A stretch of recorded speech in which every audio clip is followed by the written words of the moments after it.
Hi, welcome to another edition of Commercials I Hate.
Hello.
Hello?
Hello.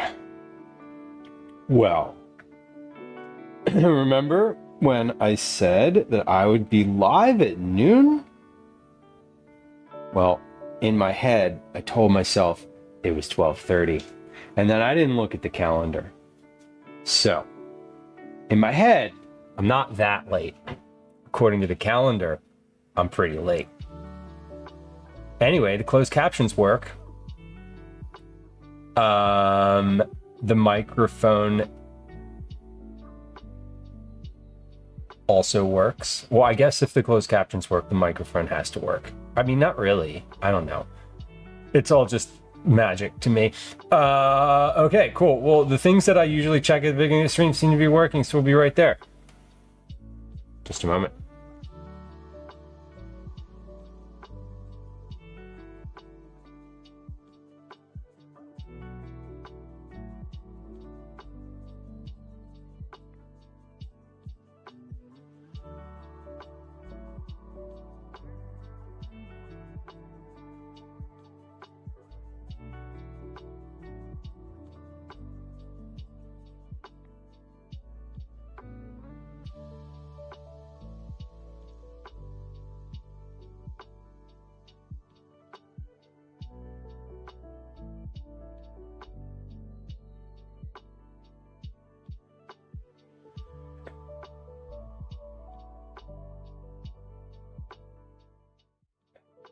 Okay, well, as I said just a moment, I went to get a glass out of the cabinet over here. That cabinet, the corner cabinet, and I promptly just yeeted it into the sink and it shattered everywhere. So during the first break today, we're gonna clean broken glass out of the sink. Cool. Yeah, I don't know. I'm in a fucking fighting mood today. So like, be warned. I'm feeling very pugilistic.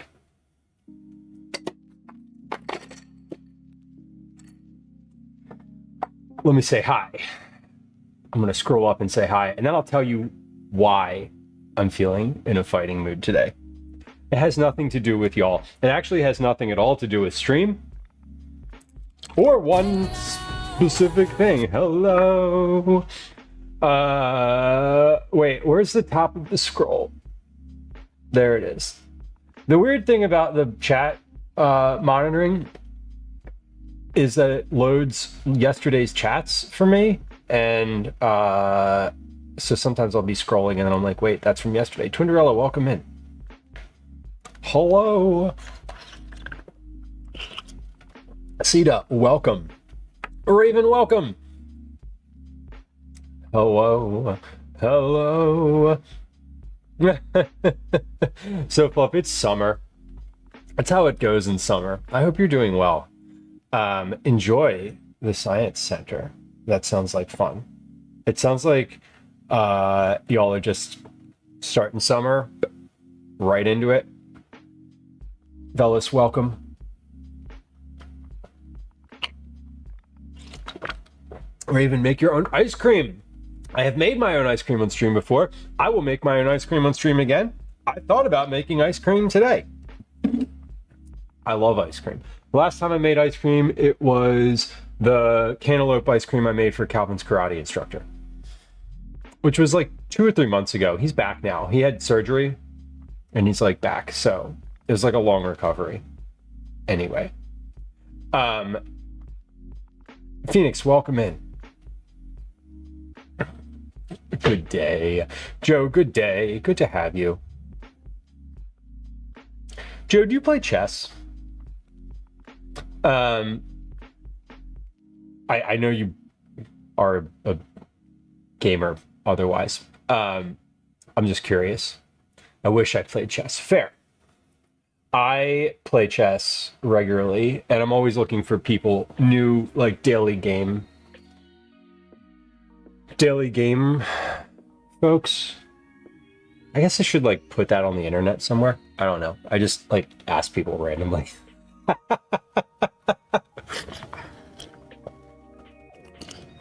Robbie, welcome in. Good to see you. Happy day of the week which is a Thursday, July 3rd, 2025. Sun's out, guns out, right? Listen, I've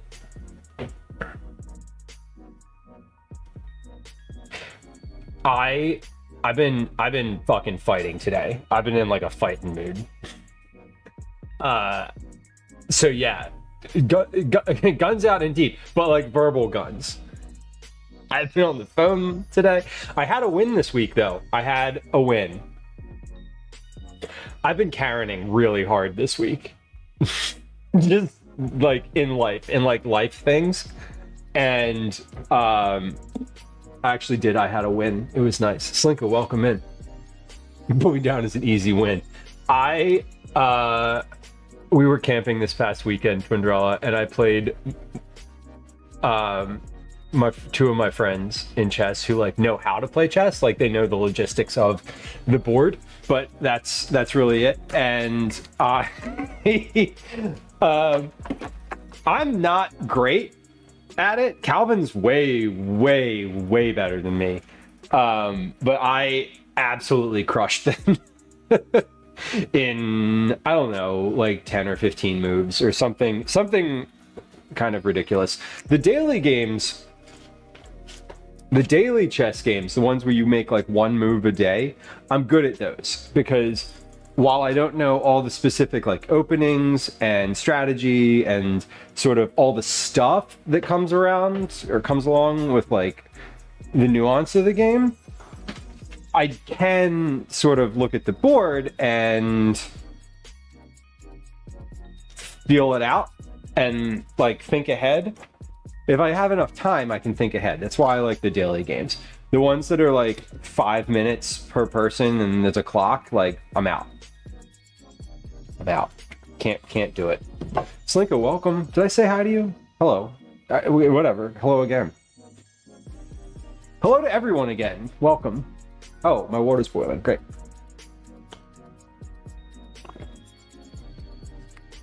Broccoli, you want a chess tournament in high school? That's great. I did not know how to play chess in high school. A lot of thinking to remember if I can even do things. That's valid. That definitely happens. I'm at the point where I know. Basically, if you're like, hey, I know how all the pieces work, but I don't know anything about the game, like I'll probably beat you. If you're like, hey, I studied a few openings, and then like you're probably gonna beat me. Like, if someone's like, oh, I only know like a few openings, blah blah blah, or I only know like I'm like I'm good. You talk to somebody and like openings go okay. I'm really good in the mid game, but blah blah, and you're like, okay, yeah, all right, you're gonna win. Got it. Cyber K Chop, welcome in. Good to have you. Lemon, welcome in. Hello. I have water boiling on the stove. I'm gonna make some tea. I'm gonna make iced tea. I got like 1, 2, 3, 4, 5, 6 tea bags here. We're gonna steep. I'm gonna boil those for like a minute, and then we're just gonna put the lid and let that steep for probably hours until I remember that it's there, because I will forget that it's there. Also, I am super thankful that I had an iced tea in the fridge. Just randomly, I bought it on the way home from camping this past weekend, but didn't drink it, and I was like, man, I really want some iced tea. And I didn't have any, or I thought I didn't have any, so I'm making some. But then I found this one in the fridge, so things are looking good. What are we doing today? We're gonna test some recipes. I have the 2 recipes that I was working on last time, the chicken salad and the apple kohlrabi salad. So we're gonna make those again. Gwen finished the chicken salad.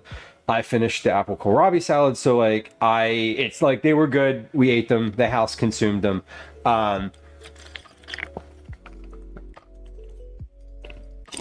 Excuse me. So I have the recipe, like the final, not a final, but the a version A space version, not I have an aversion. English is great. Imagine trying to learn. Anyway, I have a version that I am happy with. So we're going to test those. I need to roast a whole chicken again, because again, today, the store did not have a rotisserie chicken, and they did have a whole chicken. So we're going to go with that. Then we're going to make some focaccia bread. I have the focaccia bread. It's in the fridge. It's been resting overnight. I'm going to 1, 2, 3, 4, 5. Yeah. Okay, I'm just going to do the focaccia bread first, because remember last time when I was making focaccia bread, I was like, oh, it's going to be so good. It's going to be great. And then I didn't get it out of the refrigerator to proof, and then freaked out and panicked and had to I proofed it in like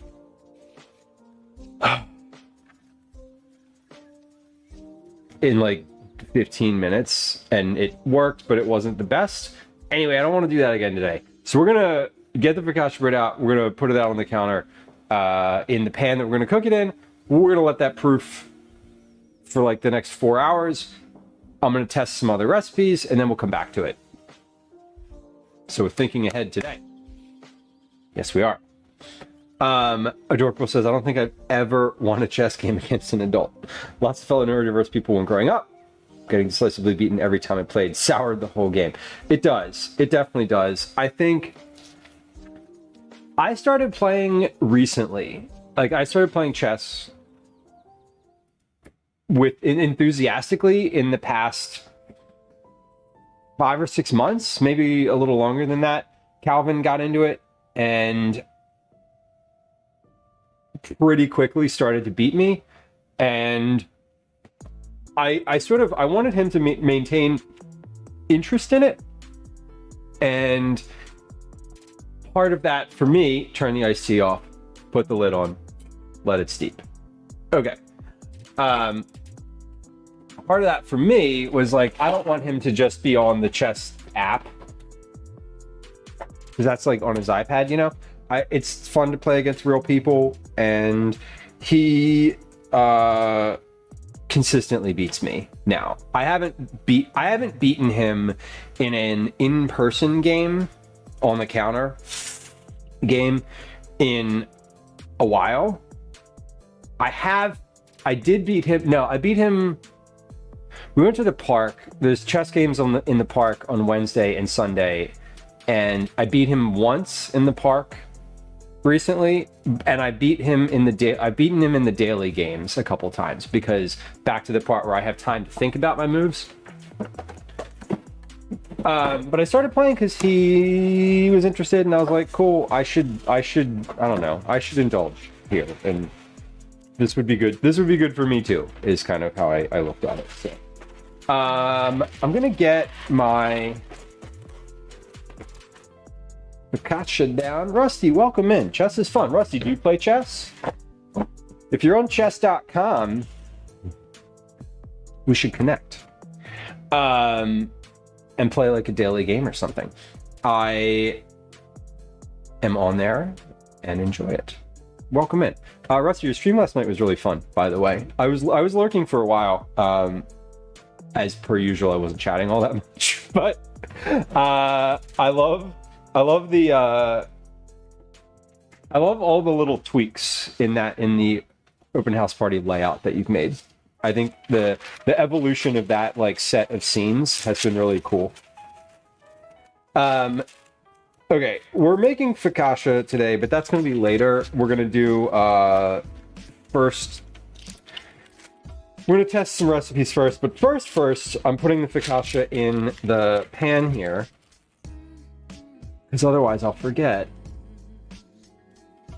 And then I'll panic about it, and then I'll be really upset with myself. And anyway, did I forget if that VOD is still up when I made focaccia last time? Probably not, but I feel like whatever I did to proof it last time What did I do to proof it last time? I don't know. I think I just put it on the back of the stove and where it was hot. I honestly don't recall.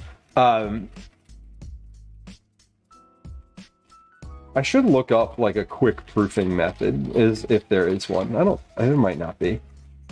It seems like the kind of thing where there wouldn't be, because like proofing kind of is a process that just needs to happen. I don't know. Anyway, I remembered today. I don't know why I decided to make focaccia today. Last night I was just like, oh, what can I make for dinner tomorrow after like doing some recipes? And I guess I thought about focaccia last week and didn't make it, so it's just still in my head. So that's what happened. It was just kind of random. I was like making dinner last night and put a dough in a bowl in the fridge to proof. And here we are, just a few hours later. Shayna, welcome in. Hello. I also have,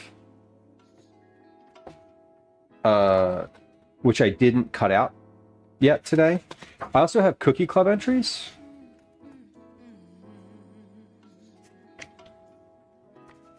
Which need to be filed. So we're going to do that as well this afternoon. Evening, whatever. Today at some point. Okay. Focaccia. Reminds me I need to fill out a rack of ribs for tomorrow. Yes! If you're cooking tomorrow for USA Day, you will need to thaw your meat today.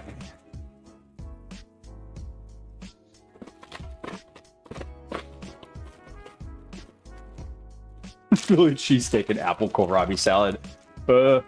This salad would go nicely with a Philly cheesesteak. It's crunchy and non-mayo based, so it would be a little lighter. I don't know that you could cheesesteak an apple kohlrabi salad. I don't. That one would be tough. Really, what you would do is just take some of that salad and put it on your cheesesteak. Hold on. I saw something, Master Splits. I saw something the other day that I thought was fascinating, and I want to see if I can find it. I took like a bunch of pictures of it.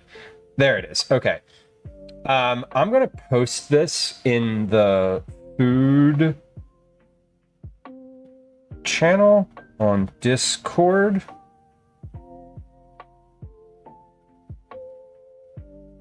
So you can see what I'm talking about. Food. Where is food chat? There it is. Cheese, steak, menu.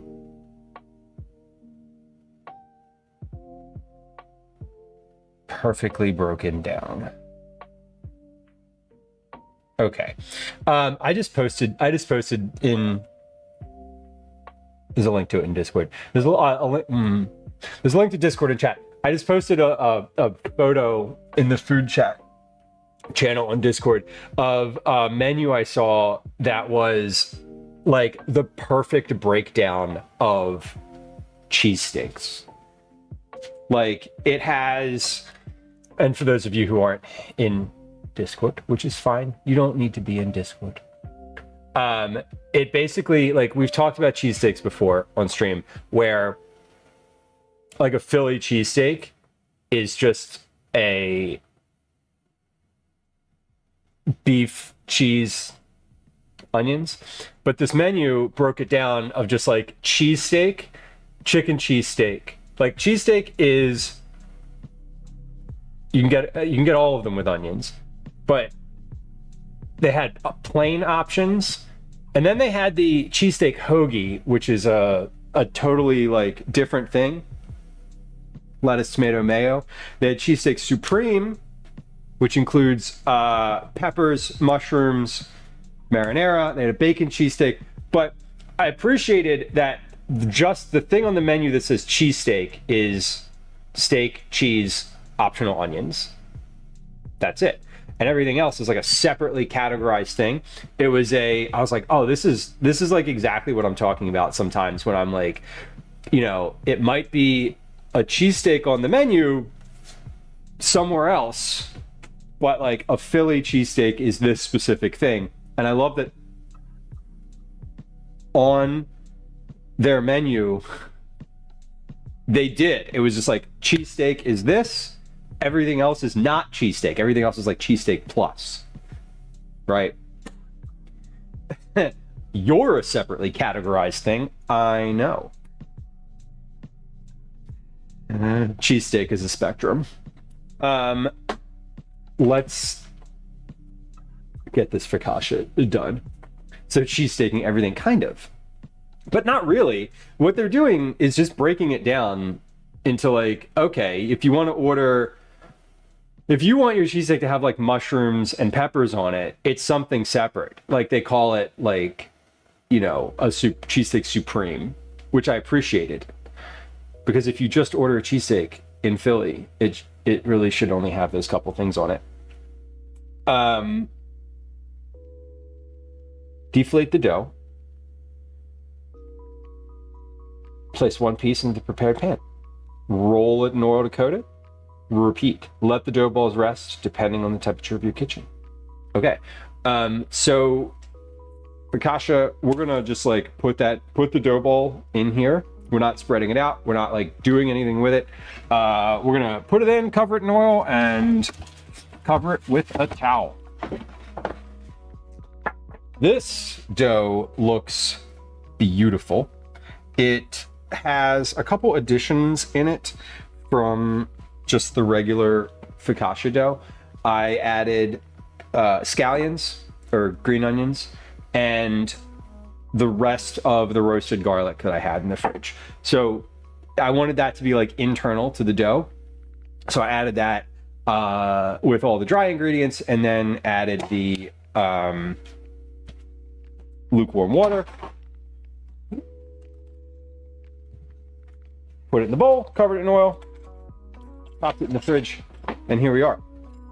Let me wash my hands real quick because I'm sort of like, okay, I didn't.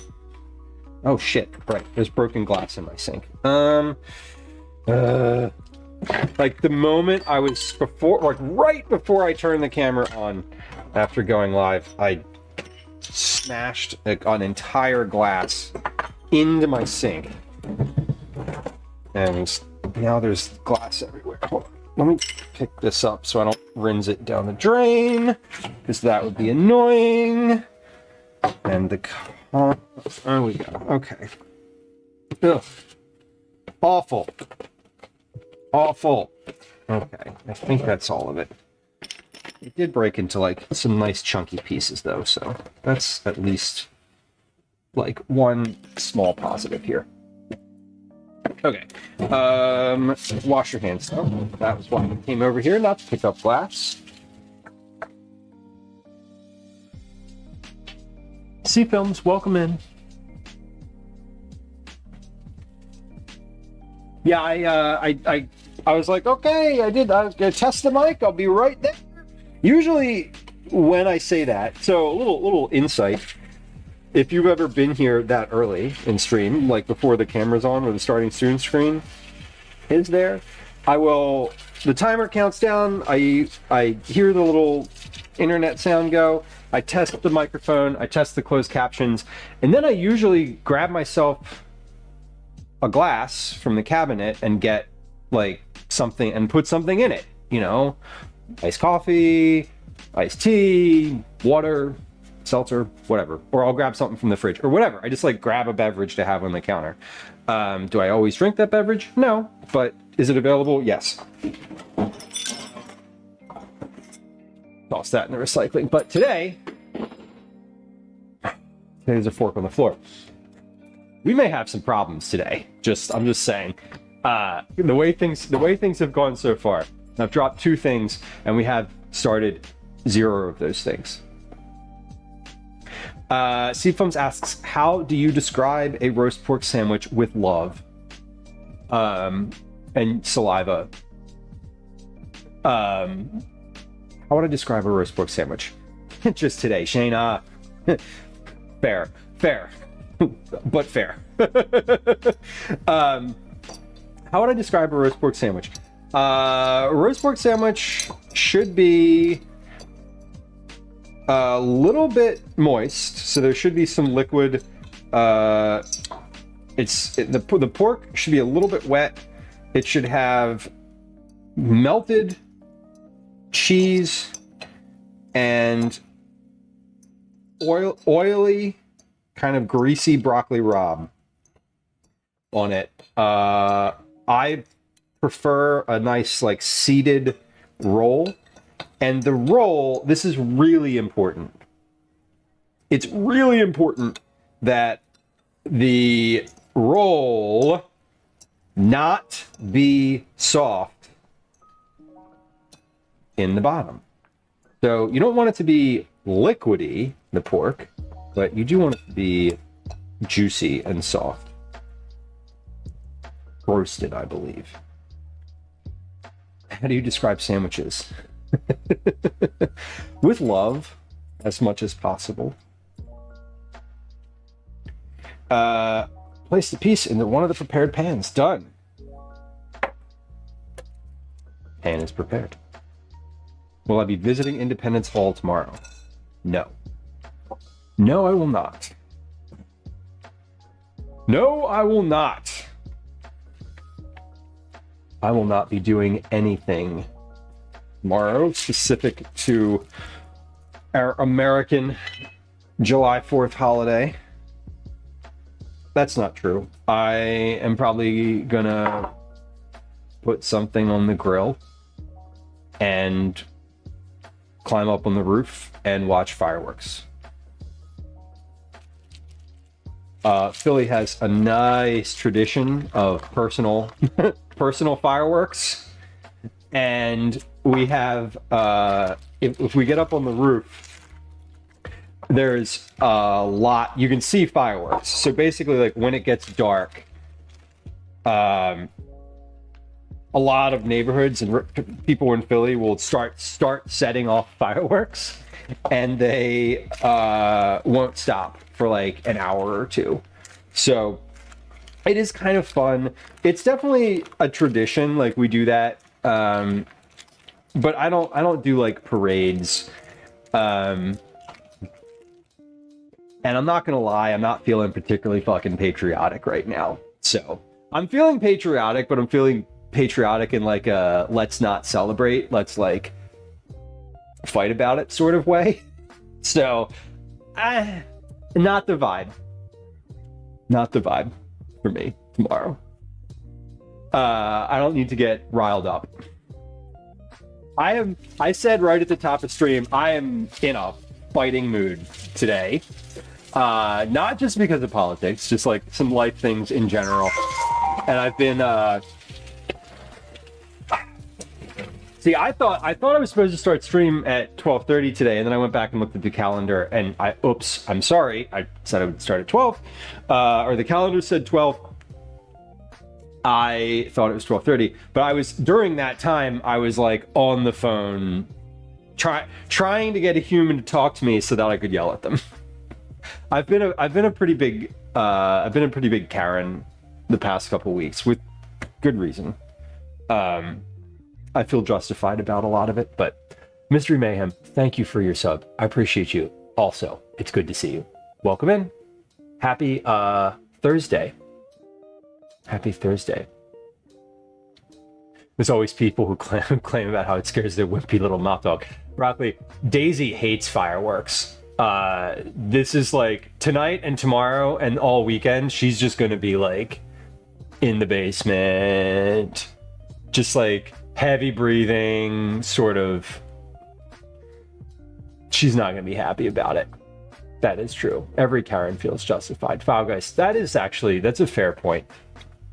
That's a fair point. So what did I Karen out about this week? I trying to get a refund for a week of summer camp that we paid for back in February. I've been emailing and calling the place where the camp is. We can't do the camp because it is the literal first week of school. The school calendar wasn't announced until after I registered for the camp. So I was calling to get a refund for the camp because we can't go because it's literally the first week of school. Anyway, I was getting the runaround from like the manager and just like everyone there. So that was annoying. I got the refund. And I don't know if I'm going to be able to go back there. It was good. It was like but like it was a lot of money, and I'm like, I'm not trying to give you that money. We're not going to the camp. You're going to backfill that space with someone else. You don't get to keep that. So, Karen number one. Sheena, 6-foot piece of fence that cost $1,000 and they left a foot gap at the bottom. Yeah, no. Yeah, I get that. That's, I'd be happy to be on the phone about that one. Oh my God, fellas, the fireworks, animals and fireworks are like no good. They're, yeah, it's, I mean, it's just sad. It's always sad. Leah, welcome. Hey, good to see you. What the fuck is it new? Hey, what's going on? Chill Duck, hello. Say my Jane. Jane, welcome in. Day Stabbles, hello. Welcome in, friends. Leah, how long did it take you to cook today? I saw, did I copy my raid message? No, I did not. I don't ever copy my own either because it, like, I can't, and sometimes I can't figure it out. Leah today tweeted or posted on the internet that she was trying to do. It was like, this is the simplest recipe. It's 30 minutes. How long will it take me? And I was like, I definitely laughed because I was like, yeah, I know where this is going. I hope you had a good stream though. 2.5 hours. That's appropriate. Yes. Today on this stream, we will be making iced tea and we'll be here till 7 p.m. I'm just kidding. That's not true. We're testing a couple recipes. Welcome in. Thank you for the raid. If you have to go, I appreciate you bringing friends, and I definitely understand. If you want to hang out, obviously you're always welcome. Friends who just joined us, it's nice to have you. My name's Lou. This is a cooking stream. We're usually cooking here. I'm generally cooking vegetable forward family meals for myself, my partner, and our son, who is 9. He's still 9. I also do recipe development, and that's what we're doing today. We're testing 2 recipes that I am finishing, and we're making a focaccia bread for dinner. So that's what's in this pan over here. Would you like to see some focaccia dough? Here it is. We're just getting started. Look at that. Sometimes I just don't do anything for the first hour or 2 of stream. But today, 40 minutes in, we got focaccia dough. That's what's up. I was also complaining about everything and talking about how I've been carrying out this week in like several areas of my life. We're also talking about pets and fireworks, and the upcoming intense firework situation. It's probably coming tomorrow. Broccoli, your dog used to like to watch fireworks. That's kind of cool. I kind of like that. My dog Daisy does not like fireworks. She wants nothing to do with them, and yeah, and away we go. This is a yeast dough. It has very few ingredients in it. The dough is 4 cups of flour, 2 teaspoons of salt, 2 teaspoons of instant yeast, and hot water, warm water. I also added an indeterminate amount of roasted garlic. It was probably a little more than a tablespoon of roasted garlic, and mix that in, as well as maybe 1/4 to 1/2 cup of chopped green onion. So those are in the dough. I don't know what we're putting on top of it. Like I have no idea what I'm putting on top of the focaccia. Probably cheese, if there's cheese in the fridge. I know there's cheese in the fridge. I hope there's cheese in the fridge. I need it for one of the recipes that I'm testing. I may put some other type of sauce on it. I'm not sure. I have a little bit of leftover harissa from Tuesday of this week, and we'll see. We're going to get to that later, though. We're going to test these recipes first. I need to roast a chicken. That's what I need to do. Hold on. Let me turn my oven on, because if I don't turn my oven on, I'm going to end up like... I'm going to end up at like 5 p.m. with no chicken, and we can't have that.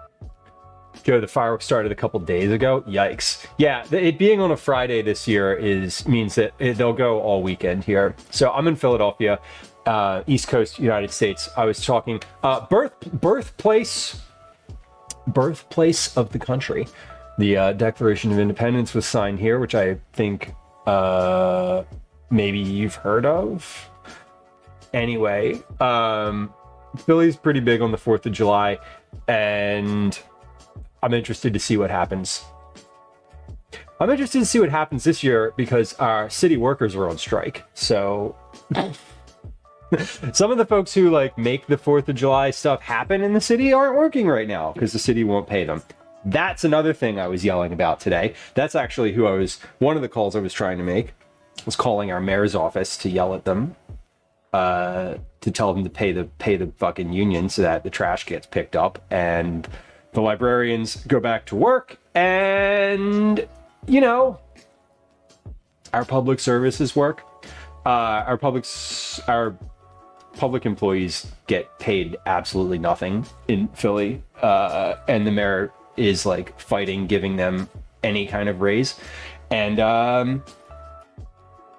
yeah, I wanted to make sure that someone in the mayor's office like heard about it directly and angrily multiple times. So I called multiple Philadelphia offices who have bearings on those negotiations. Anyway, I also called my congressman and my senators. And who else did I call this morning? I called Calvin's school because someone posted some homework on Facebook. On Facebook, they posted the summer homework assignments on Facebook. Not in the portal where the parents are, not in the email, not in any of the formal school communications, on Facebook. So I called to yell at them about that. Because I'm like, hey, you assigned my kid homework weeks ago. You posted it on Facebook. What are you doing? What are you doing? That's not a formal communication. Anyway, I've been Karening real hard this week. So I'm in a fighting mood today. I don't know. Maybe that's a good thing. Wait till a troll comes into wait until someone new comes into chat and starts giving me shit today. I like kind of want it to happen. I also don't because I don't like being mean. It takes a lot out of me to be mean.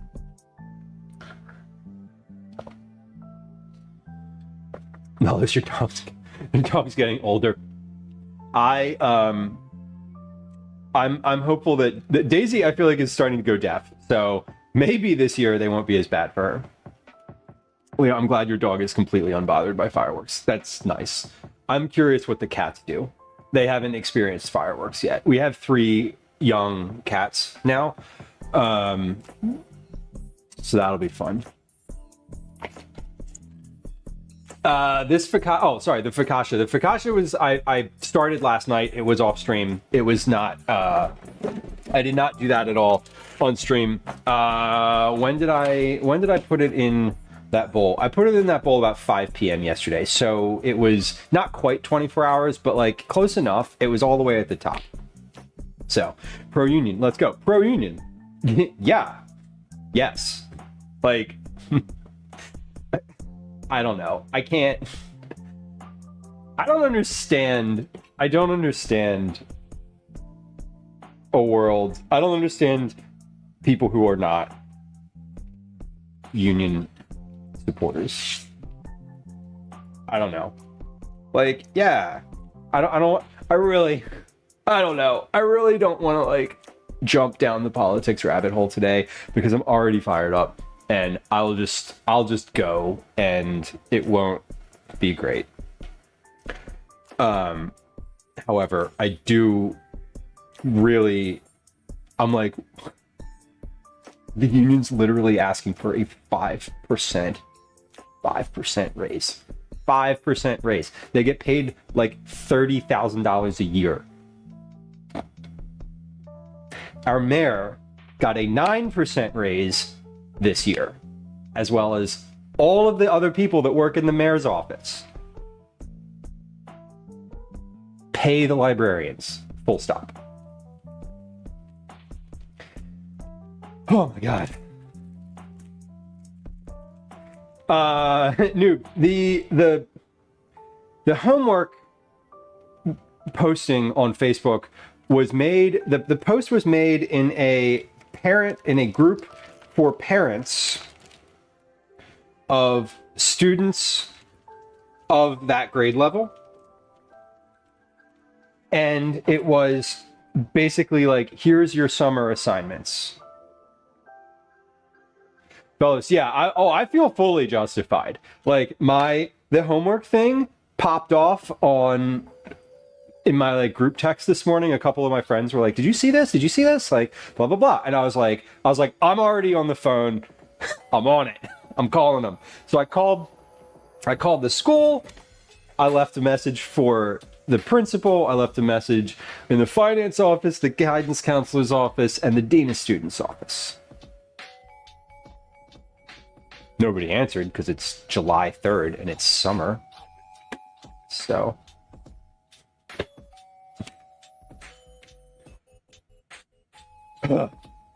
Yes. I'm also just fired up in general about like national news and gestures broadly, all of this. So anyway, that's where we're at today. Here's a chicken. We're going to spatchcock it and cook it. And we're going to forget about our problems for just like a few hours. That's what I like about stream, honestly, though. Like, that's where I do enjoy the fact that I don't know, that there's sort of a, let me wash my hands and do this with gloves on. I spend a lot of time spiraling about things, and I watch a lot of streamers who do talk a lot of politics. Which I appreciate. I just feel I don't know. I always feel like I don't want to like spend all of my energy while I'm live talking about things that get me agitated, very specifically agitated. But like, yeah, today's an okay day to feel agitated.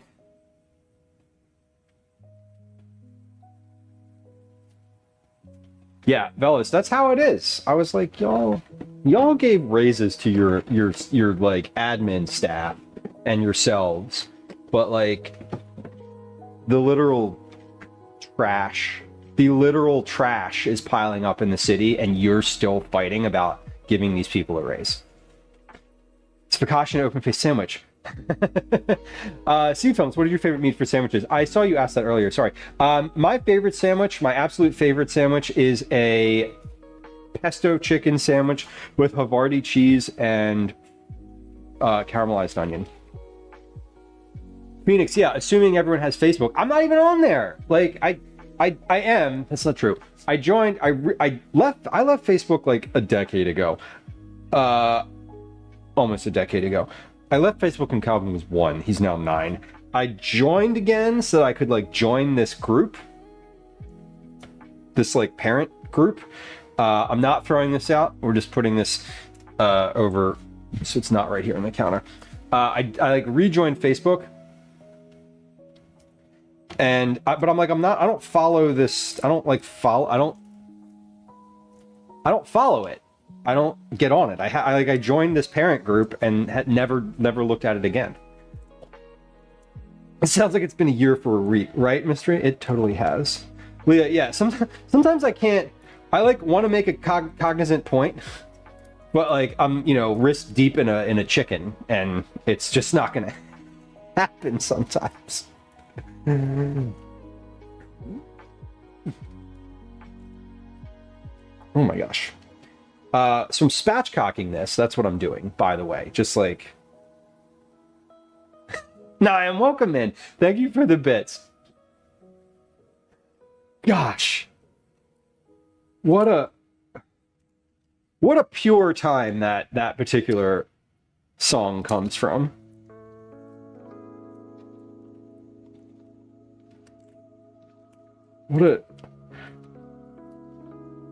If we knew then what was gonna happen, shit could have been different. Just kidding, everybody knew, but you know. Anyway, yeah, Velos, I don't use Facebook because because it was causing me because it was such a waste of my time. I left Facebook after I was just like, how I'm on here all the time. I'm like looking at people. I'm looking at like, you know, I don't give a shit what Jessica from high school is up to now. Like, I didn't give a shit what Jessica was up to in high school. Like, you friended me at our 5-year reunion or something, and now we're friends on Facebook, and now I see what you and your family are doing all the time. Like, I don't care. Like, I literally don't care. And it feels like a waste of my time. I mean, I care insofar as, like, you know, the general good of humanity, and, like, yes, I hope for the best for you because you're a human, and, you know, I want you to have nice things, and blah, blah, blah, or whatever. I mean, I guess I do. I don't know. Again, back to the part where I don't really care. And I was just, like, on it, and it was just felt like a waste of time every time I was on it, so I left. I remember Gwen got like kind of upset with me when I left because it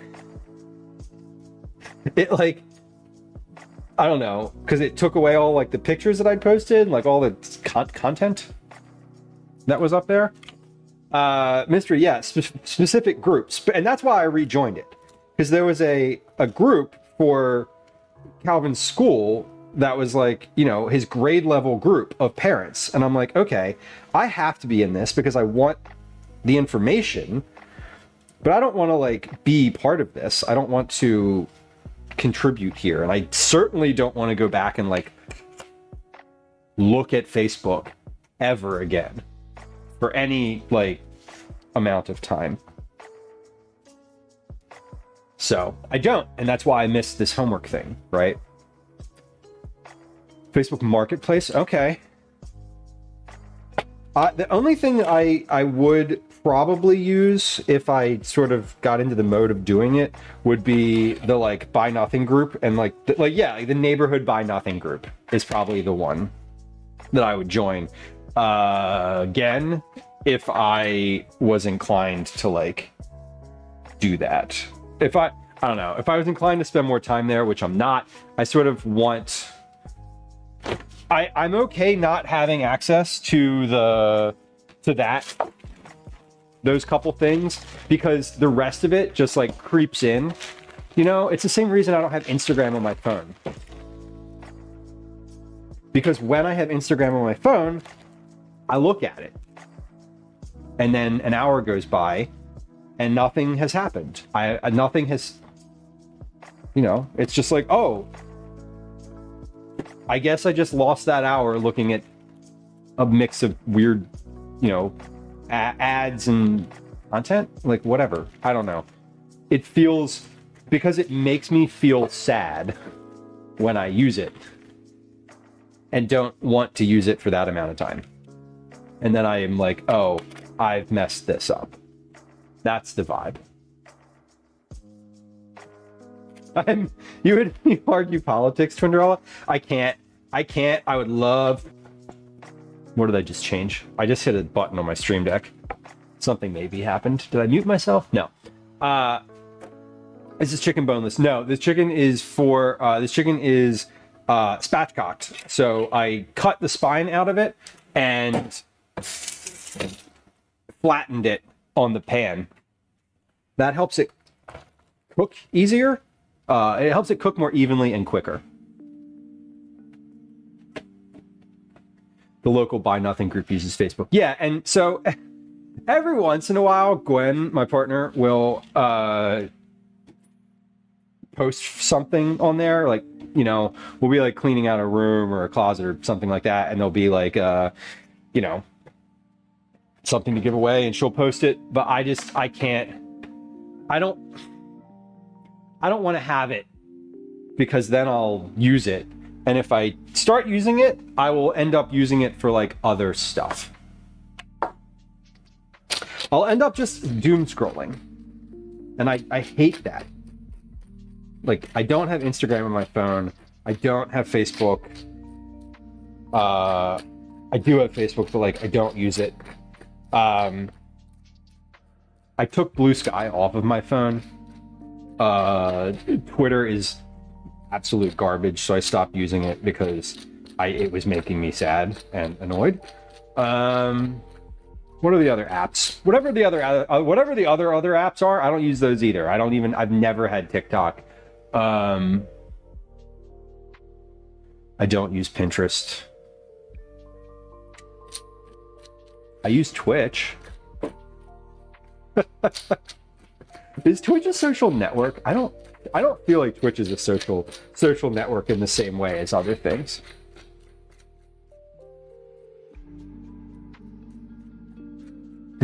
Trinilla says, I never said it was productive or effective, but it's fun. Valid. And if you see it that way and you're like, this is just amusing and I will treat it as such, then I think that's fine. You can argue politics. If it makes you feel better to like argue politics from a burner account, great, like do it. I support you in that. I don't want to do that. Whenever I get upset about politics, I call people. I just like call my senator and leave them a voicemail, both of them, plus my rep. I have the mayor's office in my phone. I've got all sorts of city offices in my phone. I'm definitely the type of person who's just like, what up, me again? And they're like, oh shit, that guy. Yes.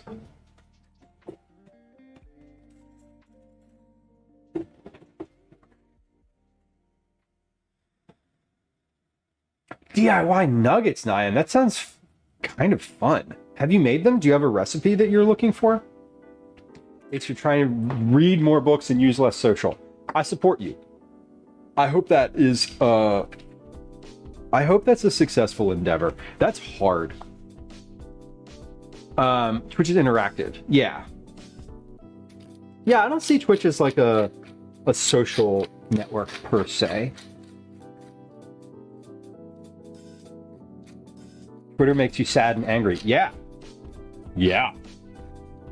Because it's filled with awful people and a terrible algorithm and provides me content that makes me agitated.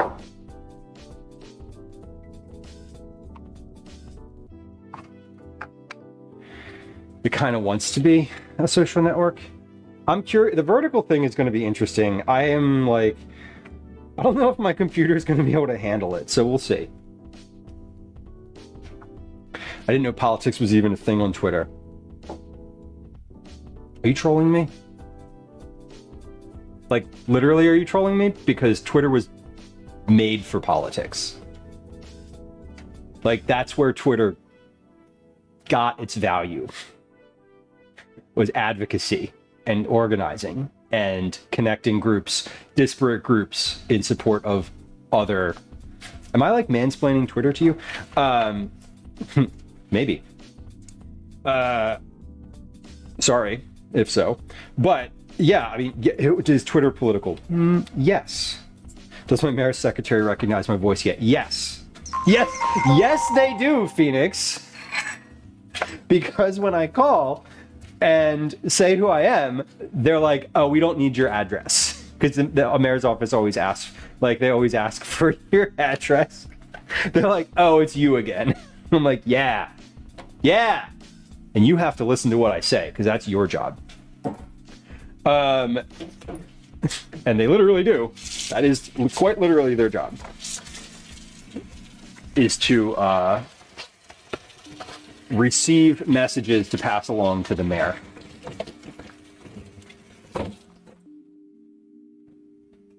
One of our city council members gave me their cell phone number one time, and I think that they have, I feel like they might have wished that they had reconsidered that. It is super toxic, yeah, totally. Dan, thank you for your resub. I appreciate you. Dan, next month, if you choose to subscribe again, and I really hope you do, and if you don't, I'll understand. But anyway, next month will be a 12 months. That's free cookies. Yeah, Twitter Arab Spring. Yes. Yeah, and that's, yeah, I mean, Twitter was built on that. It wasn't built for that, but it was a huge byproduct of the way that it worked. And it doesn't work like that anymore. Like, you can't, it doesn't. It's not useful for that anymore. I love Blue Sky. I've been using it a lot. It is very political, and it is very left. It's very slanted to the left, but like, hello. So I like it. I don't generally argue with people on there, though. I don't like arguing with people on the internet in text form. Yeah, Twitter, you know, Arab Spring totally is the thing. And no, I didn't know Twitter had politics. This is my cousin's account. You can mansplain. Yeah, no, I didn't mean to. Like, I don't want to be like overly. I don't want to like oversimplify it for you, but if Twitter hadn't, I feel like the political organizing in the past like 15 years was on Twitter, like a lot of it, and it's gone. Like, that's gone now. It's like, it's gone because it's not because you have an owner who has an agenda, a much more specific agenda. Okay, let's wipe the counter. We just had some chicken down here, so we're gonna wipe off the counter, and then Twitch wants us to take a little break. So we're gonna do that to run an ad. When I say take a little break, what I really mean is run an ad, because capitalism. Anyway, I can't control the ads. I can control when they run. So we're going to run one intentionally. And I'm going to finish cleaning the broken glass out of my sink. And then when we come back, we're going to read through these. We're going to read through the recipes and make sure that I have what I need to make them. And then we'll get started with the actual like cooking. So no nugget recipe yet, Naim. I figured you season and marinate some chicken, put it through a food processor, roll it, shape it, right, fry it, give it a feel and consistency of McDonald's nuggies. It might. Yeah, I feel like the food processor is probably good. Like, if you just shredded it, like, it probably wouldn't be broken down enough. Fascinating. How are you going to fry them? Are you deep frying them, or are you pan frying them? Mystery says, I'm using Blue Sky to stay connected with my friends who have left Facebook. I use Substack for my blogging and authoring. Gotcha. Ace, you find Blue Sky is pretty quiet. Threads is cozy, and there's lots of us queer people over there. I liked Threads was all right.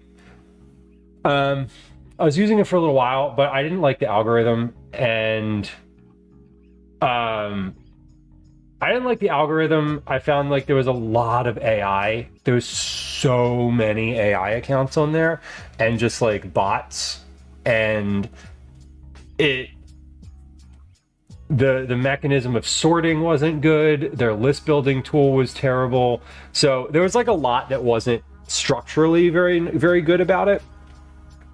Also, it's a meta product. So like, I just don't want to be in the Facebook ecosystem at all. I don't use WhatsApp either. So like, I won't use Threads because it's a Meta product, and I just don't want that. It wouldn't be so, Blue Sky wouldn't be so left if the right-leaning accounts weren't so abusive. Right. The divide is super toxic, Tundrella. I totally, and I'm the type of person where if you're not yelling at me over your belief, I'm going to engage with you in a way where like I'm going to keep questioning, I'm going to keep the like I'm going to stay in the conversation, I'm not going to shut you out, and this is in person. I don't want to have that conversation in a text-based format because I don't read emotions on people in real life. You think I'm going to read tone of voice into a text? No. There's a reason there's a joke emote on here, and there's a long history of me like not getting jokes when people make them in chat. So I have to, like, in person, I'll engage with you. Elon told the mainstream advertisers off. Yeah, I kind of love that though. I think that was funny. But like, I don't know. What a disaster. A commercial fryer. Perfect, Niam. That sounds great. I was thinking with the nuggets, like pan frying them might be easier than like trying to deep fry. Tortilla chips. I love it. Do you want to eat 7 tortillas? Like, no? Cool. Do you want this big bowl of chips? Yes. It's the same thing with like mozzarella sticks, right? Would you like to eat 7 mozzarella sticks? No, I would not. Would you like to eat, or not mozzarella sticks, would you like to eat like 7 string cheeses? Like, no. Would you like to eat a bunch of mozzarella sticks? Absolutely. Ace, I do like Twitch, the interactions on Twitch, and I feel like the sort of long form interactions are what I enjoy, because sometimes like there's folks who come into chat and I'm not sure if they're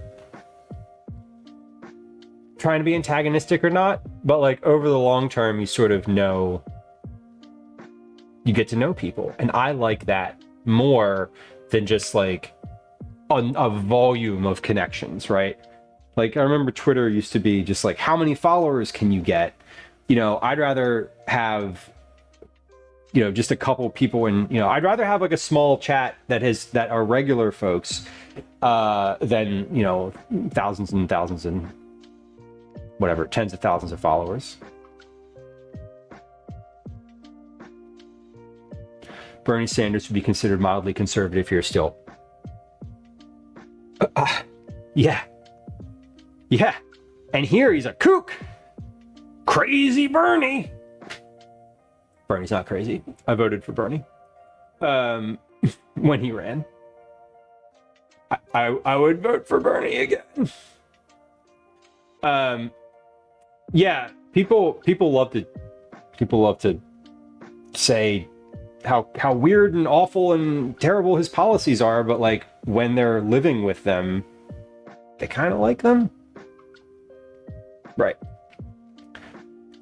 Mayo is a soup, noob.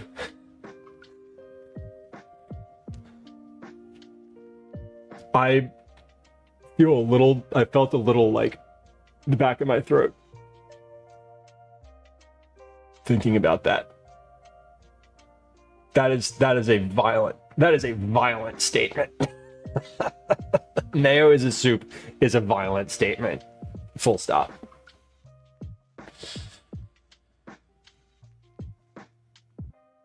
Same with Rumble and Truth Social. Yeah, Rumble, I don't even need to talk about Rumble.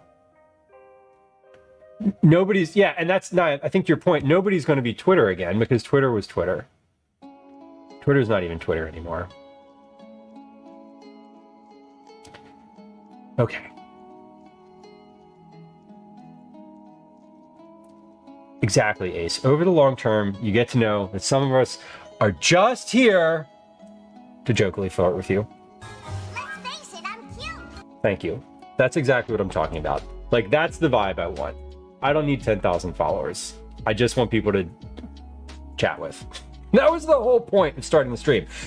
Speaking of chatting, we're going to stop that for about 3 minutes now. We're going to run an ad. We're going to play a game of words on stream. If you're new to stream, we run 3 minutes of ads every hour. We play a game or two, usually 2 of Words on stream, and we run 3 minutes of ads on Twitch. If you don't like the ads, you can listen to me chat on YouTube. Here comes the ad. There's a link to YouTube and chat. Catch you in just a moment. Okay, BRB. Hi. Welcome to another edition. Okay, let's clean up this glass in the sink. God damn. So wait, I've dropped 3 things on the stream today. I think that was, I caught that note in chat. Great. Great. Oh, I didn't put a timer on that chicken. You know, it actually doesn't matter. I don't need a timer on the chicken. I do need a timer on the chicken, but let's set a timer now for, let's set a timer for 30 minutes. Chicken might be finished by then. If not, then it'll go longer. But we'll check it after 30 minutes. Let me also let me like rearrange this corner over here so I can use the stove. We're gonna put the chat phone over here. We have a watermelon. That is not for today. That's for later. All right, glass in the sink. Here we go.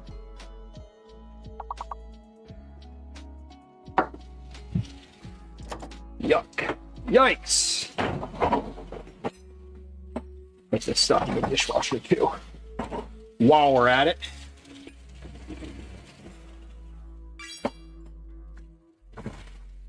God damn.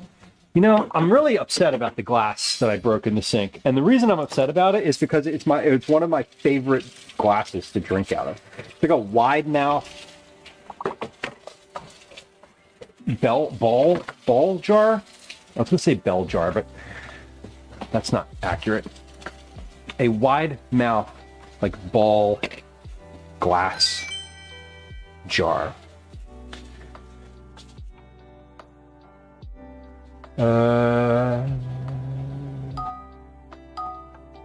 Baker, hello, welcome. Baker, we're running an ad right now. I know that you probably figured that out already, but you know, just to clarify, we are running an ad. All right.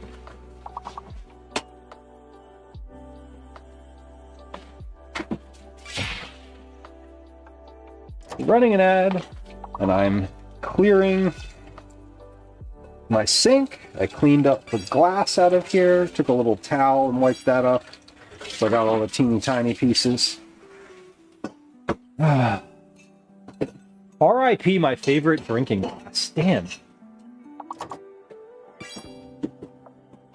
You know, in the grand scheme of awful shit that could happen today, though, pretty low.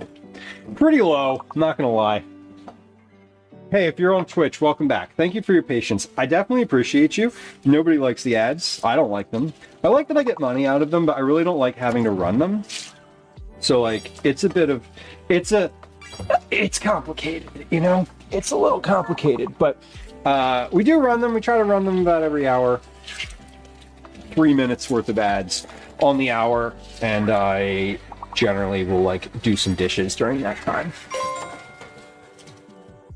So that's what we're doing. That's quite literally what's happening right now. We have everybody's going to get at least one more guess. I'm looking at the word list, and I want there to be the word seminar, but it's not.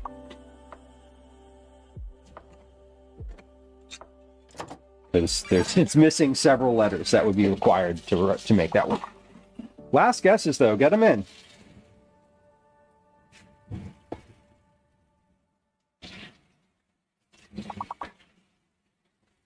Did I see the word samurai in there, though? That was a good one. All right. Okay, very nice. We did some of the dishes. Not all, but some. And I cleaned up the glass. So there's no more broken glass, and the dishwasher is full. Not full. It's loaded. I loaded things in the dishwasher. Sheesh. Sheesh.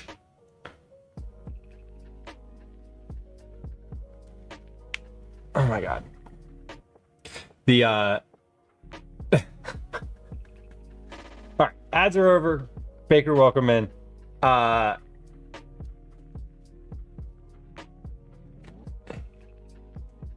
Yeah, it's the whole thing, the whole trajectory is just like is weird and sad. How can we support you? You know, just hanging out is great. It's great. I'm agitated, but I'm not. What's the word? I'm not like under duress, right? Like the things that have agitated to me have been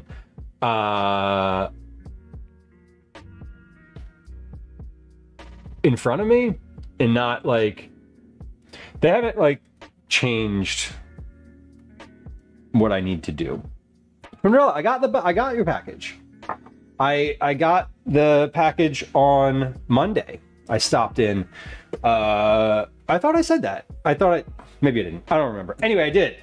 I did. Thank you.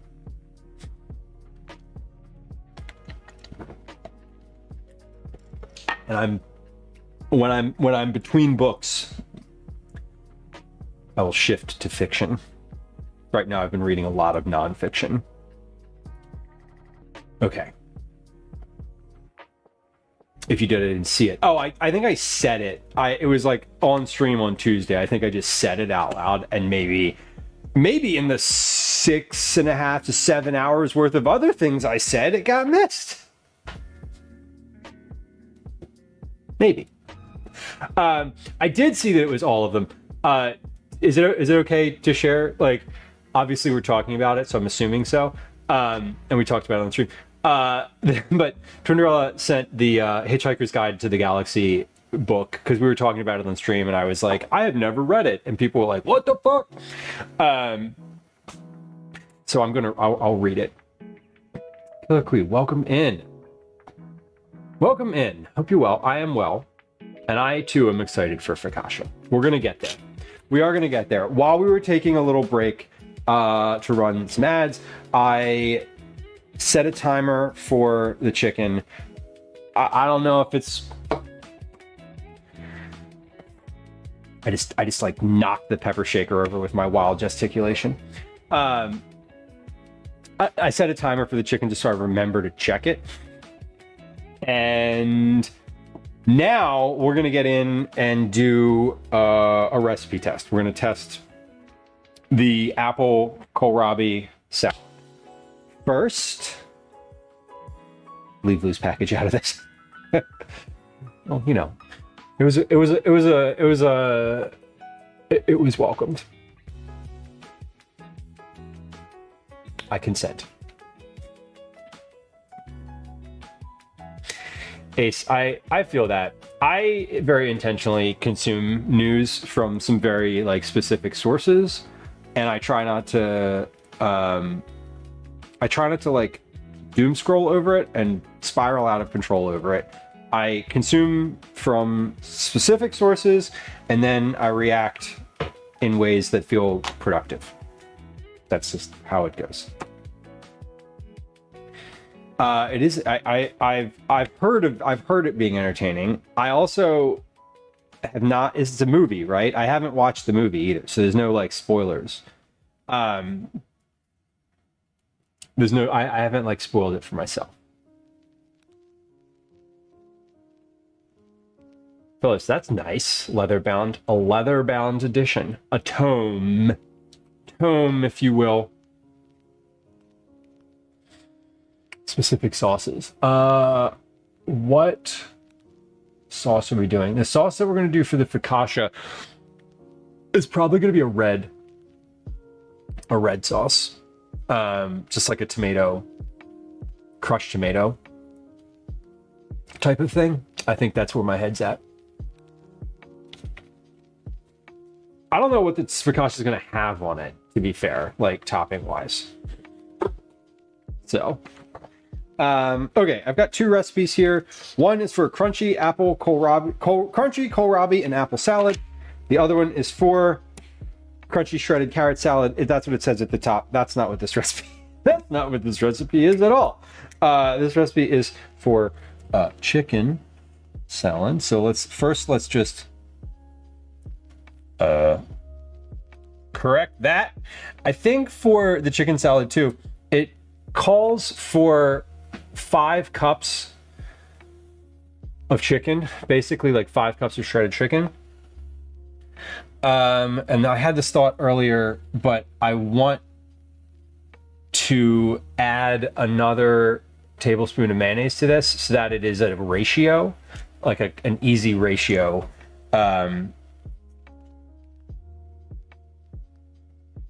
If it's 5 cups and I do like 10 tablespoons of mayonnaise, you can scale it a little easier than if it's 9.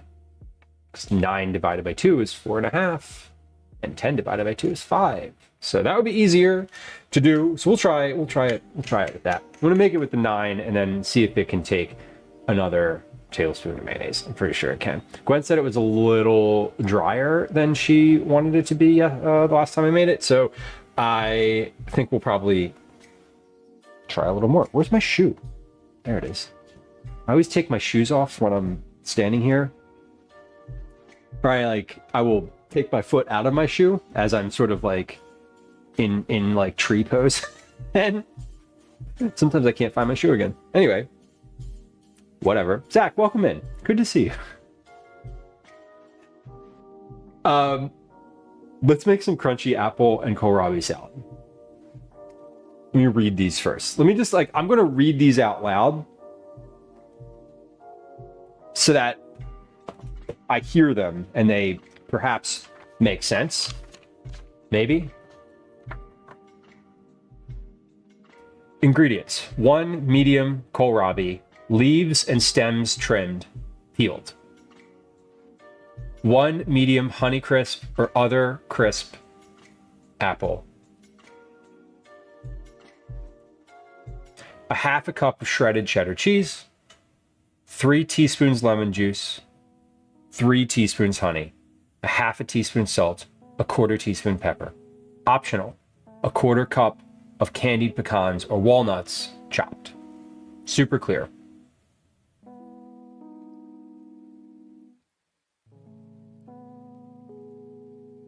Now, step number 1, prepare the produce. Cut the peeled kohlrabi and unpeeled apple into matchsticks. You should have about 2 cups of each. 4 cups total.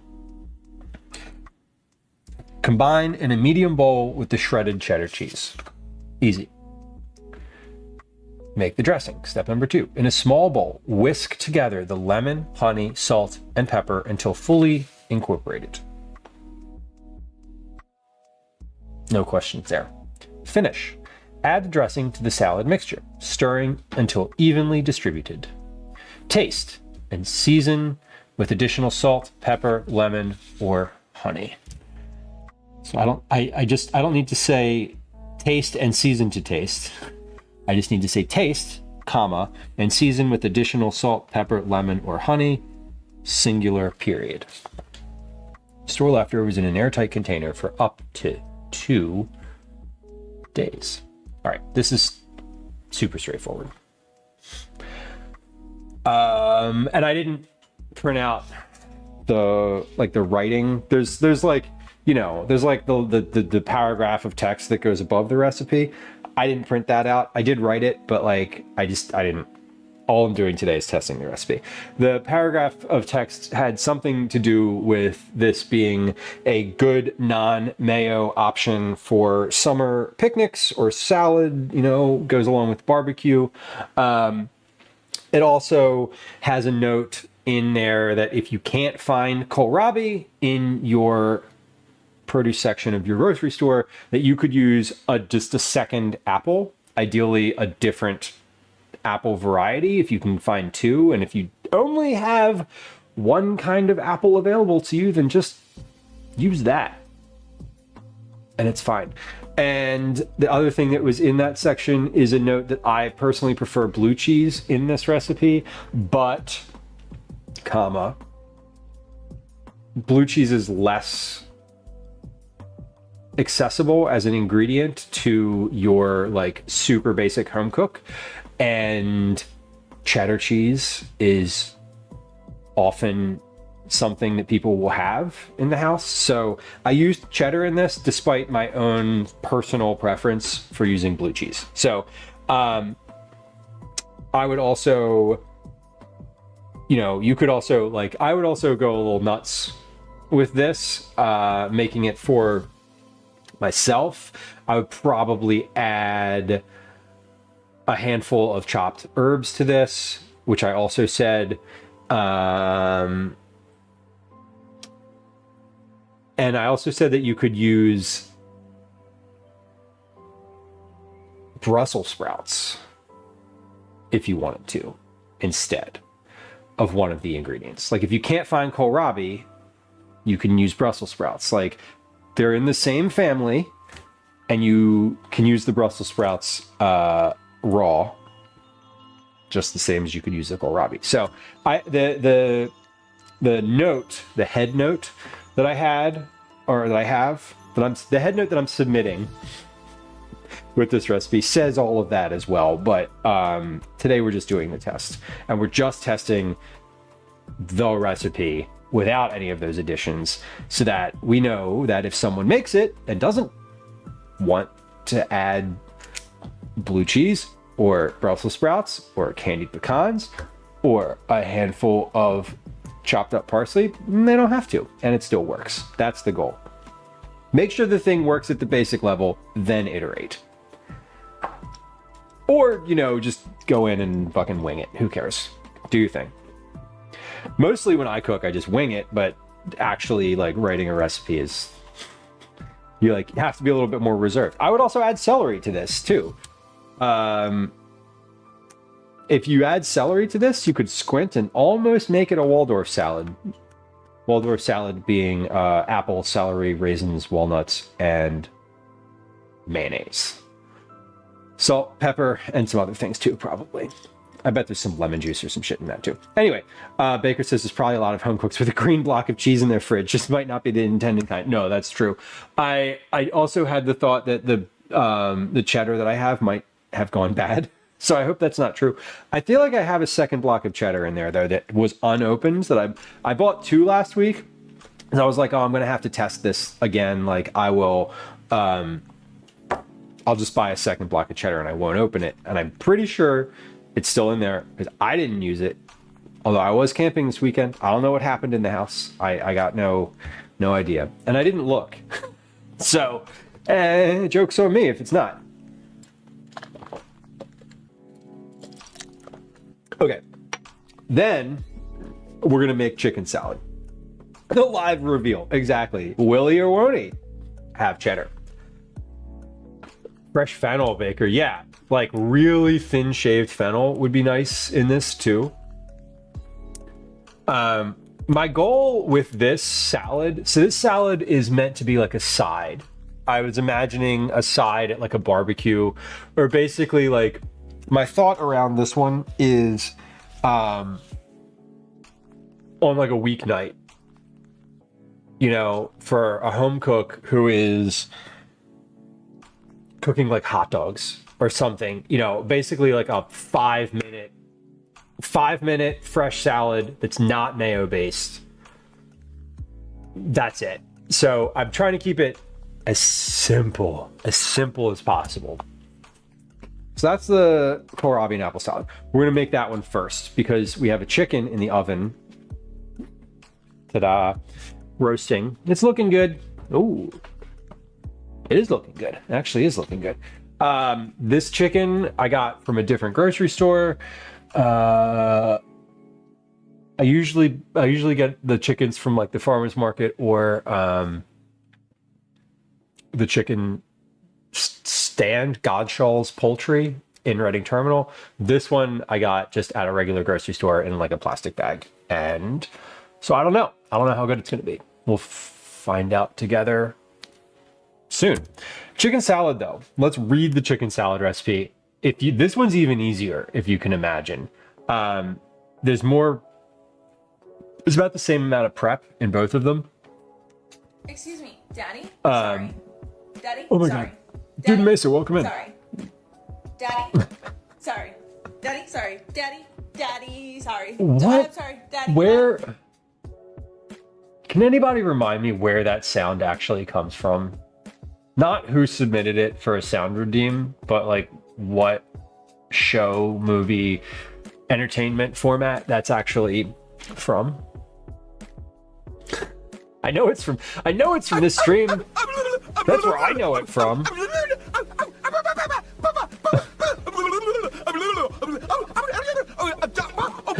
TikTok, $20 says. Okay. It's just TikTok. It wasn't like from a TV. I always thought it was from a TV show or something. I have no idea. Obviously, I have no idea. That's why I asked. Chicken salad. 1 rotisserie chicken.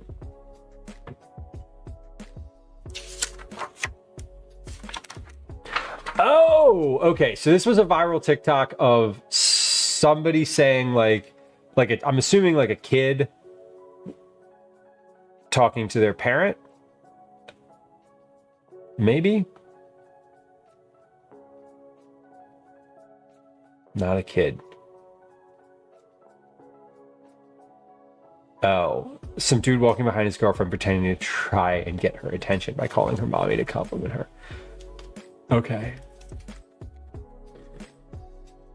See, when I say that I feel bad about it was sweet, not weird. Foggy says, I thought it came from a joke about milk and mommies and Starbucks. Moms love Starbucks. This is true. What was I gonna say? Oh, I was like, yeah, this is like, I just, because I'm not on TikTok, I miss these things. And when people send them to me, I don't watch them. Because I'm a monster. Gwen will be like, did you watch that thing I sent you? No. No, I didn't. Did you see I sent you a message on Instagram? No. I opened Instagram yesterday for the first time in a while. And I had like 15 messages from like different people. And I was like, I shut it down again. I was like, I can't look. I can't look. If I look at these messages, I will be here for an hour. And I don't want to do that. I don't want to sit and look at Instagram for an hour. I don't want to sit and look at Instagram at all. Baker says, I like that we're just learning this all together now. Right, it's only been a sound on stream for years. Like 2. There's a girl pretending to talk to a cute guy that wasn't really there. I think the sound is fun. The sound itself is funny. Like, and it's appropriate. Who submitted that for a sound redeem?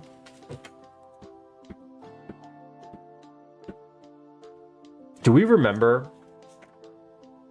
It might be in it might be in the release notes channel.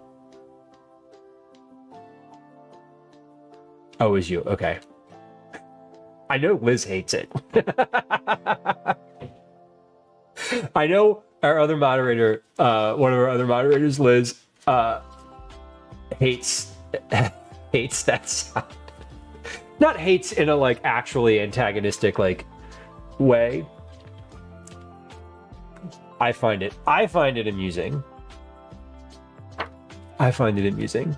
Also, I want anyone to ever call me daddy in real life. I think it's weird. These are the things you negotiate ahead of time.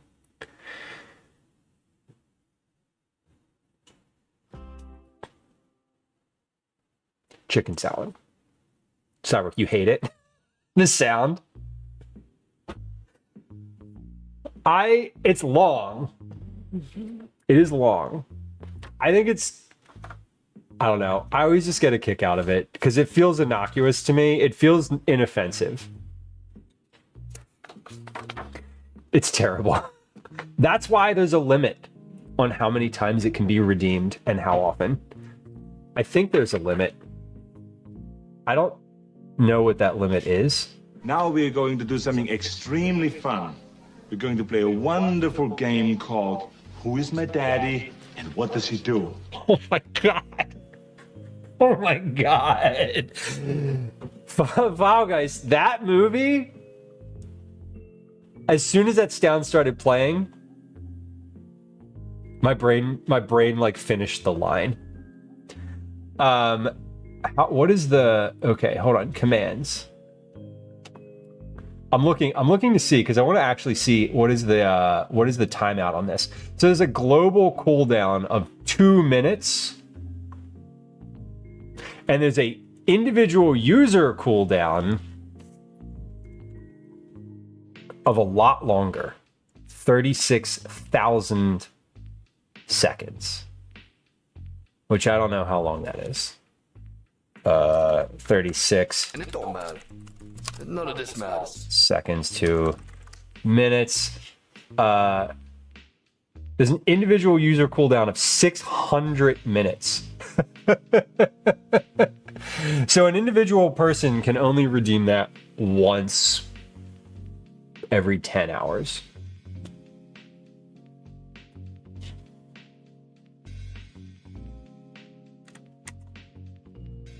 That's fun. Okay, good. And it don't matter. That sound, that it don't matter sound, that's Carl from Aqua Teen Hunger Force.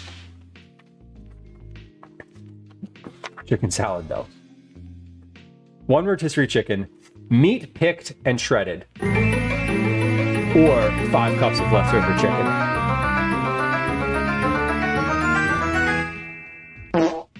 Do-do-do-do. I really wanted the little da-da-da-da at the end. Damn. 3 stalks of celery, small diced. I think I need to say diced small. Diced small. 1.5 cups of whole grapes, quartered lengthwise. 9 tablespoons of mustard. We're gonna do mayonnaise. We're gonna do 10. 6 teaspoons of Dijon mustard. 4 teaspoons of lemon juice, 1.5 teaspoons salt, 3/4 teaspoons of black pepper. All you get is a fart. Be happy with it. I mean, the next time we do, the next time I actually have an admin day.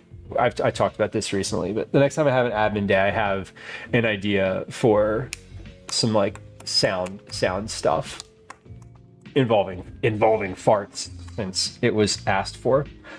Step number 1, prepare the salad.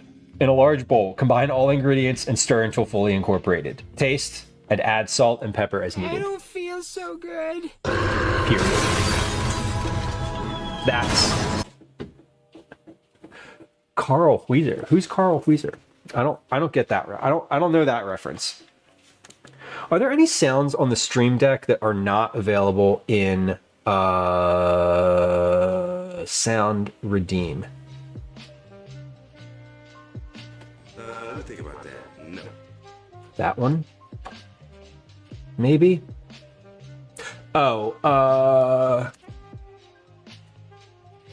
maybe this one? And I'm still a piece of garbage. I didn't realize I had a script. I do, Ace. I'm reading a recipe here. I do have a script, though. Not a script like that, but I do have it in my notebook. What I'm doing: focaccia dough prep, chicken salad, kohlrabi salad. Although chicken is, I gotta roast the chicken in here. I was expecting to get a rotisserie chicken, and I didn't. Then we're in kohlrabi, focaccia prep and sauce, focaccia bake. We prep some corn.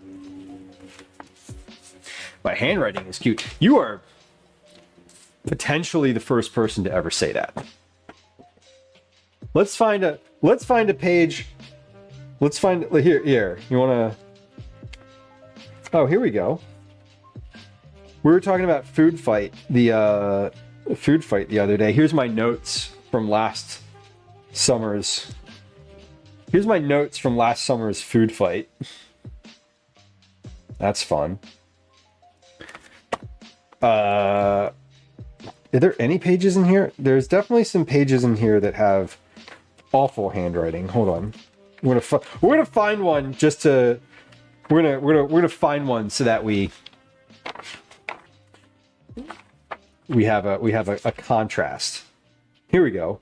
Here's the page with the notes that I made for the chicken salad when I was making it that we're actually making today. So there you go.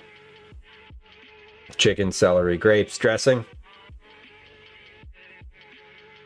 Sometimes my handwriting's all right. Sometimes it's just barely legible. This one's, I guess, okay. All right. Crunchy kohlrabi and apple salad. Let's make that first. Just kidding. Let's check the chicken in the oven. That was timer for 30 minutes. I have, oh, hold on. I need to plug my phone in. It's at 6%. So really this has been in here for a little longer than that. We're going to take the temp in one of the breasts here. I'm at 155 at the edge. I'm at 138 in the middle. Okay, so we're not quite there yet. We need a little more time. 173 in the thigh. Perfect. Yeah, I'm in the 30s on the breast here. So I need another 10. Shouldn't even be 10 minutes. We're gonna give it 10 just to. Don't worry, I know what I'm doing. I have no freaking idea what I'm doing. We're gonna give it 10 just to make sure. Crappy handwriting looks like doctor handwriting. It kind of does. It kind of does.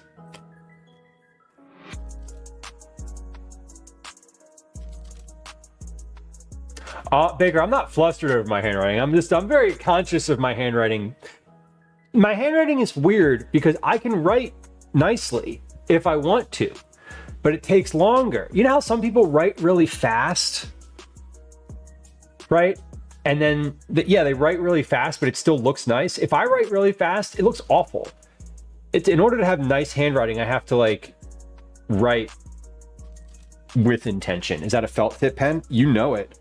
This is a black Papermate Flare medium felt tip pen.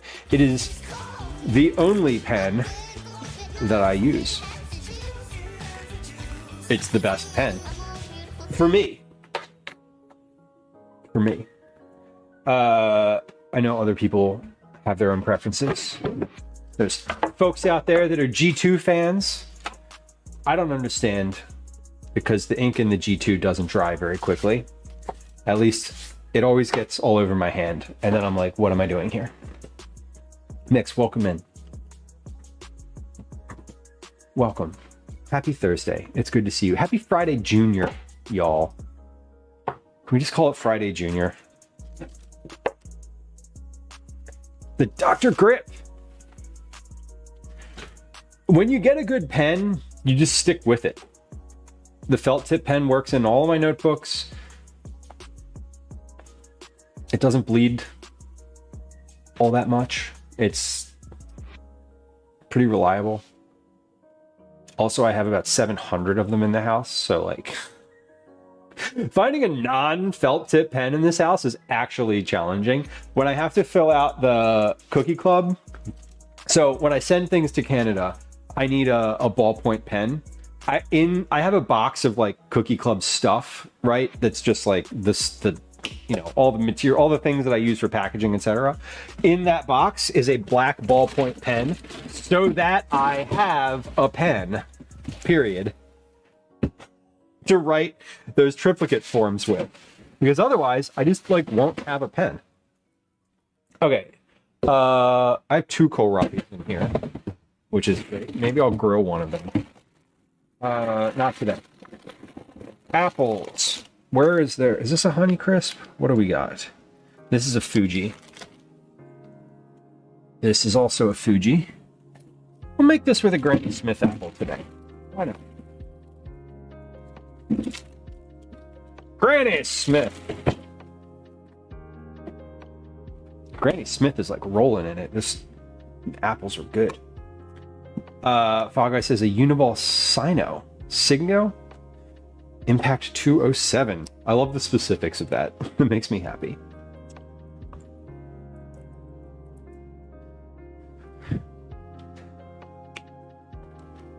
Makes you left-handed. That's, yeah, my buddy Drew is left-handed and he complains all the time. I was asking him the other day if he has like a preferred pen and he was like, no, because they all just get all over my hand. He's like, I don't really care. A dedicated fountain pen user? Interesting. Also helps with being more thoughtful in her notes. That's fascinating. I would be distracted, honestly, if someone was like using a fountain pen to like write. Although I guess if they're not dipping it and they have like, you know, it's like an internal ink thing, I probably wouldn't be distracted, but that's definitely something where I would be like, all right, I can't process because I'm watching you write. They do mostly run on cartridges.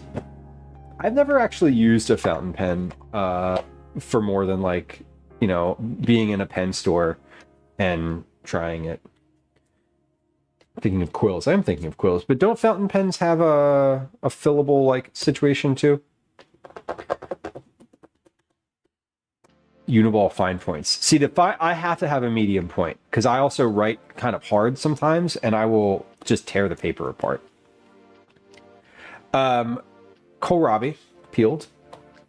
About 255 grams, 9 ounces. This one is 231. So let's see. I'm going to peel this and matchstick it. 1 medium kohlrabi, leaves and stems trimmed. Yes. Peeled. Okay. Let's peel.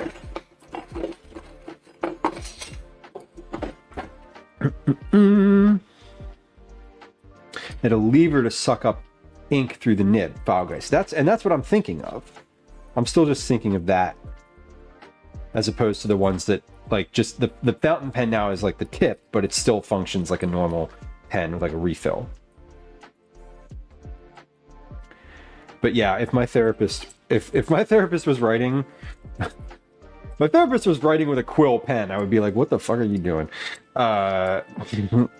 That's okay, sure.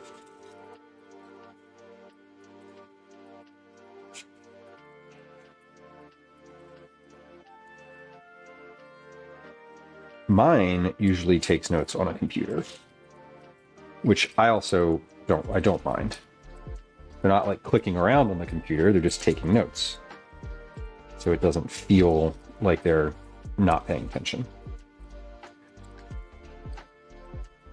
Would I prefer them not use a computer? Yeah, probably. But would I prefer them have like notes on our session? Yes, definitely.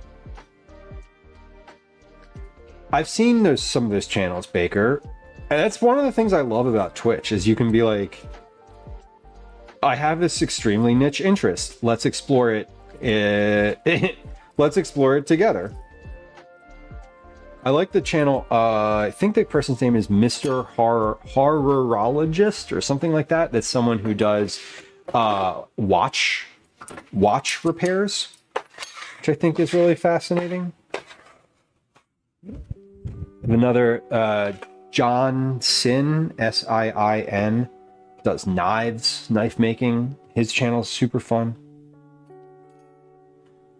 I imagine pens to be I imagine like watching someone practice handwriting would be kind of amazing. Adorkable says the most common fountain pens today are cartridges. They have dip pens that work like quills and vacuum pens where you draw the ink into a tank. The vacuum pens are what the old Looney Tunes cartoons used in spraying ink. Yeah, I feel like now if you have a fountain pen, you're probably using a cartridge.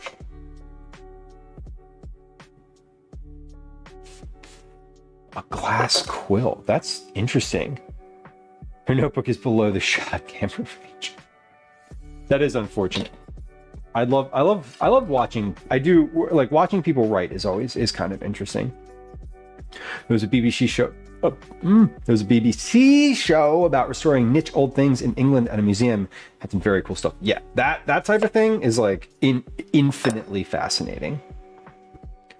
The makers and crafting section of Twitch is awesome. It's so good.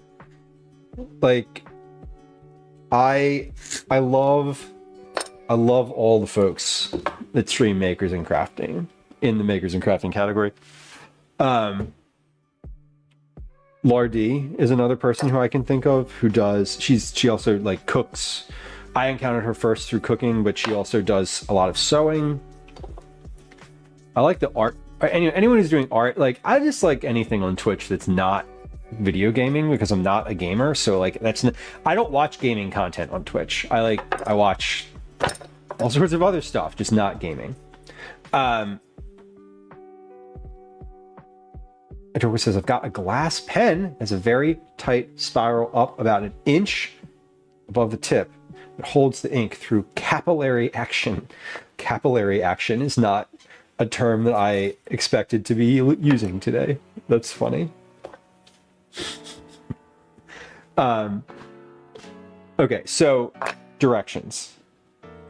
Cut the peeled kohlrabi and unpeeled apple into matchsticks. Okay, so let's get the apple cut and cored, and then we'll matchstick it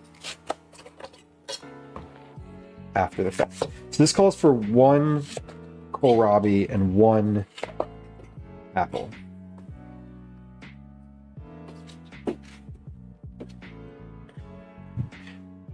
Remember when I was like, I'm gonna forget about that iced tea on the stove, and we'll get back to it like later. It's been almost 2 hours, and I still have just a pot of iced tea steeping on the stove. It's steeped now. It's steeped now.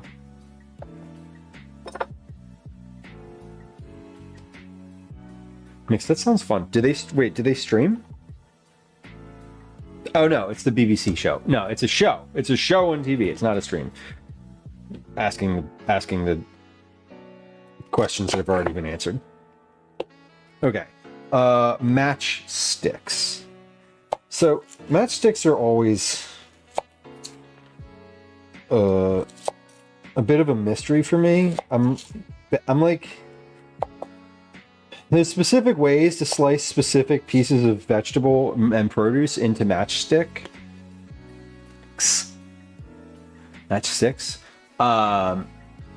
But if you don't know that, it's like, oh, am I doing this right? Is this gonna come out? I think so. Mundane, welcome in. Sun tea, yes. When I worked at Scout Camp a lifetime ago, we made sun tea in the summer. It's quite nice.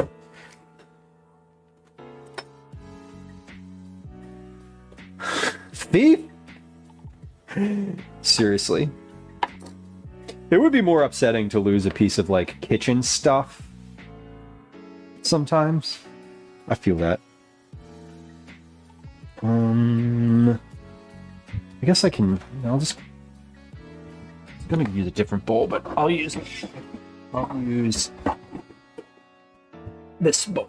Once these are matchsticked, I'm gonna need to put them somewhere, aren't I?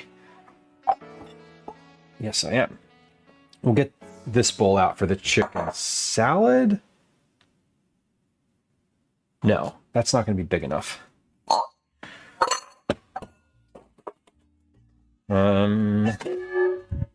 That bowl. We used the bigger bowl for the chicken salad last time, but I don't think we need to do that. Repair Shop is streaming on Netflix and Prime. Sounds fun. Sounds like something I would watch.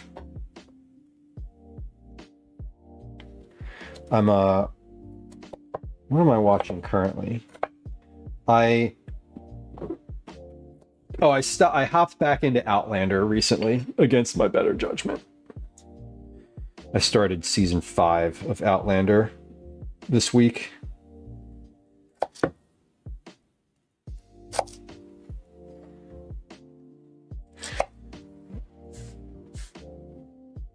it's fine.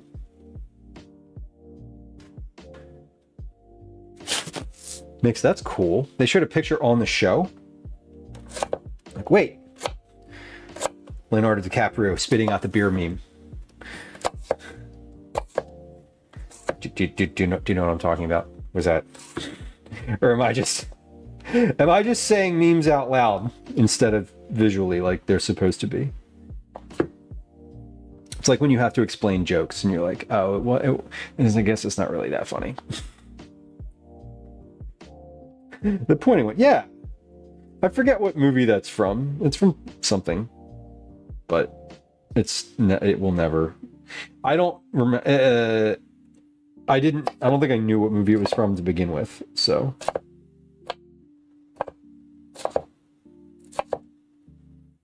Okay. Matchsticks mostly achieved. Or we're getting there. It's wild when you cut something up like this.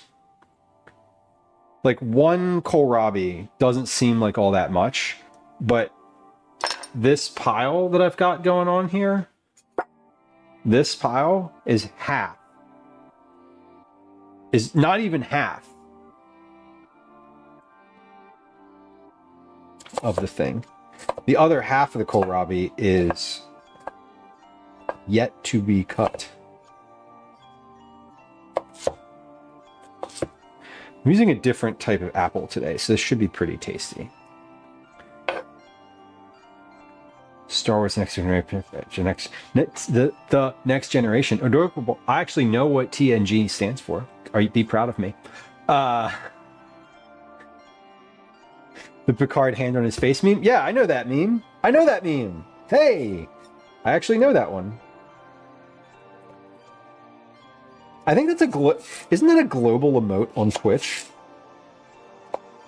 I feel like that's a global emote. Mix, totally. I like it. If we're gonna be friends, like IRL, I gotta be able to like yell like Leonardo DiCaprio meme at you, or like Claire Danes calculating meme, and have you know what that means. See, I always find it a little disconcerting when I'm around people who don't know memes at all, and I'm like a little lost. I'm like, what do you mean that you're not aware of what I'm talking about? Like, how do you not know what that is? And they're just like less online than I am.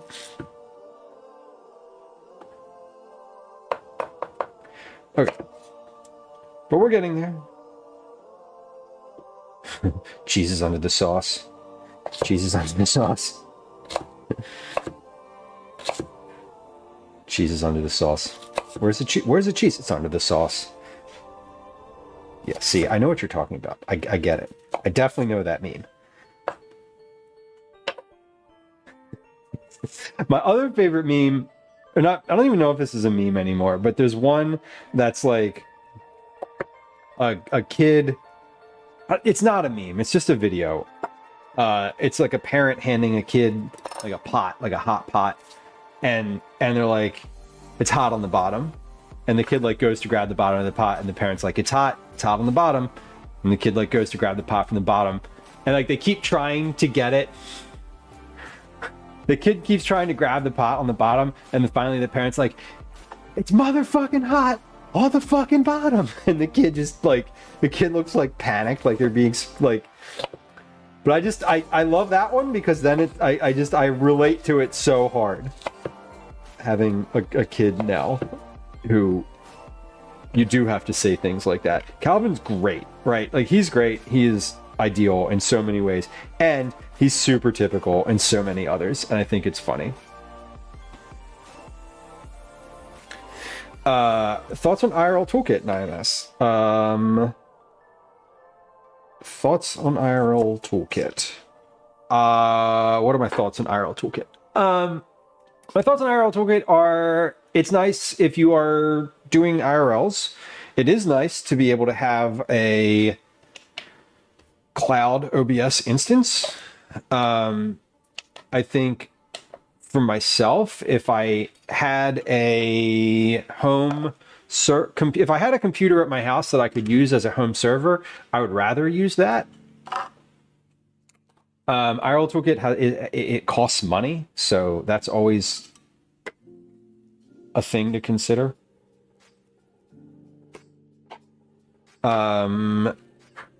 It's easy to use. I like that they have backup. They like their backup thing that you can play clips on is kind of nice.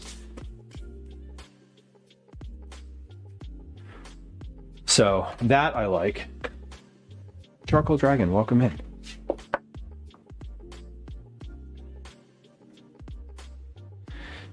E-Bombs World and Homestar Runner.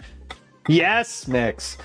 Homestar Runner. My roommate in college was obsessed with Homestar Runner, and therefore I know a lot of Homestar Runner. Okay, we have 2 cups. That's about 2 cups worth. Just checking. Can't really see it from the bottom, but like if I turn it on its side, it doesn't work. I think now what I would do if I were you is, oh shit, that's not the right bowl. The other thing is you can set up, the thing that I learned, that cloud instance of OBS, you can still like use your scene, like you can copy other stuff into it.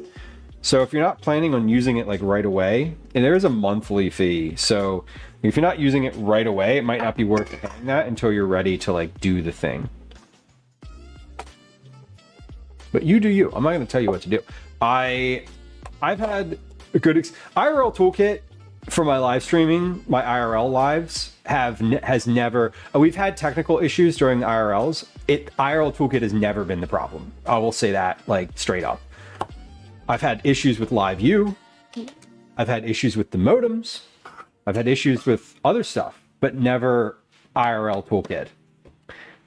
So, the system is down. The system is down. Dear Lord! A torque. I'm going to have that in my head for the rest of my life. That's just how it is. The cheat. So good. Such a good webcomic. What a time. What a time. Everybody was playing Flash games on Newgrounds. That was fun. Everybody knew how to, it was like message boards and shit. The internet was just like, yeah, the internet was just like message boards. Is LiveU worth it? Well, it depends. It depends on a lot of things. Mainly financial. LiveU has a subscription. So if you want to use LiveU, you also have to pay for that. So you can see, you pay for LiveU, you pay for IRL Toolkit, there's a lot of things you can pay for, which is why I said if you can swing a home server, it's gonna be better for you financially. You can exactly do that, and IRL Toolkit will consume your feed from many different places, and it will distribute it to many different places. So it's, it's good. It is good for that. LiveU is fine. I think if I was gonna make any recommendations around it, I might recommend like a Bella Box setup. But I can't personally justify why, but there's plenty of folks. Pretty Good Gaming is a Twitch user who has a lot of experience with like IRL setups. Also a member of the food and drink community. You may have come across them before. Remember the internet before the bots? I do, Charcoal Dragon. I do. I miss it. I miss it sometimes. And sometimes I'm happy that the internet is what it is right now. Yeah, mundane. That's great advice. I would definitely, if you're going to use IRL Toolkit, and you're just trying to do like some like test or whatever streams, like yeah, do IRL Pro. If you have an iPhone, Moblin, I would probably, if I was starting streaming from a phone, I would definitely use IRL Pro or Moblin, Moblin. The Creator Club, the IRL Creator Club Discord is also a really great resource if you are able to get access to that. There's lots of folks in there who are happy to like tell you every single little thing that they know. And I don't say that condescendingly. I mean that seriously. Moblin, Moblin, is exactly, yeah, it's like Streamlabs, but Moblin is IRL Pro, like generally speaking. It's on the iPhone. So if you have an iPhone, I would definitely use Moblin because you cannot use IRL Pro. But I can't speak for the Streamlabs app generally. I'm sure it's fine. I'm sure that it works. Yeah, I don't think live view is, I don't think, unless you're like going and buying like a whole setup all at once, like building out from a phone seems like the best situation. Yeah, Moblin will bond your signals. Moblin is a much, oh shit, no, these are matchsticks, not fine dice. What am I doing? See, I'm cutting without thinking. I feel like Moblin is a more maybe fully featured thing. It has, you can do like overlays in there, so it's a lot. There's a lot you can do in it. Not an ad. Bond your signals. No. What bonding signals means is if you are using, say you're streaming from a cell phone, right? And you buy a third-party modem, like you buy a Verizon, just like a modem with some data on it, right? Which is super common. Moblin will take both of those cell phone signals and use both of them and combine them. Or Wi-Fi, yeah. So you basically, you have the benefit of like multiple modems. Shit. And the app will do that for you.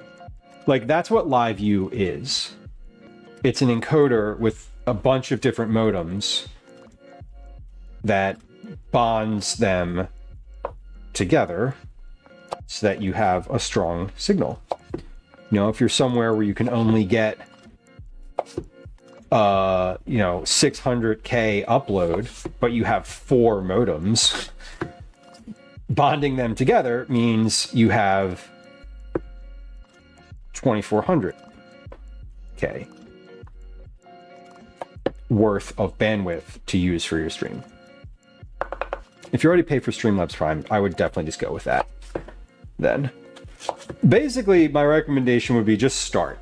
Like, just start with what you have, and after a stream or two, you will understand a little more around, like, what you specifically need.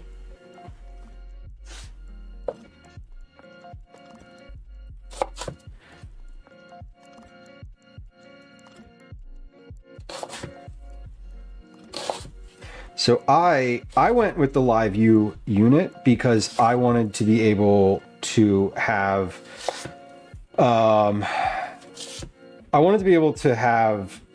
sort of all of the modems come from the same place, all of the modems going through the same service. Like I got that so that I could do like not non-city stuff and still like have a super reliable signal.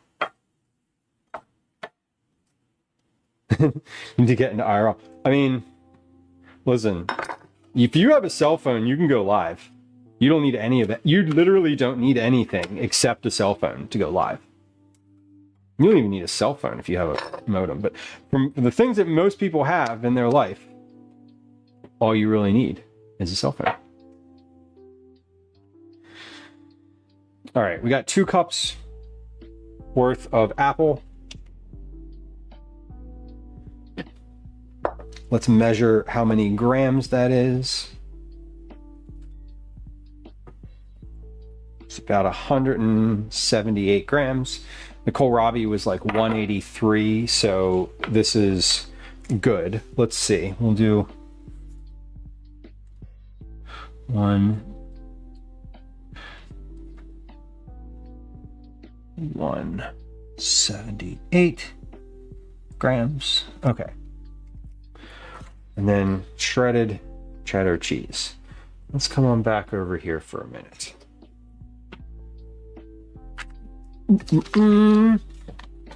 IRL content is fun. I like doing the IRL streams. It's I don't say this to like, this is not accusatory towards anyone in here in chat, because obviously you're here. The IRL streams, my IRL streams have less viewers. Like this, the viewership is a lot less generally, like the average. And I don't look at viewers. I don't know how many people are, I don't know what the view count is right now. Don't tell me. Or do. I don't, whatever. I don't know what it is right now, and I don't know what it is while I'm streaming, but like, you know, you get the metrics afterward. And I note that the IRL streams have much lower viewership for me than anything in the kitchen. My sense is that that's because IRL is new. Like I'm just new. Like a lot of folks join because they like cooking. Maybe they don't like watching me walk around Philadelphia. You know what I mean? Like some folks just don't watch IRL streams, and that's okay. But I would say, you know, to the, you know, what you're working on, this transition, you know, I would say to like be kind to yourself around it too. If you're making a change, like your audience might not take to that. So what I would say to you is, if you were doing it, do it, and don't look at the numbers, and don't worry about don't worry about the stuff, the metrics associated with it. Like if you're having fun yourself, like that's what counts more, I think. Anyway, for me it would.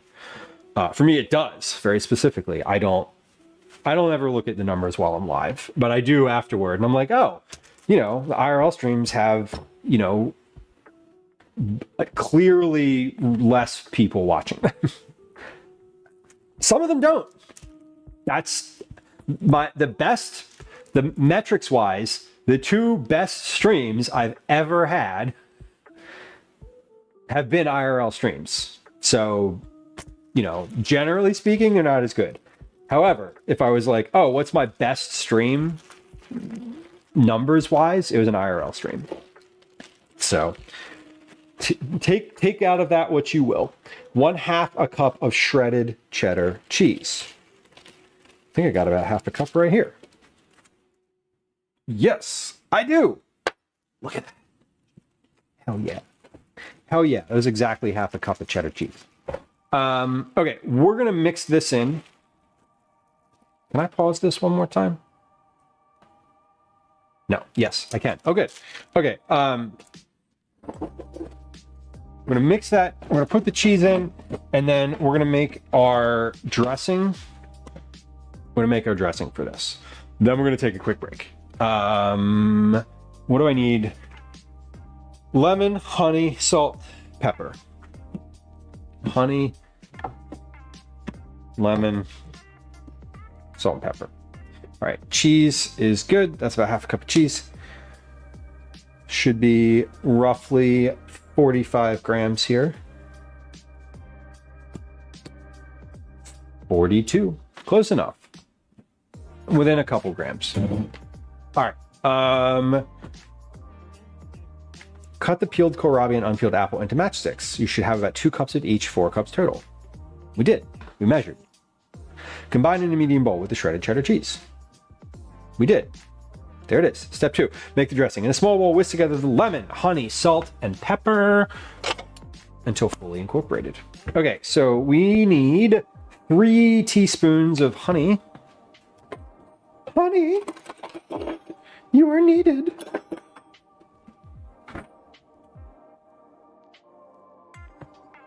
I'm gonna give this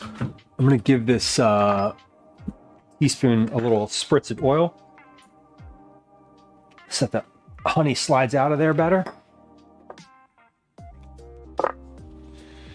And if there's just like a little teeny tiny bit of olive oil in there, it's okay. 1, 2, 3, and then there's a little bit in that teaspoon, so let's just add a little bit more in here. There we go. 3 teaspoons of lemon juice.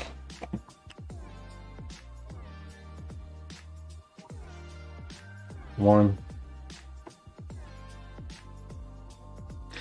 2, 3 teaspoons of lemon juice.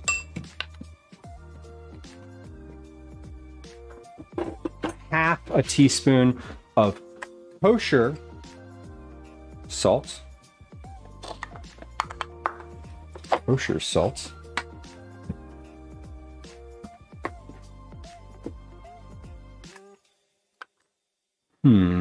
Hold on.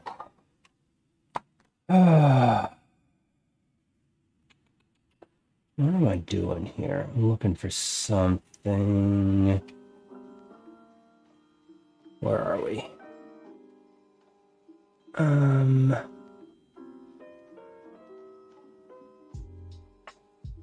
Cool. All right. Hey, iCrash, take your negativity elsewhere. Thanks. Not the day for that. Half a teaspoon of salt.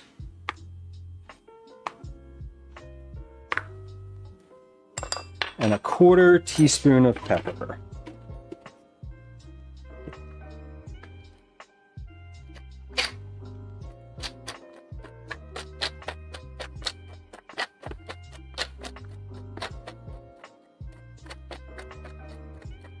That's about a 1/4 teaspoon. Awesome. All right, whisk this together. What does it say? Whisk together the lemon, honey, salt, and pepper.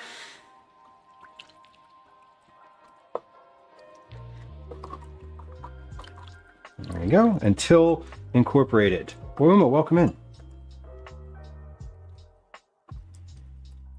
Well, it's just for what it's worth. I love the camping streams, IRL, especially the camping one. Well, thank you. Yeah, and I do too. I said that I was talking about the metrics more for the benefit of like someone who may be, for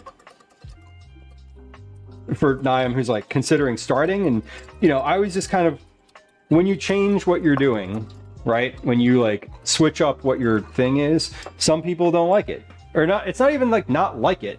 Like you don't have to like it. Some people just don't watch that kind of content. And that's okay. I like doing it. I appreciate that you like it. And like the fact that the viewership is slightly lower only means I've been doing it for less time. Like it doesn't mean that it's not as whatever. I was gonna say not as interesting, but like y'all be the judge of that. I'm not gonna tell you how to whether or not to be interested. Hey, listen, we have an ad break coming up.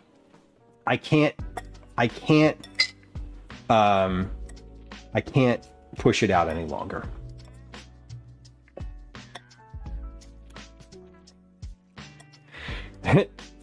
Niam, it's not bad that you only measure when baking. I think that's fine. I usually do too. The only reason I'm measuring this today, right? Literally the only reason I'm measuring right now is because I am testing a specific recipe.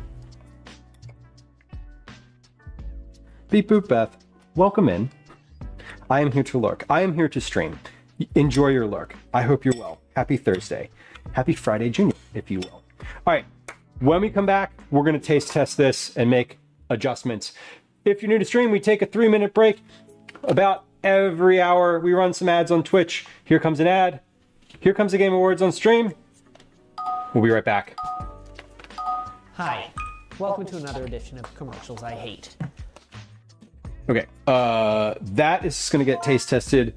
I am going to wash my cup measure because I'm going to need that for another recipe. Shit, my chicken. I gotta get the chicken out. The chicken is done. The chicken is fucking done. The chicken is so done. Oh my God. Good thing this is just gonna be chicken salad and not like eaten. Okay. God damn it. I definitely overcooked the chicken. That's okay. This is live, baby. That's how you know. That's how you know. If this was pre-recorded, we would just do that again. Got our backup chicken out.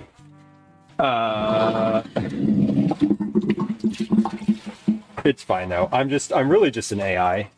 I don't know if you all knew that.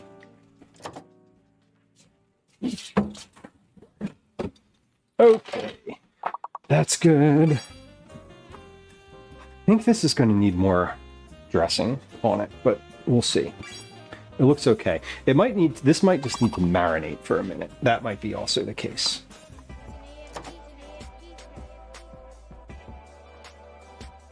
Okay, check this here real quick while I'm check something on my phone real quick, so I while we're taking a break, so that I'm not doing this while we're live. We are live, but you know what I mean. You know what I mean? Maybe, or you don't. If you don't, I'll explain it. I'll explain it when you're older. Okay. Last guess. 3, 2, 1. Oh, amen indeed.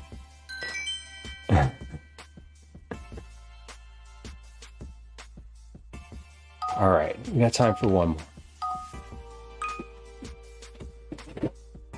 And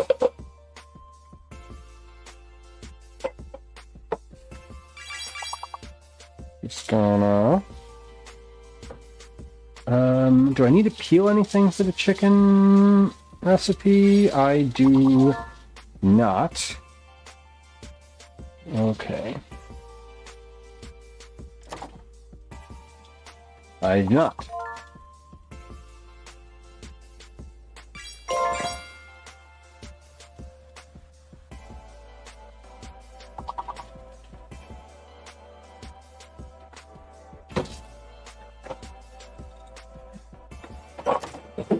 Okay. Hey, if you're on Twitch, you were experiencing an ad break and now you're not. Welcome back. Thank you for your patience. Appreciate it. We're finishing a game of Words on Stream. Which this board has suspiciously few letters on it. Like, really, where are the letters on this board? That's not a word.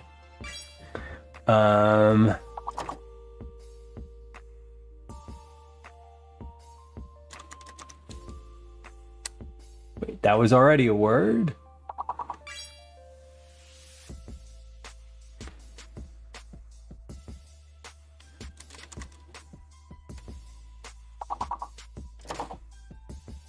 That was already a word. Damn, I'm striking out. I'm just not looking at the board. That's my problem. Well, we got a couple of guesses left. Get them in if you're getting them. Ooh. Couple right there at the end. Good stuff. D. Looks good, y'all. What is SETA? I don't know what that means. That's not a word I recognize. Chef Mega, welcome in.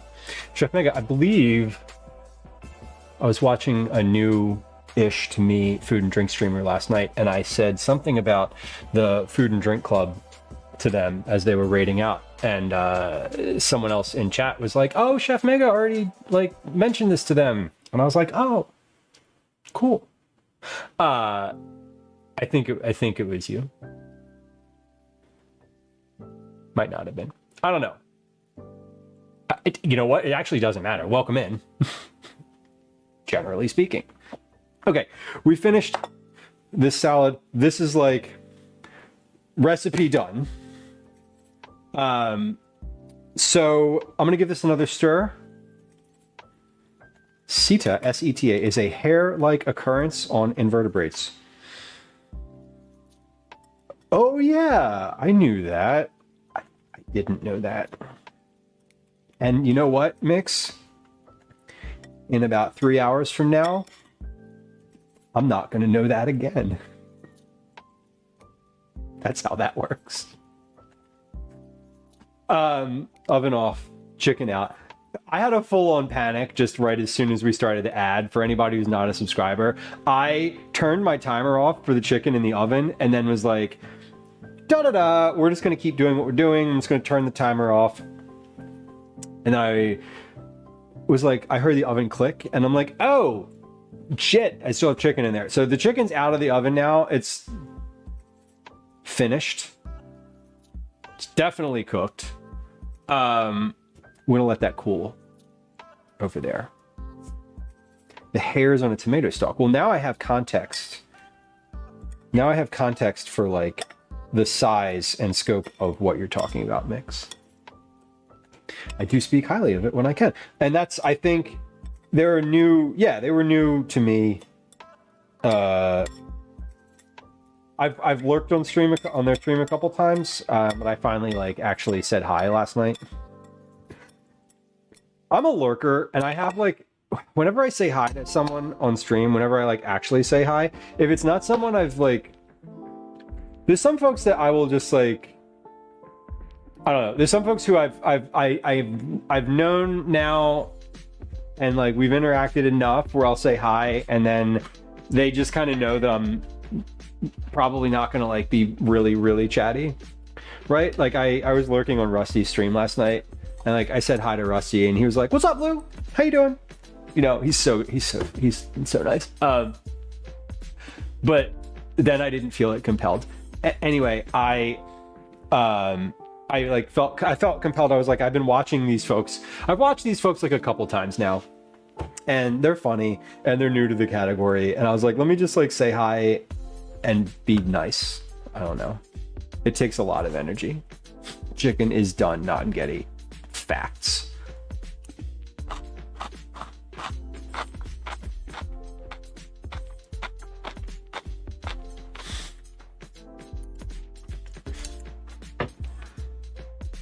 What does this need? This definitely needs something.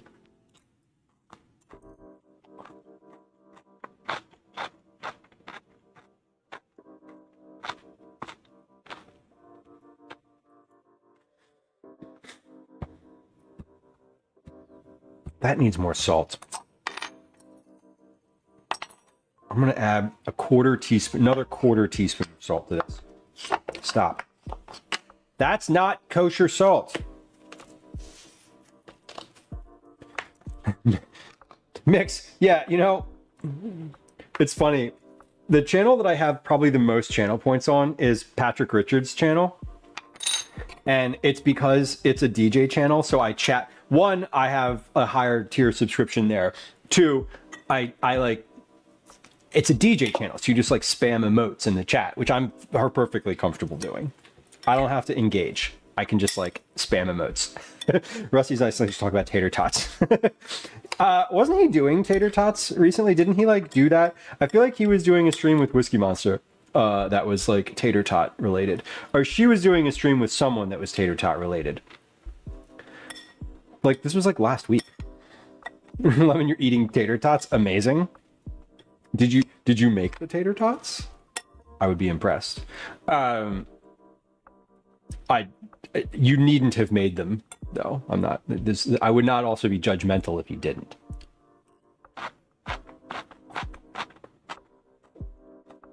Yeah. That's better. Okay. That was better. It needs a little more salt or pepper too.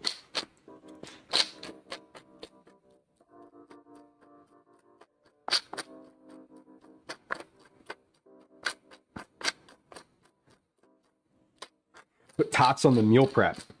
That's excellent. I've never made tater tots by hand. I've made tater tots from a bag. I understand that they're something of a difficult thing to do, or at least they're time consuming. That's what my read on tots is that they are relatively time consuming.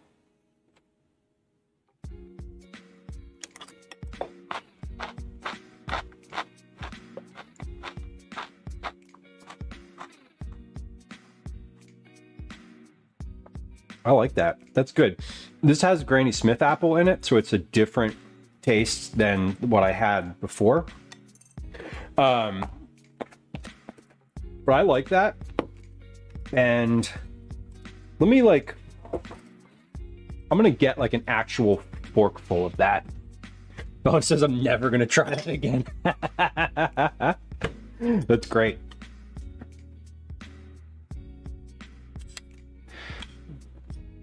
I've never made them. One of my friends who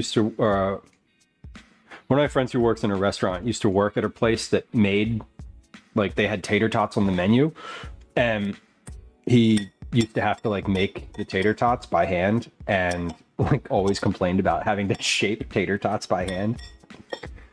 He's like salty about it. It's like, they're just fucking tots. Why do I have to make them by hand? It's stupid. Like, I don't know, because people go there for your stupid handmade tater tots, and you put like 4 of them on a plate and charge them $10. That's why.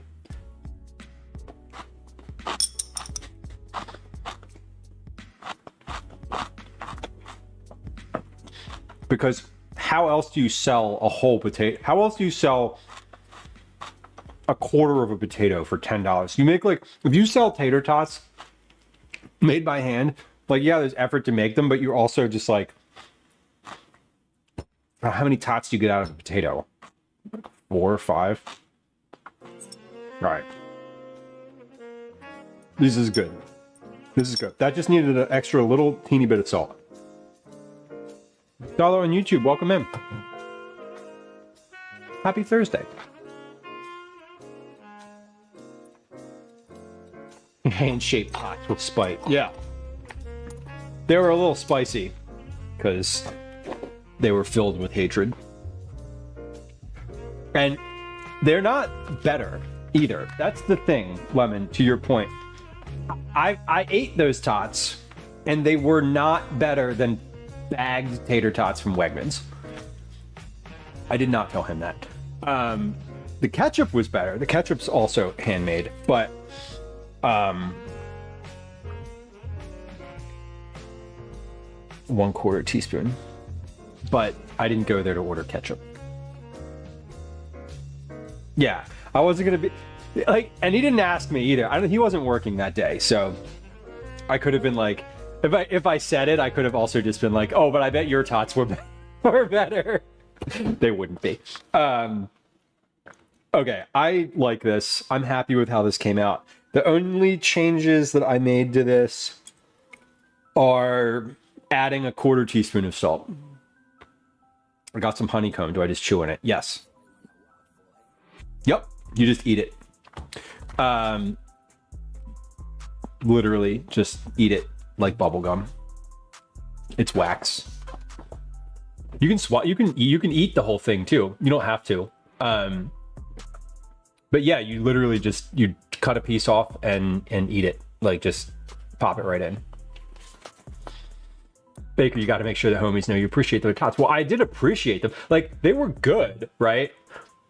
But I was also like, you know, the level of good that they were wasn't worth the level of effort to make them that good. There's certain types of foods, like that are sort of like this part of this sort of like industrial food system that, yeah, you can't really, like, there's no real reason to make them by hand, right? Like tater tots exist because someone figured out how to make them with a machine. Like, I'm guessing that like pretty shortly after tater tots were invented, someone was like, how can I make this easier? Let's make a thing that does the thing.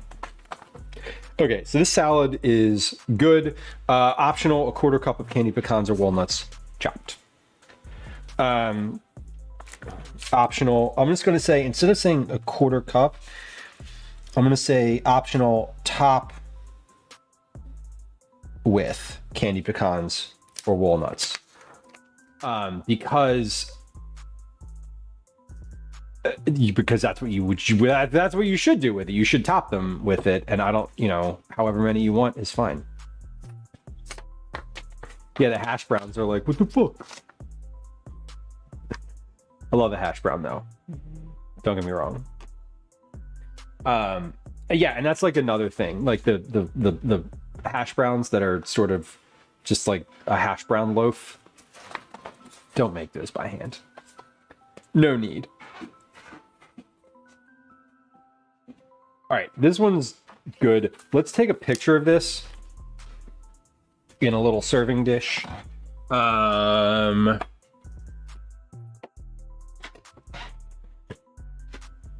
Take a picture of it with and without nuts, so that it is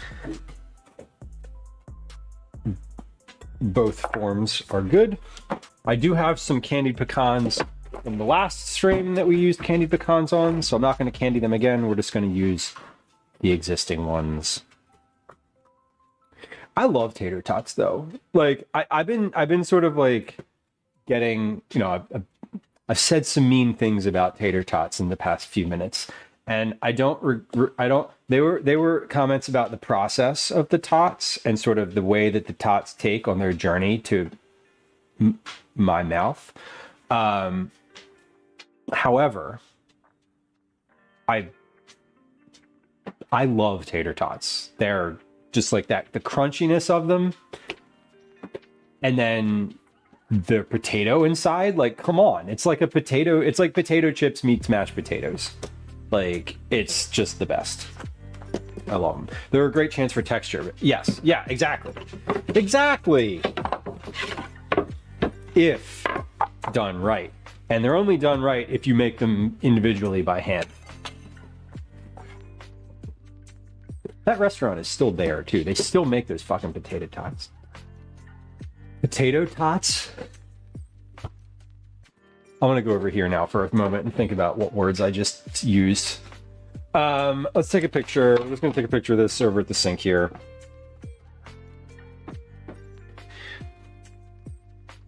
There we go. Apple kohlrabi salad. Boke. That's gonna be an emote at some point. They don't get a lot of media representation. No. And the hash browns, I feel like hash browns, they're what is like the most famous media presentation for hash brown or media? What am I trying to ask? I know the answer to the question I'm trying to ask, but I don't know how to ask the question.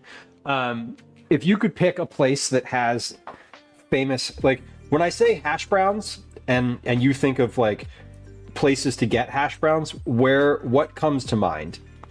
To me, there's really one place that comes to mind specifically, but that's because I live on the East Coast of the United States, close to the dividing line between the North and South, and there is a specific place that does hash browns very well. Idaho. Okay, fair. Fair.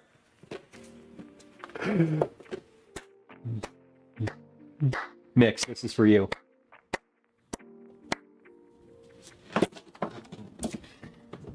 The correct answer, as my brain established it, is indeed Waffle House. But I understand that Waffle House isn't available to everyone. But yeah, their hash browns are really good. And it's like, why would you do these? Why would you ever make these yourself? Is my thought. When I could just get them at Waffle House and be happy. Well, y'all, this looks pretty all right. Denny's, Joe, yeah. Denny's for sure too, actually. Not as I'll still put Waffle House over Denny's, but I've definitely had some good breakfasty hash browns at Denny's at like 2:00 in the morning. Lemons says, in Toronto, breakfast places commonly only serve home fries, which I kind of prefer. A bad hash brown sucks, but a bad home fry is still okay. A bad home fry is just like cooked potato.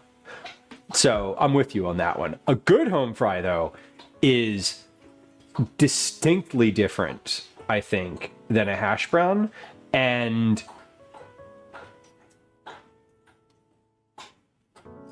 I still like hash browns better. But like a really good home fry, you gotta have crispy. Home fries have to be crispy. Like they have to have some crispiness to them.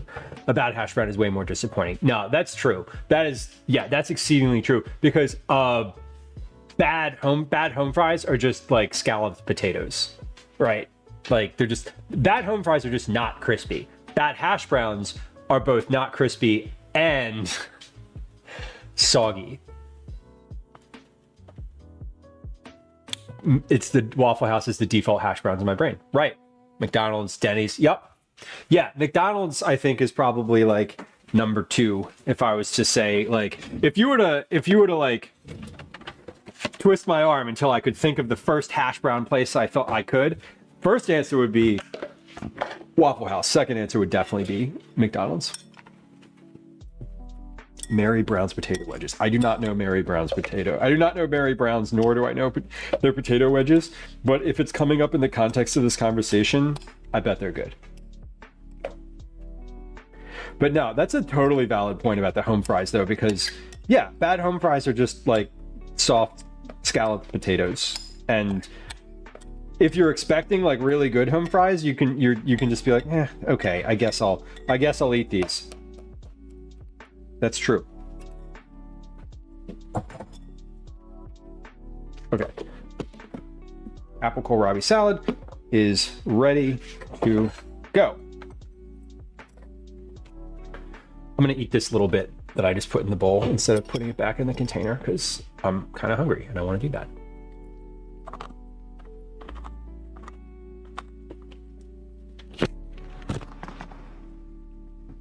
Move the microphone away from the side of my head where it's actually like touching my skull. I'm picking up all the chewing sounds. If the hash brown has no crisp to it and the inside is soggy AF, it's sad. It is sad. It is sad. And this is why I don't make them at home. Fellas, I'm sorry. Fellas, this is like the ice cream. This is like the ice cream scenario. Canadian KFC, only better. Okay, go on. Biscuits and gravy. Biscuits and gravy are an easy meal to make. Twinderella, do you have a regular biscuit recipe? I have a couple that I like. My friend Megan has one that's very, really easy and super, super quick. Mary Brown's is notably good. I've never even heard of this. So this is how I know I still got a lot of Canadian to learn.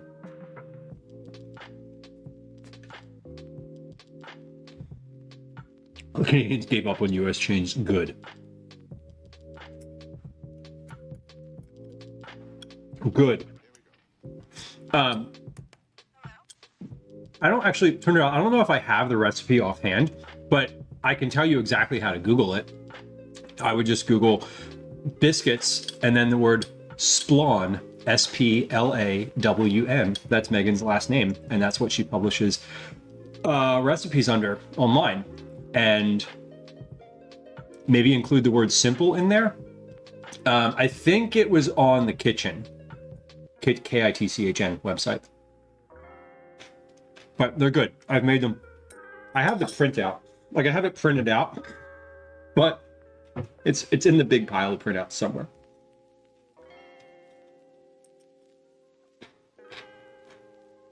Truro. Another one I don't know. Yeah, there it is. Yeah. Didn't I just feed you? That should be the one. Yes, that's definitely it. Megan's buttermilk biscuit. Yep.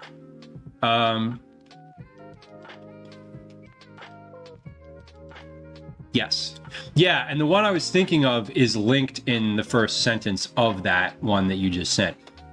Not the one I was thinking of, but that's the one on the one on the Kitchen.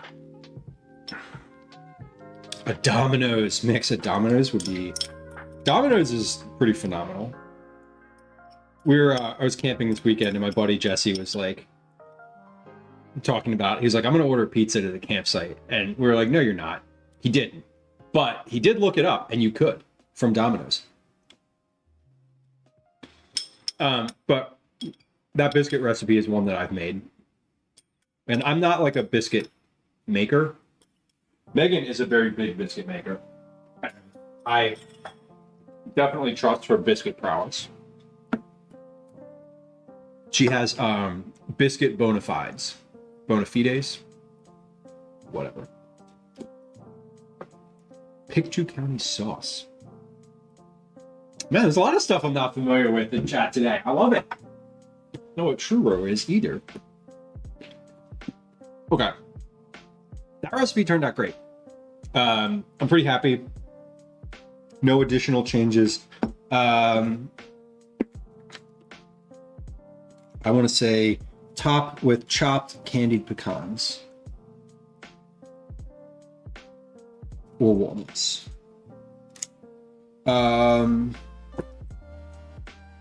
Yeah, I'm happy with this. Let's do the chicken salad next. Because that's the other thing we're doing today. I don't know why I said next, as if there was a different decision to be made other than doing the chicken salad next. There is. I guess I could start on the focaccia, but then I wouldn't make the chicken salad. Guy, welcome in. Nice to see you. Okay, let me wash my hands. We're gonna take this chicken and strip all the meats off of it. Should have about 5 cups of meat. I did last time when I was working on this and trying to figure out if I wanted to use a half or a whole chicken, I measured it in halves. This time we'll just measure out the whole chicken. You know what I want to do before that though? I want to take my tea off of the stove. I made some tea at the start of stream about 3-ish, a little less than 3 hours ago, and it's been steeping in this pot right back here, and I kind of want some, I'm not gonna lie. So we're going to take the tea bags out of that. I'm going to put some tea in a cup beforehand, and then I'm going to put the rest of the tea in the container. Wow, that pot handle was hanging out right where the oven vents, and the oven's been on for a while, and now that pot handle is hot, extremely hot. Pictou County pizza is a Nova Scotia legend, less tomato-based sauce. I quite love it. I love a unique pizza. I love a standard round red sauce pizza. I do like things that have some type of difference to them. I like that one. I'm gonna use the spaghetti scoop here. Got 6 tea bags in here. I don't know why I'm trying to get them all together. They are tied together. I don't need to. There we go. Ooh, Joe, a curry pizza place. Cool.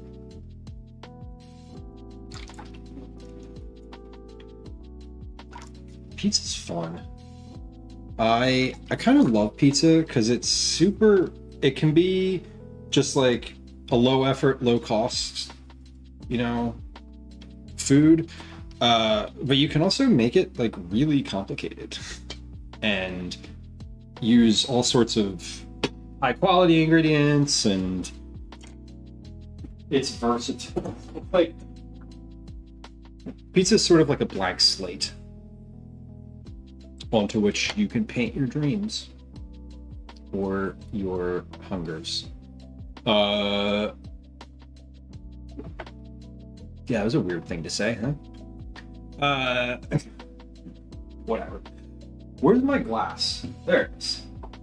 A glass over here. Not the broken one, but... No. Now, the only problem with using the pasta scoop is I can't then use the same scoop to get tea out of here. 50 sauce is mostly celery, carrot, and red bell pepper, and a little bit of tomato. Interesting. Okay, so they're just accommodating for the fact that like tomatoes aren't always available. So it sounds a little tangier too if they're using bell peppers. Great. That's tasty. That's a mix. This is a mix of reishi mushroom and dandelion root tea. So this is no caffeine. It's like an herbal tea mix. And if y'all have one of these in your house, Tupperware brand. Wow, never mind. It's not bad. This exact piece of Tupperware, like this one, not just something like it, but this exact one is older than me. This was the Tupperware that was in my house when I was a kid, a literal child, that my mom used to make iced tea. She used to make it in this container. She used to pour the boiling water into this container. This container has had like nothing but iced tea in it for like 45 years. I don't use it all that often, but it is literally the iced tea container. It is older than I am, dude. I don't know how I have this thing. I don't know when I acquired this from her, because my mom's still around, but I guess maybe she just got a new one. Anyway, I'm gonna, hold on. Can I hold the handle of this? The towel's like, how long can I hold this for? Okay, yeah, I can hold that. It's still very hot, but most of the tang comes in the oven. Roasting the celery, hell yes. I love roasted celery.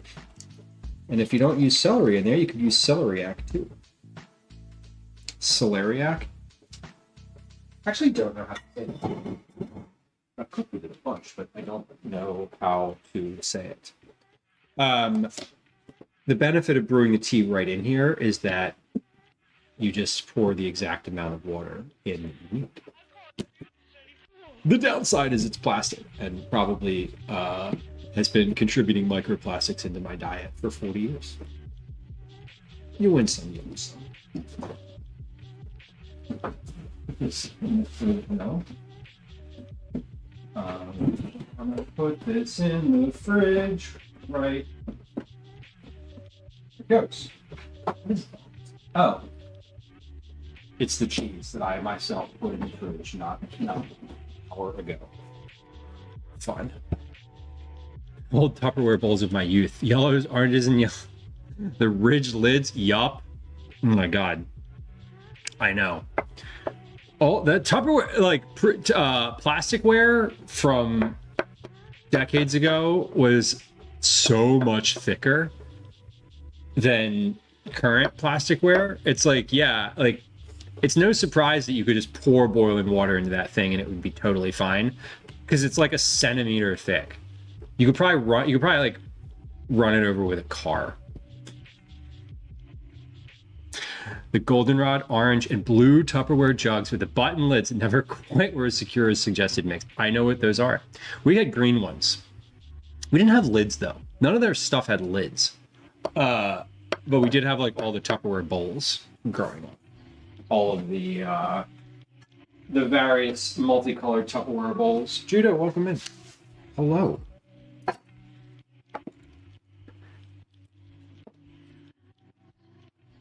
They knew it would wear down and become part of us. Yeah, there's like thick gouges out of the bottom of that container. It looks like someone put a cat in there and just like the cat was trying to get out. It wasn't me. It will definitely survive the apocalypse. Yeah. Yeah. Kohlrabi turned out great, Judo. The Kohlrabi salad looks like this. Oh, going to be on screen in just a second. So it turned out really well.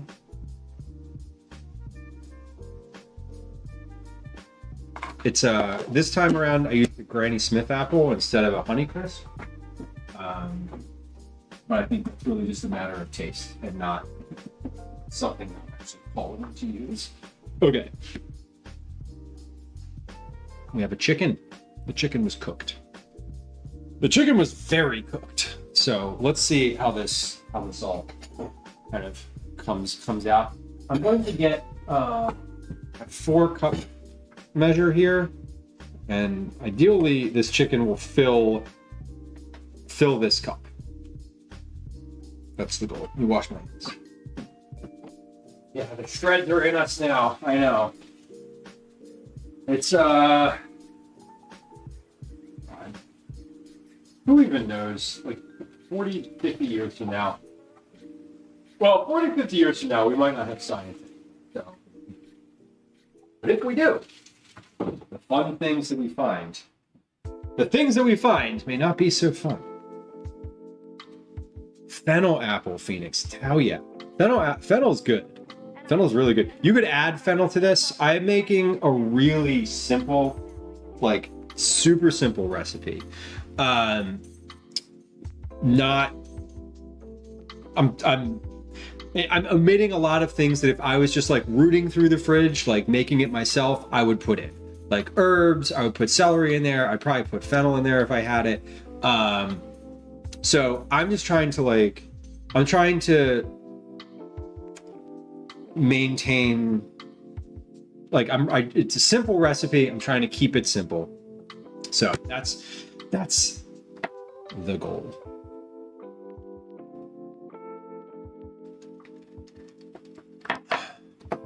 "40 to 50 years from now," Lemon says, "I'll be fully zombified into plastic and probably dead."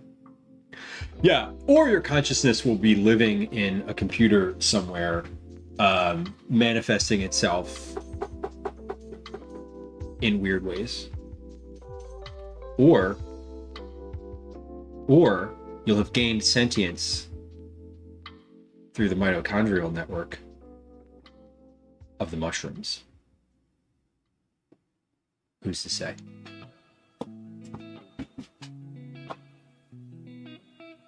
Fennel is the green that I hate the most. What do you hate about fennel? I love fennel. I like it raw. I also really love roasted fennel in a lot of different things. Yeah, I mean, you're going to literally be a conscious like mushroom member of like the mushroom kingdom. Fennel greens, I think, are good in a what are fennel greens good for? Fennel greens are good in pesto. They're good in like I kind of like them as a substitute for dill sometimes. They are definitely controversial. Not controversial. Some people just don't like them. And it's okay.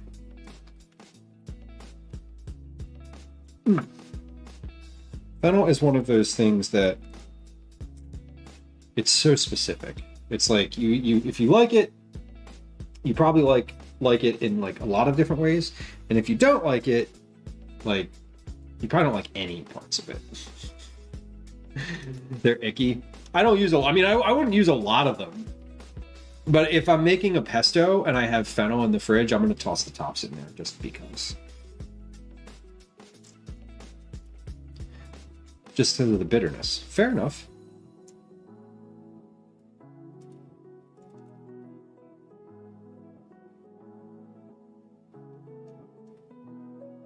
Mix, what did you learn? It reads very sweet to you, Lemon. I could see that. I mean, when I roast it, it's sweet. Like when you roast it, it's like very much not. I find that the roasting just like completely changes the dynamic of it.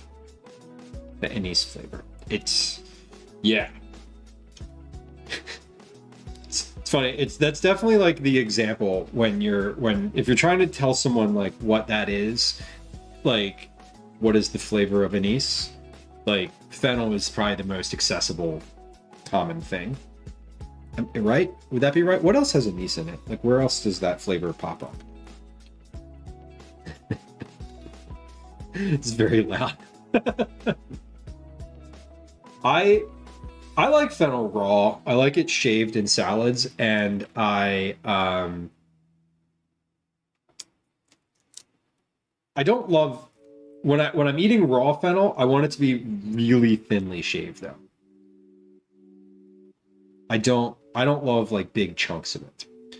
Nick says, I learned there's a guy in California who's growing wasabi, and actually the entire plant is edible. The leaves are peppery, like nasturtiums.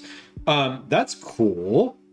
I understand that most of what you would encounter on this side of the world that purports to be wasabi is not. That's a thing, right? But like, what is it that mostly we are getting here? We, meaning the North American continent. Oh.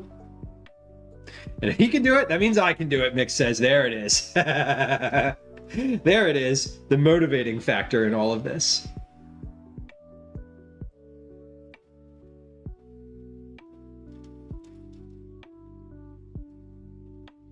Do that in Half Moon Bay.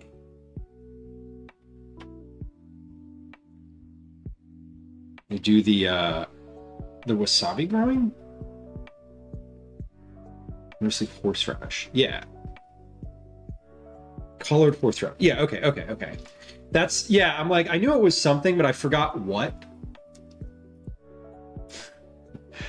You know how there's like, you're like, I know that it's not real, but I don't actually know what it is, so I can't speak to it. Baker, hibiscus powder? Oh no. What, I'm assuming this is intentional. What are you making?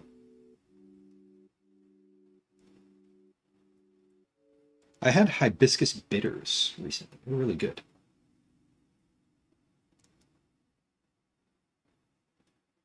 Yeah, horseradish mixed with white radish. Okay. And yeah, so like, whenever I get sushi, it's like the little glob of horseradish, the little glob of like wasabi, which is a weird, it's always like a color that doesn't seem right.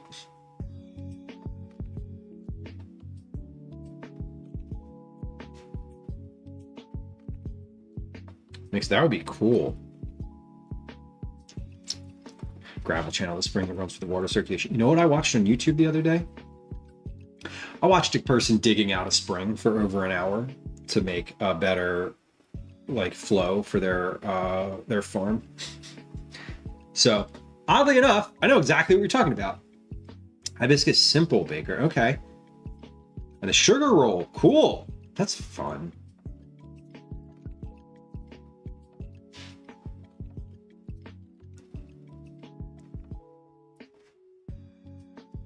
Okay, in 2023, there's a shooting in the agricultural area of Half Moon Bay where they grow wasabi. Interesting. Okay. I hope not saying this to make light of it, but I hope it wasn't about the wasabi. Ava, welcome.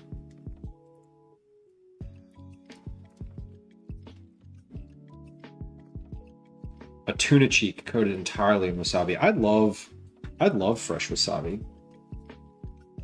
Whenever we get, so like I eat the horseradish stuff off the sushi, and I love that because it's like just spicy. I love the feeling that it gives me when I eat it in my face. It's kind of the best.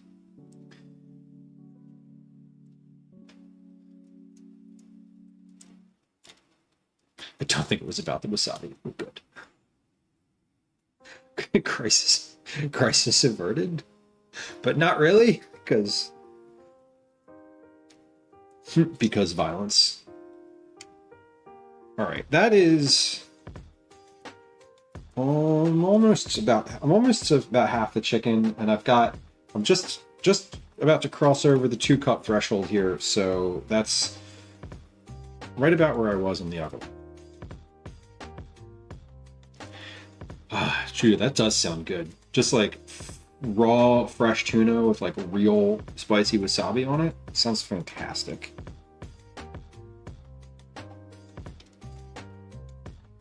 I would definitely eat that.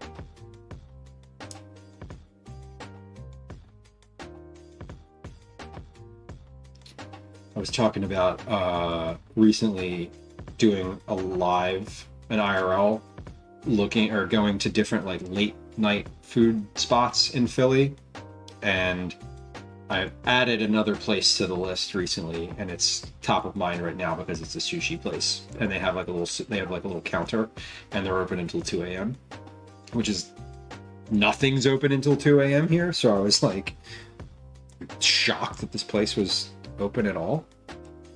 I went in there, this was like a couple weeks ago, I went in and I was like walking home, and I was like, what the, like, all the lights are on, like there's someone standing out front smoking a cigarette, like what's going on in here? The door was open, I could see like the bar inside, the sushi counter. It wasn't a bar, it's like, you know, it's a sushi counter. I don't dare go eat sushi here. I've not heard, but I feel like I read at one point, we get sushi with a somewhat regular rotation. Not that often. My household has a relatively broad rotation of like carryout food that we'll get like on our carryout nights, and sushi is definitely one of them. I love it. But I understand that there's like certain days that you should and should not order sushi, or that there's certain days where ordering sushi is like better because that's when restaurants will like receive their shipments. So it's funny. It's that's the type of food where like that little type of knowledge is real good to have. It says, I'll eat grocery store sushi. I ain't scared. I ate sushi from Wegmans on the drive to go camping this past weekend. It was all cooked, though. I am not bold enough to get raw tuna from a cold case at Wegmans. It was like cooked crab meat.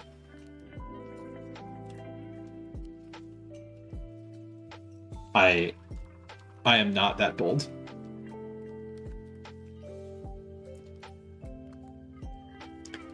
It was like tempura. It was like a tempura shrimp, you know, crab meat. Like it wasn't anything raw. They had a lot of options there that were raw, but I was like, nah, we're good.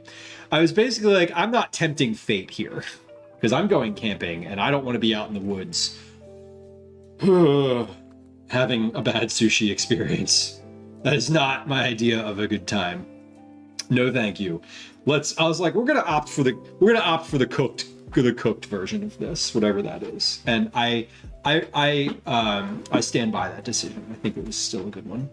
If not in the woods, where else? Well, I don't want to have that experience at all, but like, you know, I'd rather be at home, frankly, where, you know, the bathroom isn't a quarter mile away. State park campgrounds. Centralized bathroom.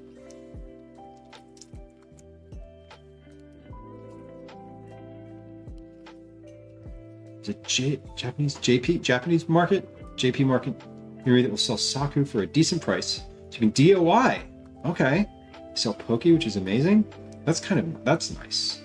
And that's where, like, if you have a good source for it, like go for it. I think that's kind of sort of where my head was at when I was talking about like the restaurant thing. Like if you're ordering it and you want to feel like confident in it, you know, order it on the day that they get their stuff in. They get their, you know, a shipment in. Now, it's not to say that they won't use the old stuff first. So maybe order it later in the day. I hope there isn't a risk of hitting your ankles. I don't know. My brain's like trying to wrap itself around that statement. And I don't know that I want to go. I don't know if I want to. Food looks great. Thanks. Working on it. Yeah, this is definitely about 5 cups of chicken. This is what we want. And I've got my little pile over here. This is going to go in my stock bag after the fact for soup or whatever. For stock, not for soup or whatever. We're making stock out of it. What's the difference between stock and broth? Is broth vegetables and stock has meat products in it? I know there's a difference. I just like I can't bring it to mind. And I definitely just said stock like I knew what I was talking about. But then I was like, wait, am I actually making broth? All right, almost done. Almost done. I think stock has meat. Oh, broth is just meat then. And stock has celery, onion, carrot, your mirepoix.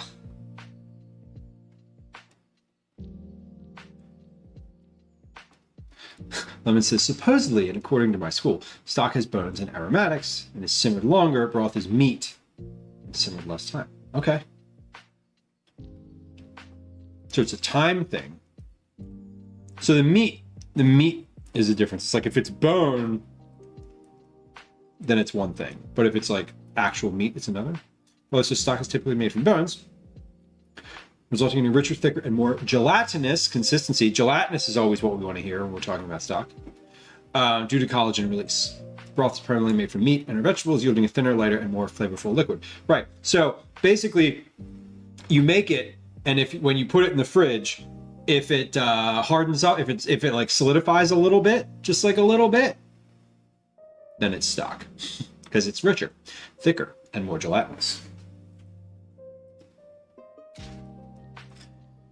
Yeah, bone broth is good. All of them are good. It takes longer to extract flavor from the bones. Times incidental. Okay. When you make a broth or a stock, when you use bones, do you break them? Sometimes when I'm making a stock, I will like take the bones and just snap them in half. I don't know if you're supposed to do that or not, but I feel like that sort of gets that like helps it like definitely gets the liquid inside. I know I've done that plenty of times and like taken the bone out afterward and have it was like nothing inside, you know? All of the answers were appreciated. Thank you. What's bouillon? Bouillon is just the cubes. Bouillon isn't real. Bouillon is just a clue. Bouillon is just a flavor cube. You got the 50 Shades of Chicken book? Oh no. I can't wait. You roast them first? Totally. Sometimes I will do that. If I'd have remembered today to do that, I was like not in that mode, but I would have put I have the spine from this chicken, but from when I spatchcocked it, I have it in my bag here. If I had stopped for a second and thought about it, I would have put the spine like right on the sheet pan and then tossed it in the stock bag. I did not, so it's not how it works. It's not how it worked today, but it is. It would be a good idea if I should remember. Speaking of good ideas and stock, I'm going to take all of the like gristle and bits off of here. and scrape those into my stock bag too, because this is like the good stuff. This is the stuff I like talking about flavor. That's what's flavorful right there. And that'll just kind of mix in and then freeze with everything else. And when I'm ready to make stock out of it, I'll just dump it all in a pot. Cover it in oil. All right, let's wash my hands here for a moment.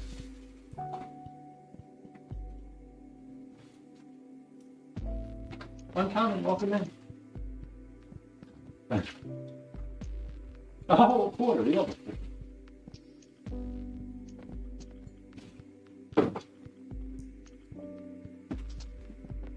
We will, the rinsing will continue until morale improves. All right, that is about 5 cups of chicken, 685 grams, it says. You want to know something wild? Y'all, this recipe, when I wrote it, the last chicken I got that I made weighed 685 grams. Wild. This is literally, it's 685 grams on the scale right now.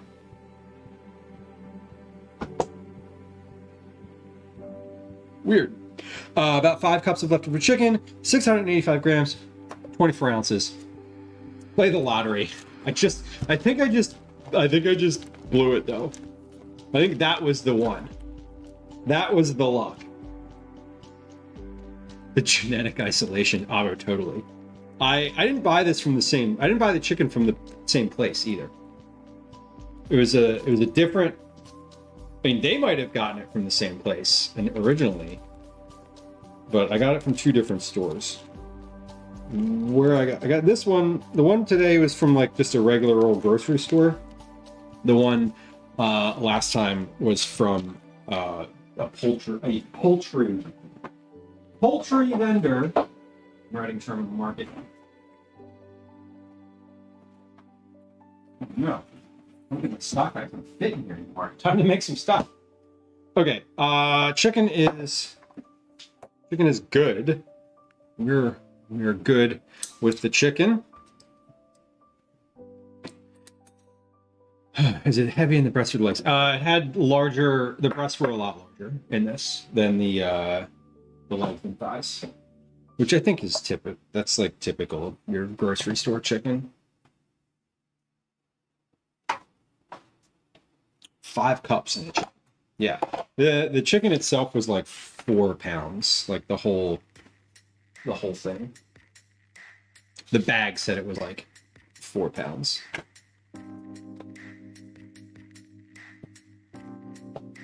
Okay, so we're gonna work on this a little bit more. We are gonna take a quick break here for just a few minutes to run a few ads and play some games of words on stream. And I am going to, what am I going to do? I'm going to file the dishes that are in the sink into the dishwasher or the dishpan, respectively. When we come back, we will make chicken salad. We'll do the celery, the grapes, the mayo, the mustard, the lemon juice, the salt, the pepper, the tasting, the testing, the recalibrating, all of it. We're going to do that when we come back.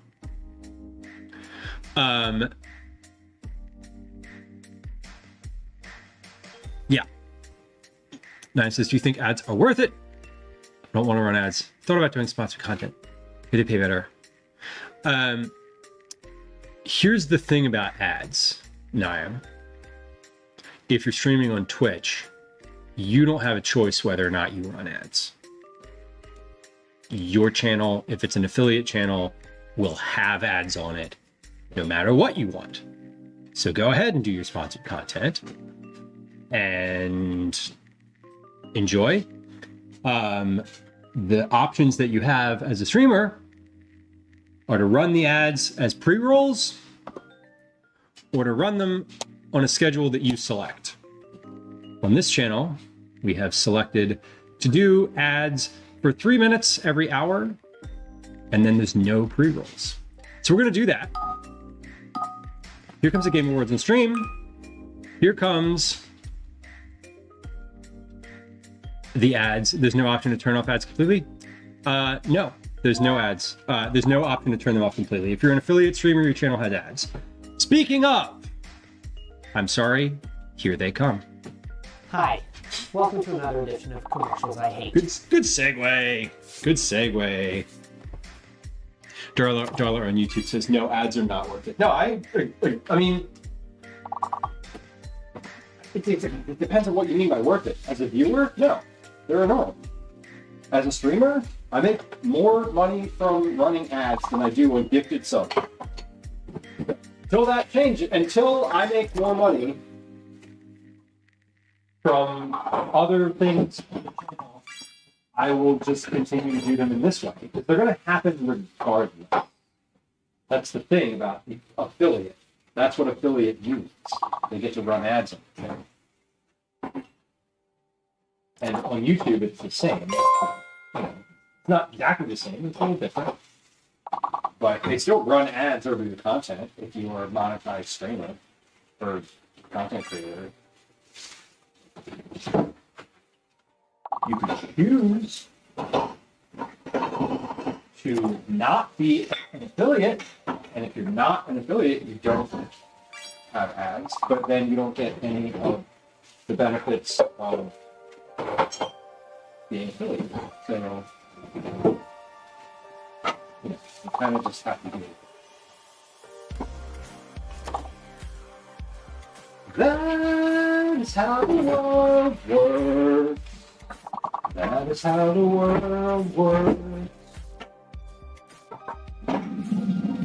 Hope you learned your lesson. Again, it hurts. That's how it works.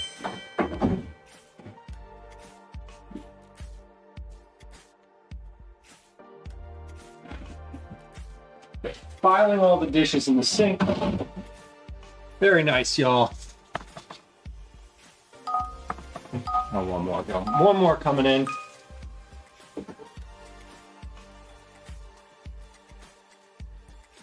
That's what I said. The ads will run regardless if you're an affiliate. If you're not big enough to make money from the spot, then that's how you make money. Is being an affiliate.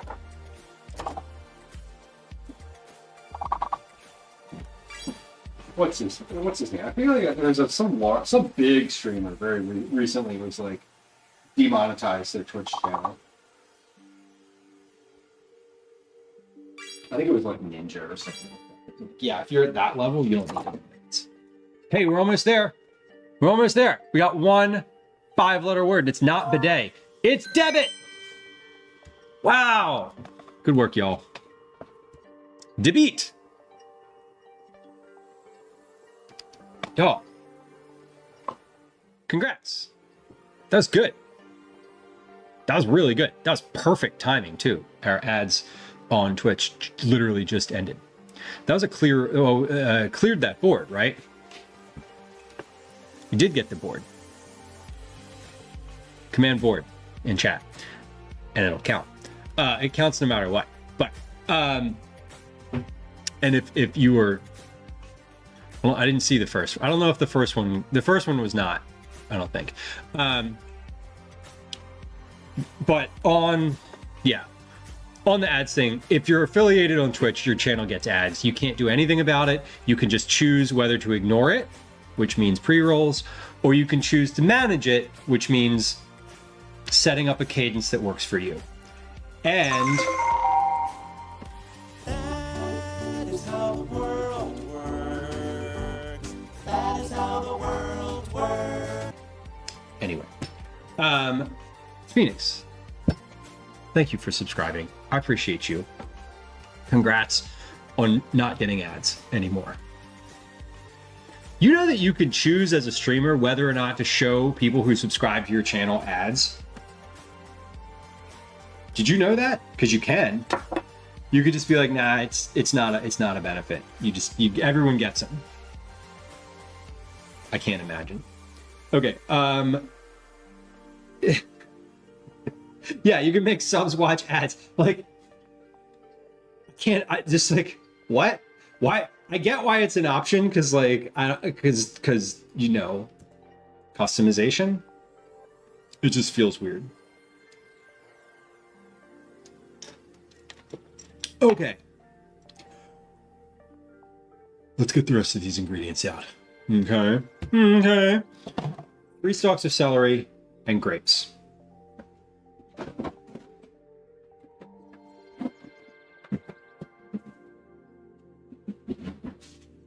Three stalks of celery. That is a unspecific number. Or an unspecific physical amount. Your stalks may vary.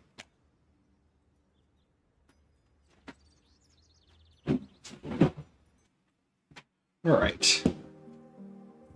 Check your bloodstream. Welcome in. Good to have you. Good to have you. Some people need that extra 7 cents a month. Phoenix says, "Well, Phoenix, I said this during. I'm renting the salary off. It has some dirt around the bottom. I said this during the ad break for the benefit of people who don't get them. But I make more from the ads that we run every hour a month than I do on like gifted subs every month. That has nothing to do with y'all, because I don't even really ask for that. But it is beneficial. Like it is a benefit. There is some gain from it. It's not worth it. Yeah, you do make a little bit from Twitch Turbo too. This is true. Mundane, that would be a sneaky thing, just like it's on already. Do I like cold soba? I would eat cold soba. I don't think I've made cold soba before, but I do enjoy it. I do not like gazpacho, but noodles definitely. Boris, hello, welcome. Cookie Stream 469, nice. Every time someone in my house says anything with the number 69, I'm always just like, nice. And the other day I did it and Gwen was like, what are you doing? Why do you do that? And I was like, 69, nice. And she was like, And I was like, don't you play Fortnite? Don't you understand? I don't know. Do you ever think you'd move to Miami in your old age? No, because when I'm old, Miami's going to be underwater. So no. Also, no, I don't want to move to Miami. No offense, Miami friends. Fellow says, I'm retired, but thinking about coming out of it. Oh, God. Yeah, I mean, I was talking to both of my parents about this at one point or another, and being like, yo, who, they're like, oh, retirement. And I'm like, who's going to retire? When the fuck am I going to get money for retirement? Where would my retirement money be coming from? Like, I don't have a pension. I don't, like, how, where's that going to come from? Right? So what's saving? What's saving? Who does that? My kids say nice and have no idea why. I know. See, now, we were talking about, listen, remember the other day when I was like, Calvin, like, knows a lot and, like, asks a lot of questions. Like, he knows what that means. He understands. He gets it. Because he asked at dinner. Because Gwen said something about something 69, and we were at dinner, and I was like, nice. And he was like, nice. And Gwen was like, what the fuck? Why are you indoctrinating him into this? And I was like, because it's funny. And she was like, he doesn't even know what it means. And I was like, care to explain? And then it was explained.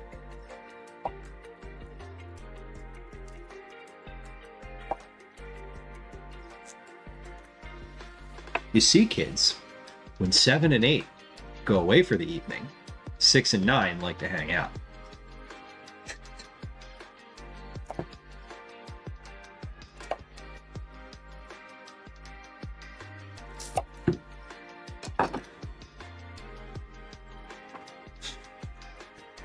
Me, no offense. Lemon, yes offense.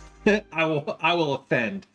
I guess I was gonna say I wouldn't move to Florida, but like I don't really know. But like I don't know. Every time I've been to Florida, it's been humid and hot, and like that's not the environment I enjoy. So just from a very purely environmental perspective, I'm good. I would sooner move north for my retirement than go anywhere south of here. Velos, there's one in Florida. We're building one in Florida. Have you heard?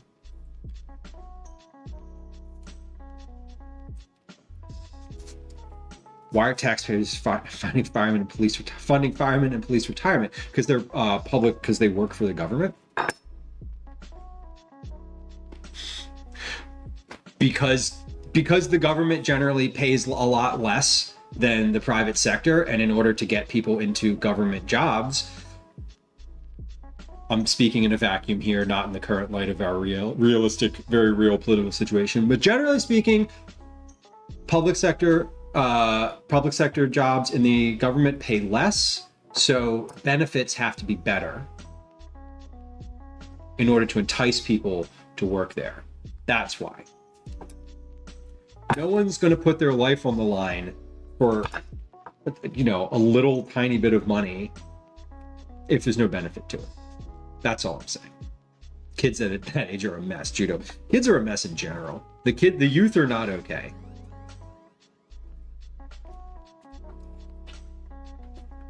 If mine asked, I'd tell, Twinrella says.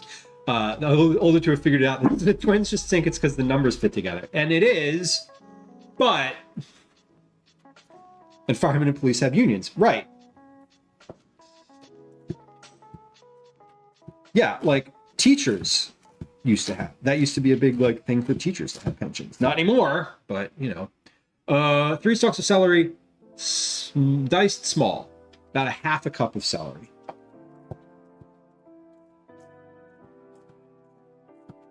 Okay. About a half a cup of celery.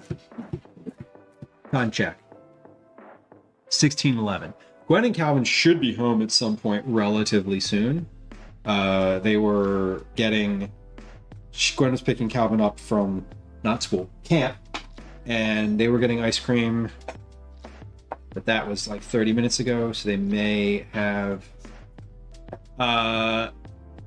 Naeem says, I think unions need to be banned.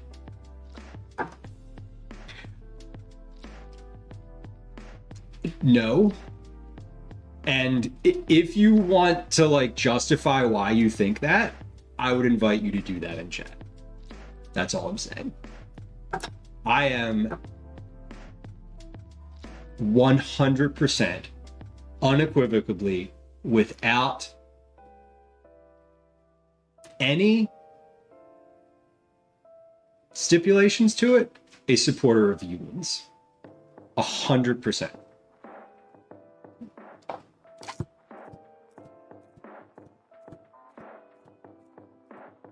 And I know why. And I know exactly why. And I can articulate exactly why. But I'd invite you to articulate why you say they should be banned. Please.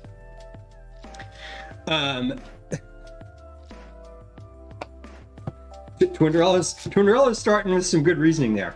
I said I don't really want to get into politics today, but unions, I don't know.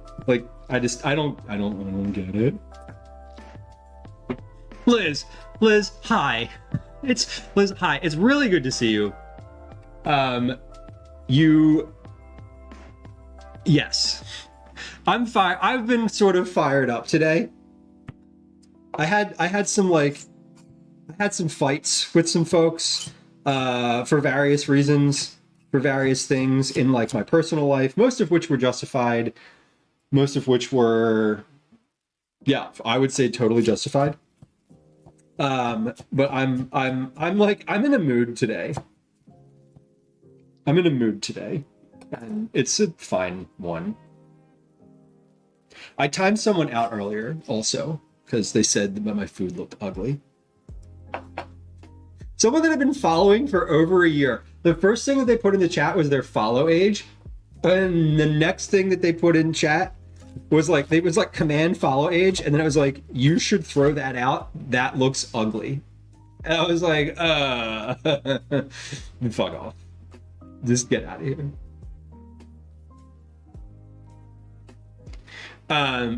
Unions seem evil. Okay.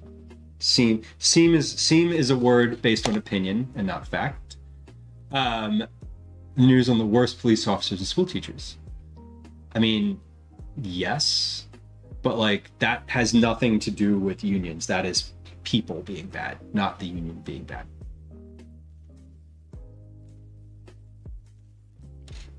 Yeah. If we lived in a country with better worker protections, we might not need unions, but we don't. We live in a country run by capitalism, so we need unions, like full stop. We live in a capitalist country, therefore unions are necessary. Like there's no other argument to be made.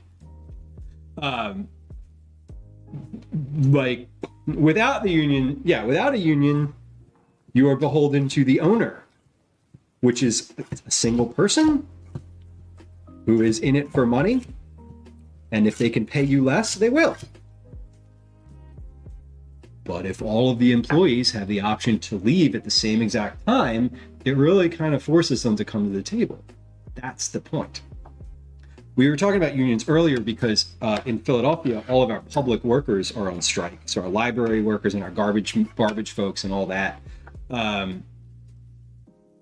they're on strike right now because the mayor doesn't want to pay them. And I was saying earlier in stream how I've called the mayor's office multiple times and like screamed at them.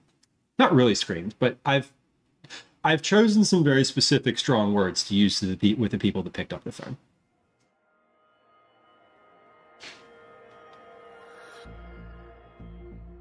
I feel like unions only stick up for the people who are in them. That's the fucking point. That's the point. That is the point.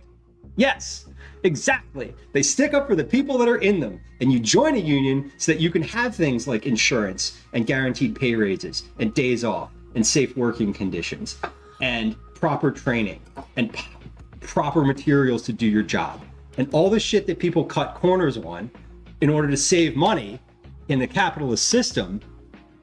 That's why you need a union. Full stop. I can't make this argument any more clearly. If you want to work in an environment where you have healthcare and safety and pay that lets you have one job, then you want to be in a union. That's it. Yeah, and some unions fighting for Kohlrabi. They're not fighting. Yes, Niam, exactly. I'm not prescribing a value judgment on the industry of coal versus the industry of green energy. I'm prescribing a value judgment for the worker. The worker. If you're not for the worker, that's a problem. We can talk about whether or not coal is good or not, but functionally, for the folks who work in a coal mine, their job should be safe and they should have time off and get paid. Like, I don't think that's an argument that you're making, right? Oof, Liz, I'm really sorry to hear that your communication was not received in a... I'm really sorry that whoever you were talking with and whatever it was, that they were not coming to the table with you. Trying to communicate with somebody and getting stonewalled is awful. Is awful. Lemon, I agree with you. I agree with you. Yeah, like, I'm in a country where if I don't have a job, I can't go to the hospital. Right? So, like, that's what a union is for.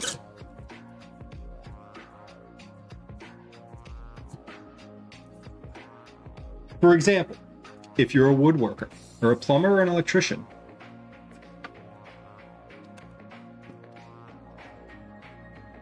and you are out of work, if you are a member of the plumber or the electrician union, you can still have your insurance because your insurance is through the union, not through your employer.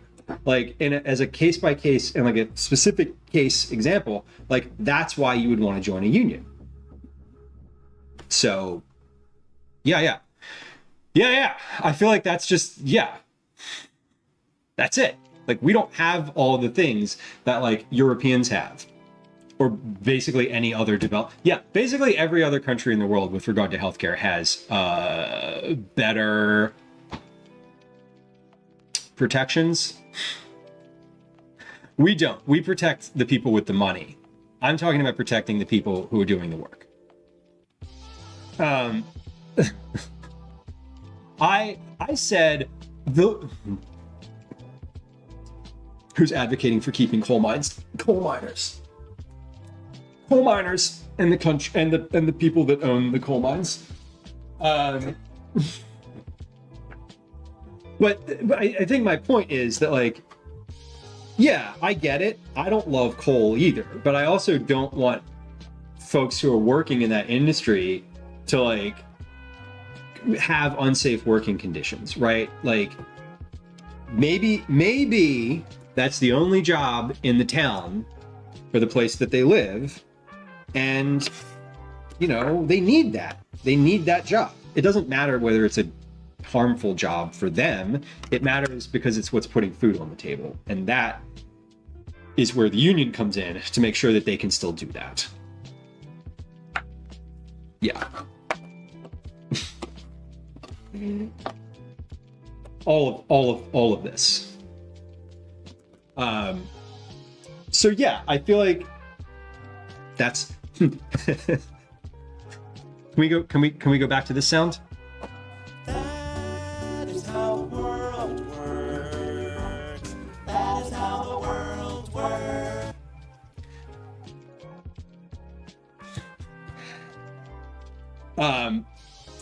What am I even doing today? Sorry, I was fucking fired up this morning. I got up in a mood. I spent time on the phone with people who work for the city of Philadelphia today. It was a lot. Shayna, I saw your note. I'm sorry, Shayna, I saw your note about ChatGPT. Wild. That is wild to me. I hope things are coming through for you. Not coming through. I don't mean like coming through like a transmission coming through. I mean like I hope you are moving through. Hospitals don't have to treat you, right? If you don't have insurance, the only thing as an emergency department can do is their best to keep you from dying. Right. And then they can sue the hell out of you for not being able to pay.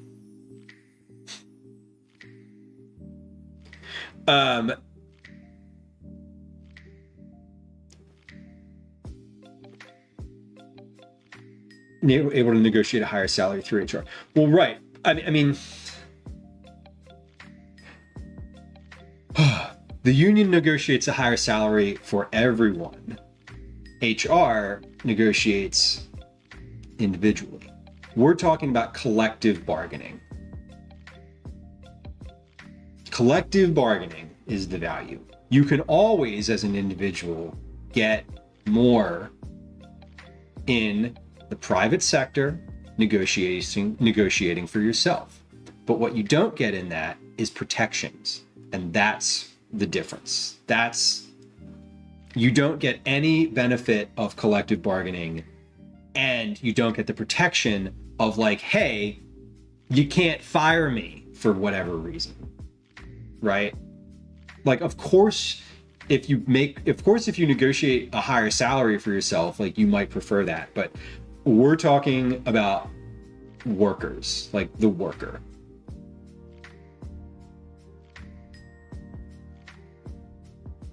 Cyborg. Oh no. Well, perfect. Perfect.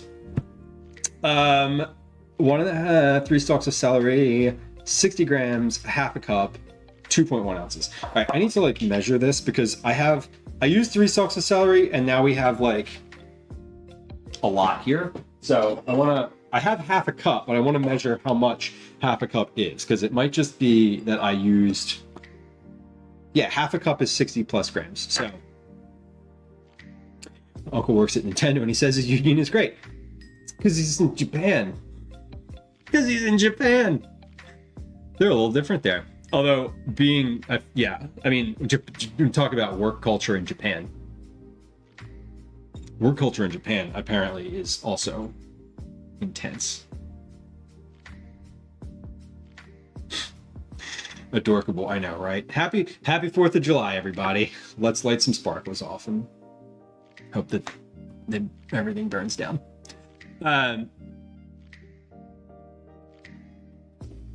Yeah, that's what I woke up fired up about today. The healthcare bill stuff. Wouldn't protection happen under legal laws and stuff? No. No. No. Just Google, look up the words industrial age and tell me if that's if anything in that world is a world that you would want to work in.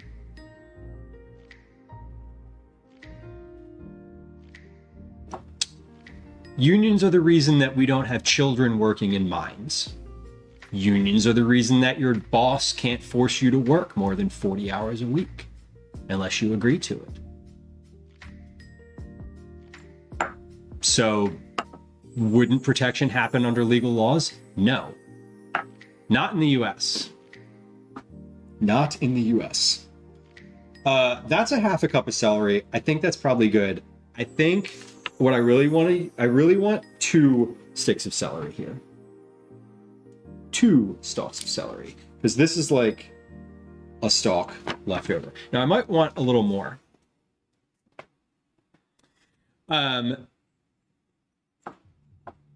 We never were a democracy, right? Constitutional Republic. Exactly. Totally. And Lemon, just to work, like Naeem's been in chat for a while, like not for a while like today, but like I feel like we've had these back and forths before.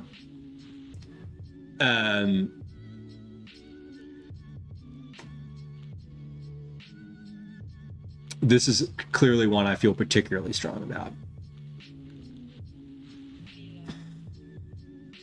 Adorable, totally. I blame everything.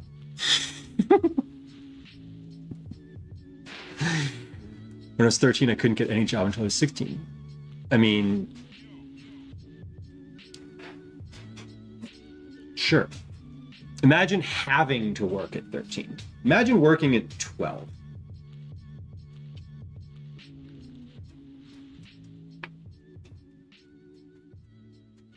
Twinrella says, I am okay with childhood not being filled with work. Same. Same. Same. Chicken salad. We're getting there, y'all. We still have focaccia bread to make. It's 4:30. My time. But we're almost there with the recipe testing, and the focaccia is going to be super simple. So, not too worried about it. Rotisserie chicken, meat, picked, shredded. Got that.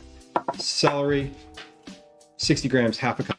Got that. 1.5 cups of grapes, quartered lengthwise. What do I do with the rest of this? Should I put that on top of the focaccia?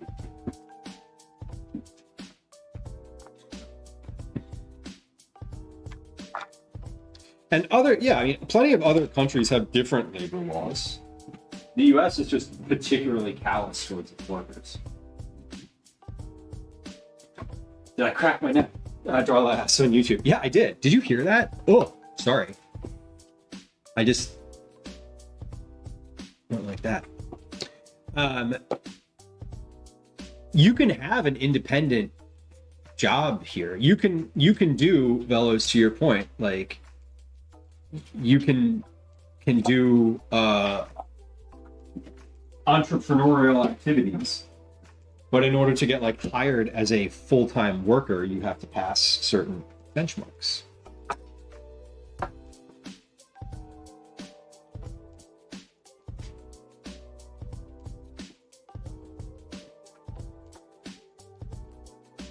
Liz says, my niece and her dad have to have a big conversation about the Scouts program and opinions on selling cookies that help support others' salaries.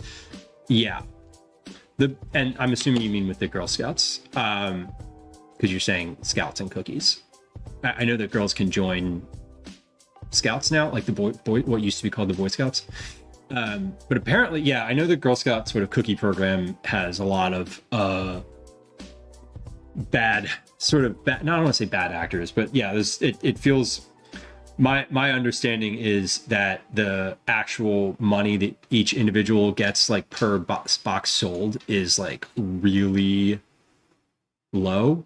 And I know that for Girl Scouts specifically, they mandate that units do sell cookies, whereas in Boy Scouts they don't.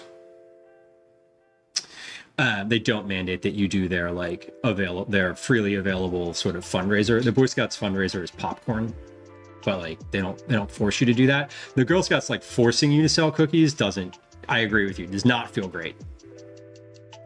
A junior volunteer, totally. Right. And in some places, like where I grew up, if you were under 16, you could start working when you were 15. If you were like under 18, you were capped on your hours. So there's rules, but you know,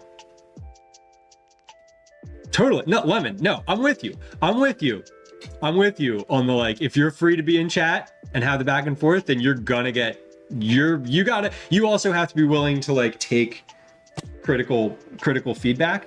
I think from my point is that my point in saying that was that I'm receiving it as a conversation and not as a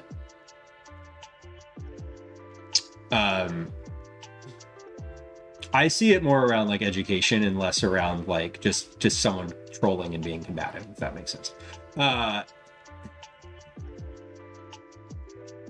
I think that's a cops issue, not a child labor issue, Twinderella. Probably, although depending on where you live, it might not be. Family business under 16. Yup, Adorable. You can work your own kids no matter what, which is great. Exactly, very low for what they mandated to sell. Yeah, you get like 5 cents per box, and the boxes are like $5, $10 each or something. Starbucks says the Girl Scout cookies also are made with palm oil from plantations that use child labor. So there's that. There is that. Yeah. I will. You wanna support the kids, and as an adult, we sort of know, what's behind it, you know. Grapes. Where's Mike? Oh, there it is. You would have supported her either way, even if you didn't like it. Totally. Yeah. I think that's from a parent perspective. I appreciate that, because sometimes, like programs like that, like Scouts, like I've thought about Calvin being in Scouts. I was in Scouts for a long time. I was a Cub Scout. I was a Boy Scout. Like I was a Scout. Like I was in that shit. And I would not force Calvin into it. I haven't brought it up. He doesn't really have any friends who are in it. But like if a couple of his friends started joining Scouts and like doing it and participating, and he wanted to do it, my opinions aside, I would absolutely have him in Scouts. My opinion is that the Boy Scouts are a dying organization that took way too long to see the light of good and are now just sort of very, very, very, very slowly drowning. I also think that the Boy Scouts in general was founded in a time where like youth organizations were much more prevalent. Are those grapes? Darla asks on YouTube. Yes, they are. We're making chicken salad, a summery chicken salad with grapes. 1.5 cups of whole grapes, in fact.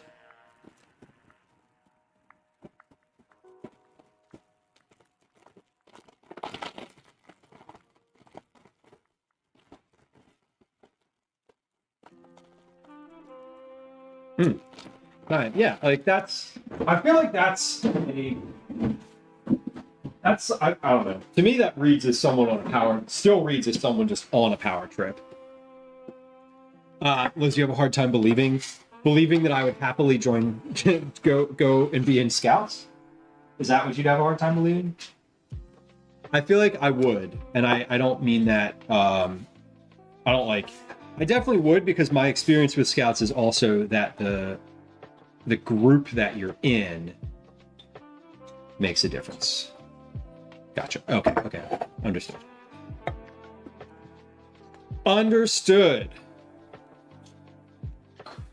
Cyber says, when I was a kid, I did Girl Scouts and also Indian princesses. Holy shit. We just steeped ourselves in cultural appropriation. Love me some cultural appropriation. God damn. The Indian Princess program. You know that's around. You know that there's some YMCA somewhere in the world just carrying that torch to the grave. And believing that a cop only enforces. Right. You have to remember that they're just people too. That's the thing. They really are. They're just people. Horrible. Terrible people. But they are people.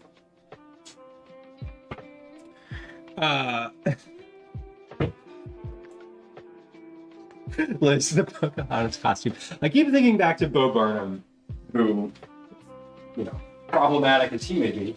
And that, he's like, he has a song where he talks about like dressing up as Aladdin.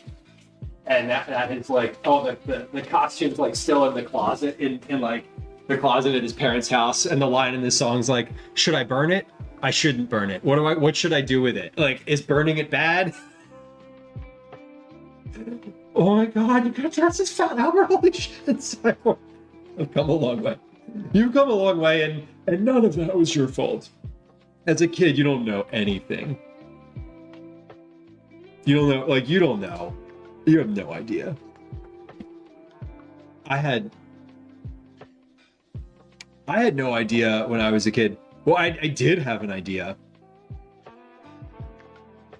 when I was a kid, but you just have no sort of, a slow dawning of realization happens, and some people just never get there, honestly. Yeah, police aren't there to protect people. That's not true. That is not a true statement. Whatever they say about that is not accurate. In the 90s, we just weren't as aware of what that meant.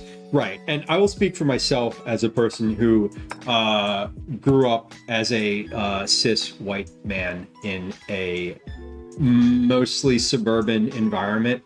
I wouldn't have known what some of those. I wouldn't. Nobody talked about it. You dressed up like an Indian for Halloween because that's what you did. And no one was. I think my point is that it depends where you grew up, because Native Americans were certainly aware of the appropriation. Anyone whose skin is brown is certainly aware of appropriation when it happens.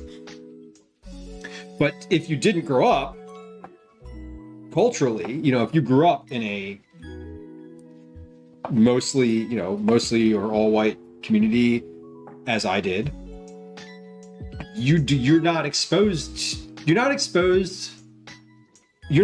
receive any of that, and nobody in your community's talking about it. That's the thing, is the talking about it, right? If no one in your community is like, hey, maybe that's not the best thing to be doing there because of all of these reasons. If no one says that and you never hear that as a child, then you just don't know. That's the thing. It's not like nobody knew. It's that you didn't know because your environment didn't have those inputs in order to make you aware of that information. Right?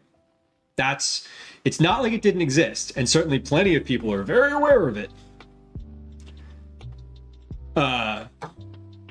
It's just that, you know, your environment was not.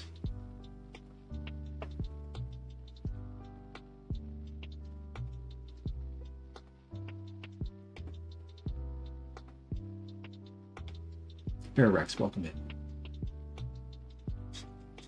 Yeah, I didn't know what appropriation was. Right, because we were appropriating the shit out of all sorts of stuff, and nobody checked anybody on it because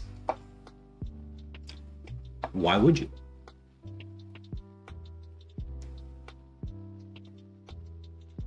Because why would you?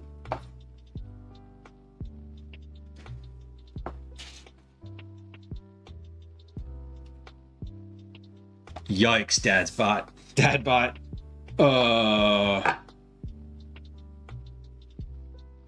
Okay, yeah, I know why it asked that, but like, Jesus Christ, Dadbot, read the room. Oh my God. Oh my God.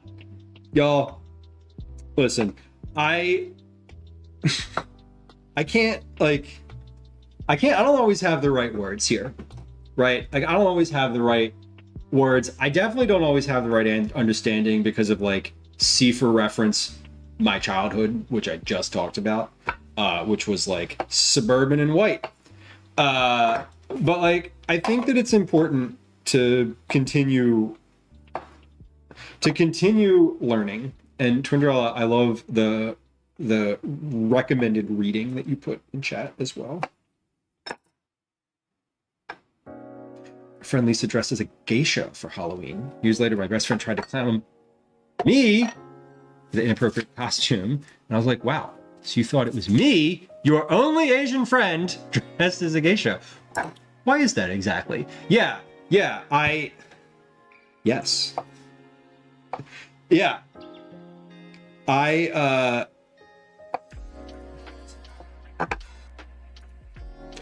That tracks. That story tracks, and nothing about it is surprising.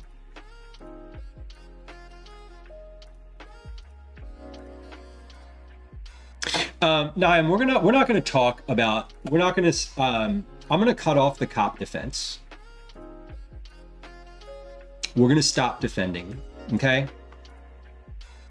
Because you're wrong, and I'm gonna ask you to stop with defending cops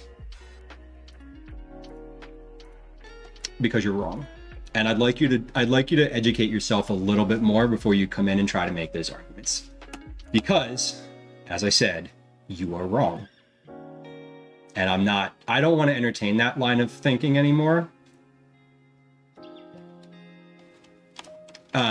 So if you would like to continue to chat and like hang out, that's fine.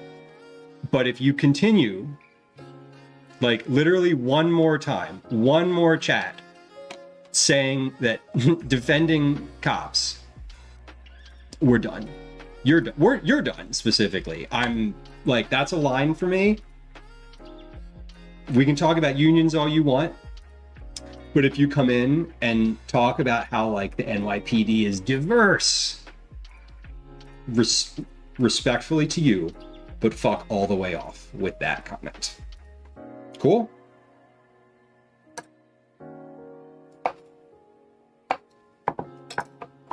So just like chill on the cop defense.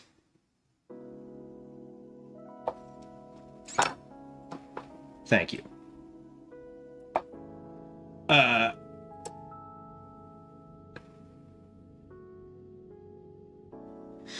Bear Rex says, I think humans have become comfortable sharing our cultures through food and music. When we step over the line into appropriation territory, it can be difficult to differentiate. I kind of agree with that, I guess. I think that partially, there's still a lot of education for people who didn't grow up in diverse communities, or who didn't grow up with diversity around them in some capacity.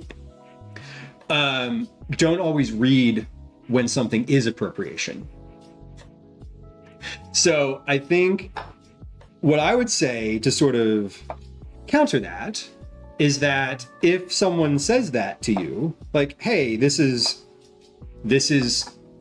whatever because of this reason, I think that the response should be to listen to them first. We do have a much more connected global community. We do have, you know,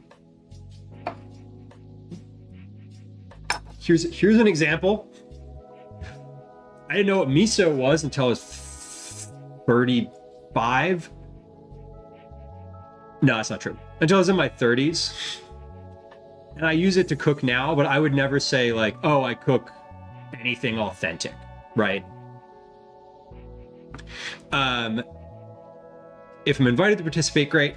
Otherwise, if it isn't my culture, it isn't mine at all. Yeah, I mean, like, I think that my example was specific to food. Lemon, I think that's a good, that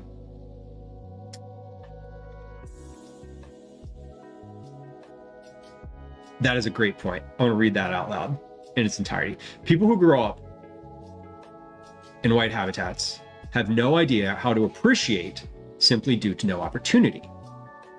I don't think it's because we're used to sharing, we, meaning other cultures, into like the white homogenous blob. It's that culture is consumable without ever talking to a person of color. Right. Right. Right.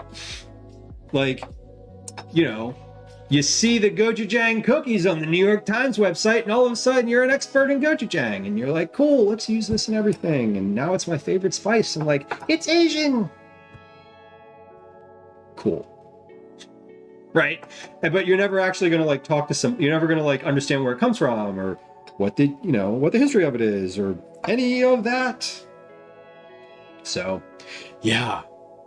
Children bear, agreed. And that's just sort of what I'm saying, is like, if you didn't grow up in it and your parents dressed you up as Pocahontas or Fat Albert or anything for Halloween, you know, you didn't know. It's not your fault, right? It is your fault if you dress your child up in that. Got bars today. Totally. Broccoli, welcome back in. Sorry.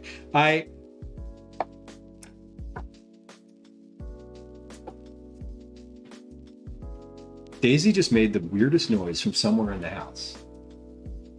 She's upstairs. Okay. Gochujang specifically is Korean. See, and that's where, you know, you could just be like, oh, I'm making, it's like, oh, I'm going to make a stir fry. I'm going to put a scoop of this spicy stuff in it. We're going to call it like Asian stir fry. Like, exactly. That's like, like, yeah, you can do that. And there's like a lot of that. There's a lot of that happens. But I think that it's because people have not, like to Lemon's point, you haven't had to have any experience with it in order to just like consume it. Baker, I'm glad things are moving forward and going well with you on your afternoon in the kitchen. I hope your hibiscus is hibiscusing appropriately. Ooh, just poked myself with the tip of a knife. Not as bad as last time I did that, but it did just happen. Okay. Grapes. That is. It was a cup and a half of grapes, of whole grapes. 190 grams is less grapes than last time. I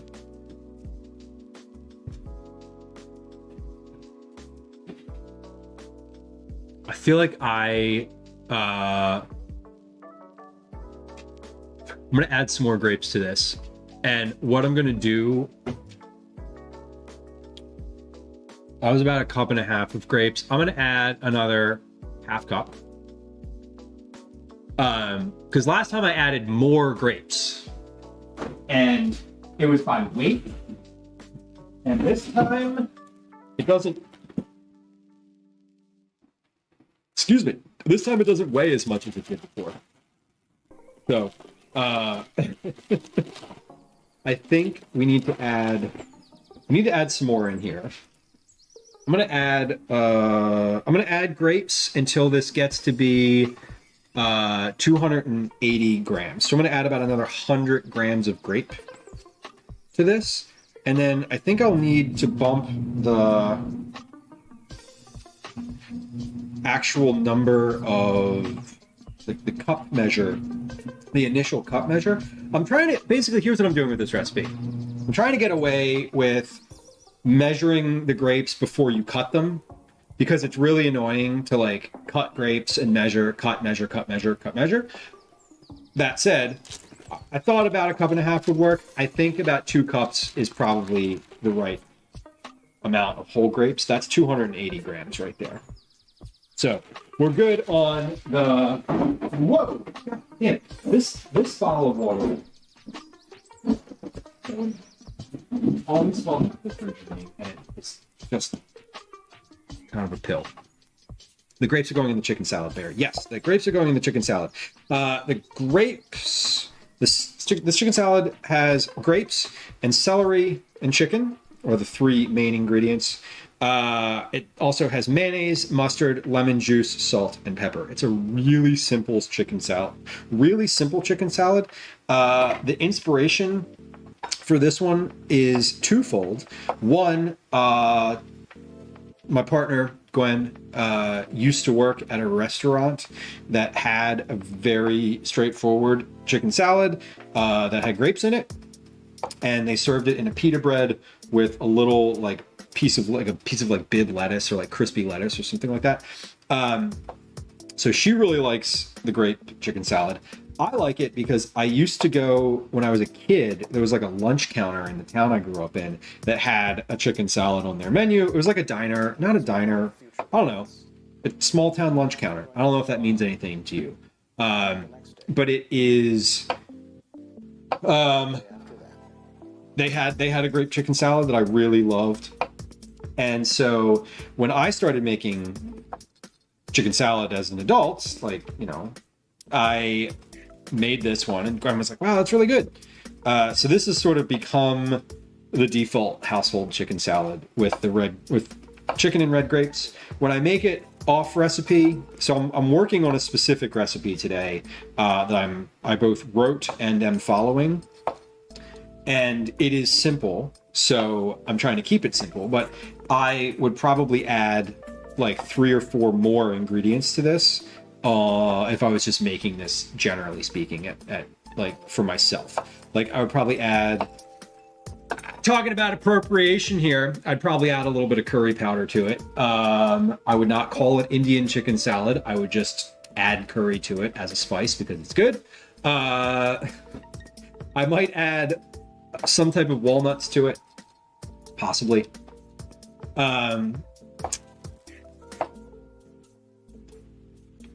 What else might I add to this? I would definitely add some more herbs to it. Uncommon, call it whatever you want.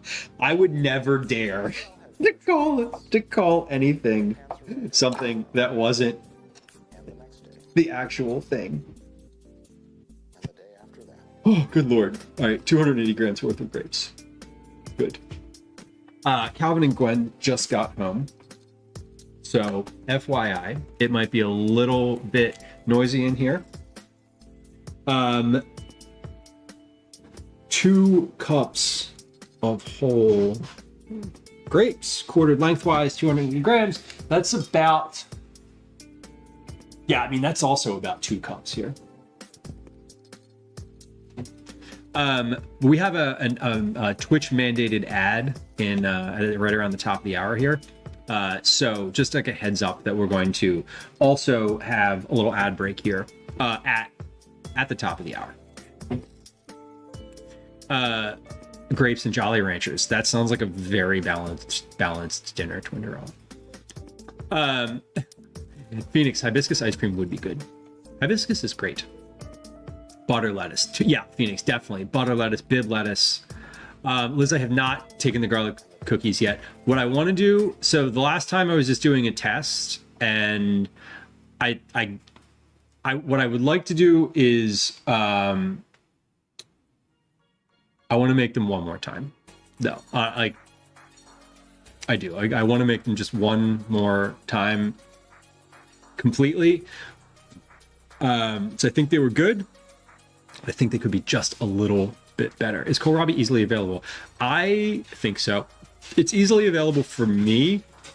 Actually, easy is not entirely accurate. It was only available in one place for me, and I looked 3 places. So it might not be. It's usually available in the like shoulder seasons, and it's stored. If you find it though, you can buy it, and it lasts for a while in the fridge, like a couple weeks. Bear, the juicy contrast is totally the point.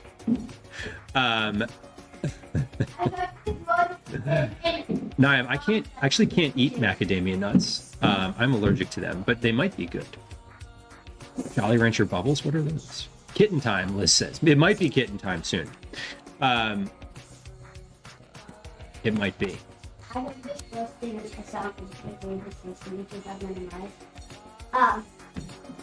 Hello, Tell the devil I said hey when you get back to where you're from. Cool. Hello. Hello, love you. I love you too. It's good to see you. Good to see you too. Welcome home. Last day of camp for the week. Me. I did not hit you. This is like the mobster slap. You ever watch the movie? Watch they like stop it. The Godfather movies where they're like, how you doing? How you doing? Ah! Can I eat oats? I love oats. Ooh, that was nice. Like I was getting like a wind coming off of it. Gwen, how are you? Fine. Great. I told him the verse. Liz, what are we doing for 4th of July? We're making our way to the roof and watching fireworks in the evening. No big plans though. No big plans. We're not going anywhere. Big plans tomorrow include sleeping in and not leaving the house, really. Maybe a little walk around.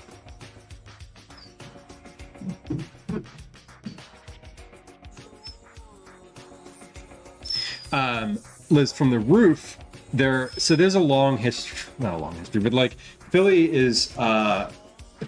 loves lighting fireworks off, and from lots of, like most people in the city, most neighborhoods, most neighborhoods have people who light fireworks off. So if you can like get up higher somewhere on a roof or whatever, you can see them, and it's not like an official fireworks show, but it's like, you know, individuals and their sort of, you know, home purchased fireworks, which is kind of cool. Gwen, it's stream number 469 for me today. You're supposed to say nice.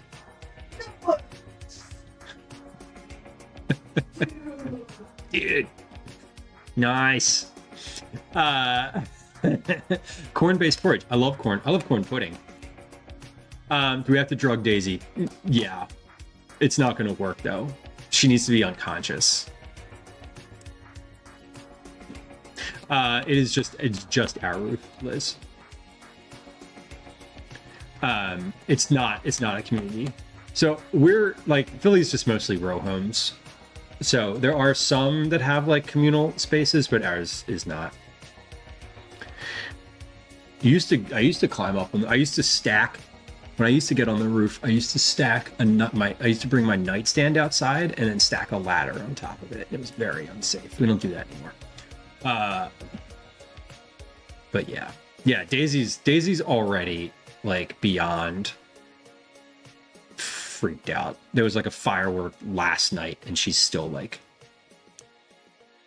not feeling it. Wow, I haven't had my microphone on my hat for like since I was making the kohlrabi salad. Yes, Liz, it is. Yeah. No tiles, but It's, I mean, it's just like on the roof, but it is flat. Broccoli, Daisy has a thunder shirt.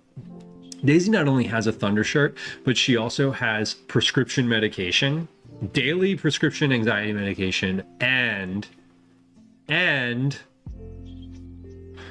medication that she takes in like extenuating circumstances. Like if she has to go to the vet, we give her pills the night before and then like 2 hours before going to the vet, and it like knocks her out. It's like it doesn't work for fireworks. Punch darling, did I say hi to you today? I saw you in chat. I know. I feel like I didn't actually say the words hello. Maybe. Daisy is me in dog form. Daisy is... she's a wreck. We'll see how the cats do. All right. It is the top of the hour.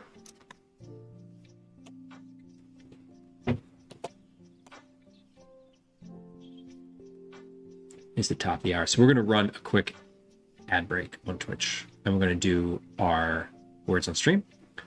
We're going to do that now.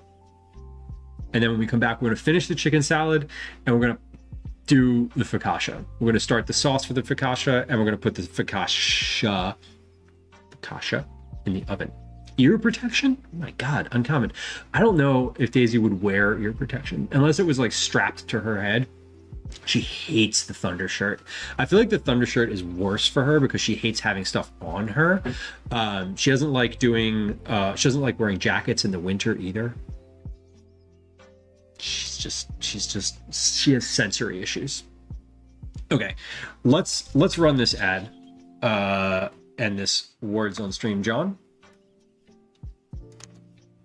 They have strap ones. Oh, yeah. I feel like she would be distracted by that, and she would just spend all of her time trying to get it off of her head, which could also work well. All right, here comes a 3-minute ad. I'm gonna take care of the dishes in the sink real quick, and we'll be back in just a moment. Hi. Welcome to another edition of Commercials I Hate. All right. Okay. Dishes. Hold on. Is there anything? What do I need to measure? I need my teaspoons. I need my tablespoons. Actually, I don't need my teaspoons and tablespoons. I can use the scale for that. Maybe I'll just do that. Using the do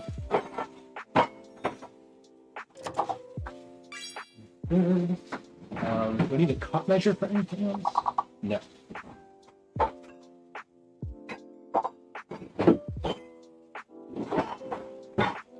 Right. Just off to the finger. Love it. For real, I love that he's just like, I have a craving for this, and you're like, okay. The way that works for me is Glenn or Calvin will say something like that, and then I'll put it on the floor for the next week. I would probably not do well with having like making things on the top of them.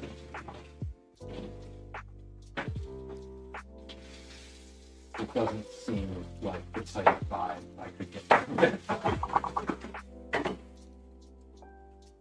All right, last guess is for this first round here. Yeah, the man. Feeling good.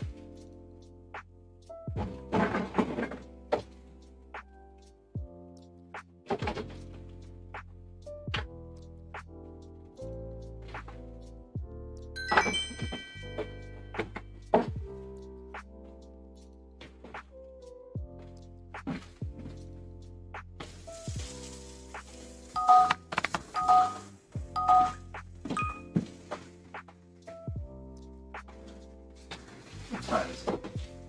17:02. Doing well. Doing good.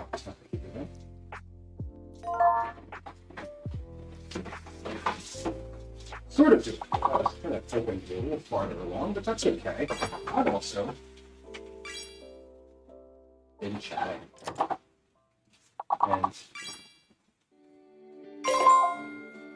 that's been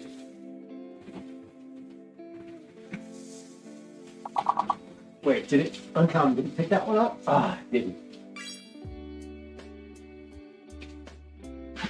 Lots of good words that are not words on this one.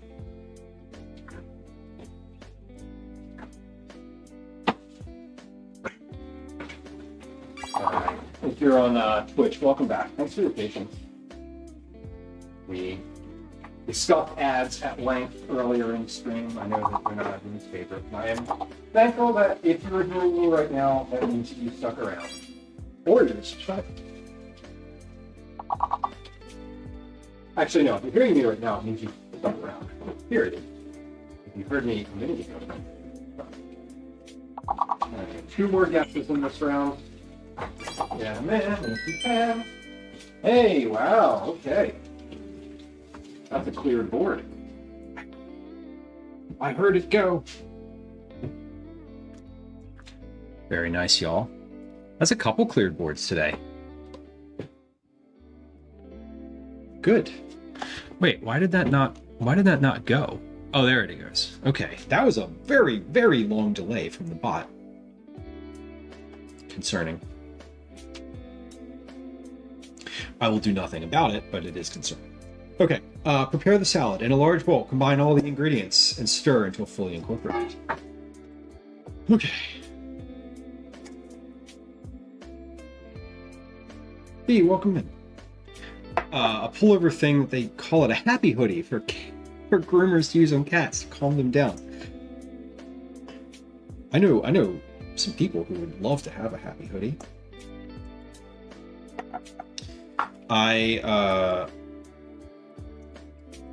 We've tried using the Thunder shirt. I feel like I might try it. We might, if it's bad, tomorrow I might get her back into it. But otherwise, she's just going to exist in a state of panic and terror, and that's just kind of how it is. Because I can't. We'll give her the pills. We'll make sure she has like the basement available. But other than that, it's like I can't help her all that much, you know? Putting her in the Thunder shirt makes her more agitated. So that's like not cool. It goes over the head and ears. Interesting. They make that for dogs? Anytime she has anything on her head, anything at all on her body, her entire focus in life is getting it off of her body. Except a collar, which she doesn't wear in the house. Okay. We're gonna mix like a tube for the head. Oh my god. I kind of want to see this now. I kind of want to try one for myself. I bet they make one for like big dogs that I can use. Remember that brand, Big Dogs? If you were around in the 90s. You know Big Dogs. You don't need to if you weren't. There was a time and a place for that. Let's do the mustard, mayonnaise, and lemon juice. So mustard, mayonnaise. Mustard is 6 teaspoons of Dijon mustard. 1 teaspoon is 5 grams. 6 teaspoons is 30 grams. Wait, 6 times 5, 30. Yeah. Duke's for sure. Duke's has the twang. It's got twang. It literally says it on the lid. I remember I bought Duke's for the first time by accident. Not by accident, it was intentional, but they were out of Hellmann's.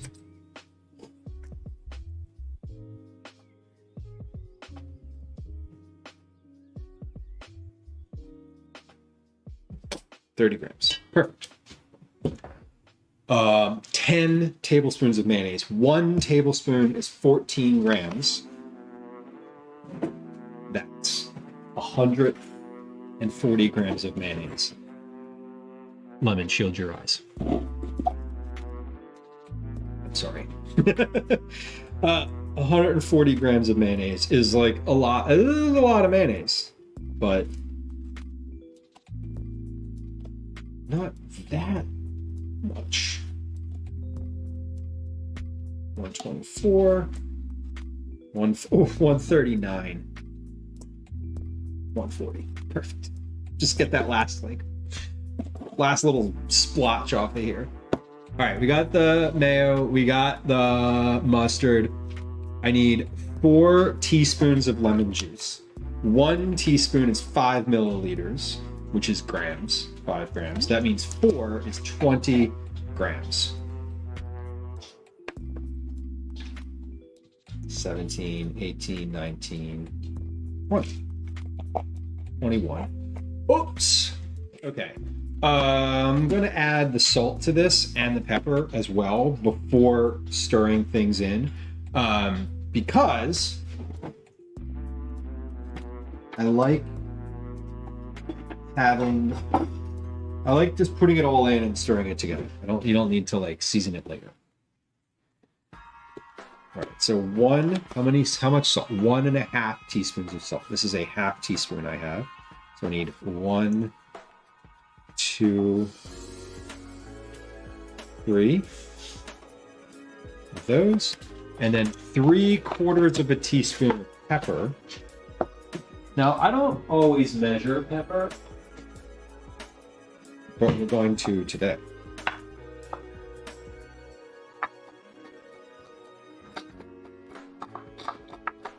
You're welcome. B says my pasta salad uses mayonnaise, but only Miracle Whip for it to taste good. And that's, I mean, for like this particular instance, whatever mayonnaise you have is fine. I am in the write-up. I'm gonna note that I use Duke's and that I personally prefer it, but I'm not assigning like a specific type of mayonnaise for this. I'm gonna start with a half teaspoon of pepper because sometimes I feel like I know that like a specific number of turns in this thing is like a 1/4 teaspoon. So I usually just try to like estimate it that way, but I am actually going to measure it today, and I need more pepper. I wonder if there's a need, I've never actually asked this, but I wonder if there's a need to distinguish between cracked or a ground black pepper and regular pepper for any of these. No one's ever asked, so I guess it's fine. What's up, Gwen? I need a spoon. Okay. And I would like a drink from the fridge. Okay. I got you. What kind of spoon? Spoon that I can use for a cat food can. Cat food spoon? You got it. What kind of drink? A seltzer. Flavor? Lime or something? Here. Spoon. Lime. No! There's a cat! There's an Obi on screen. Maybe we can see maybe we can see the cats after they eat, if that's what they're. Yes, that's a big one. Okay, they're about to eat, so we can see the cats after. Both Gwen and Calvin are wearing personally identifying informational T-shirts today, so neither of them can be on the camera at the moment. Stuffed shell recipe, nice, Liz. I will. I love stuffed shells. I was thinking about stuffed shells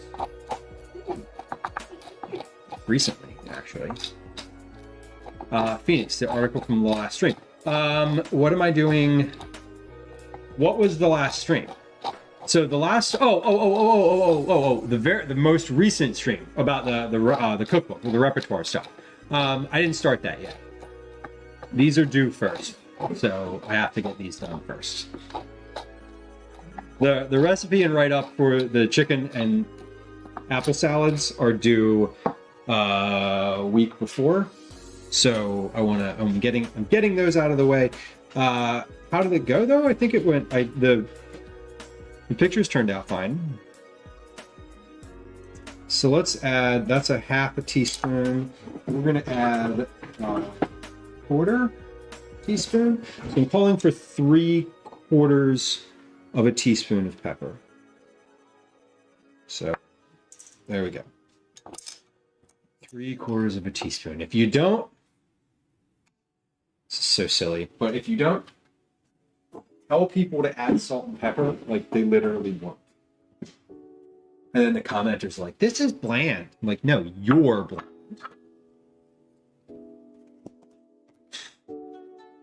Derogatory. Chicken, celery, grapes, mayo, mustard, lemon, salt, pepper. All right, everything's in here. Let's stir.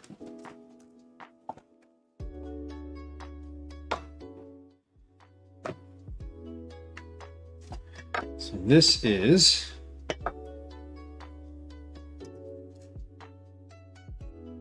hopefully perfect, just like it is. Just like each and every one of you.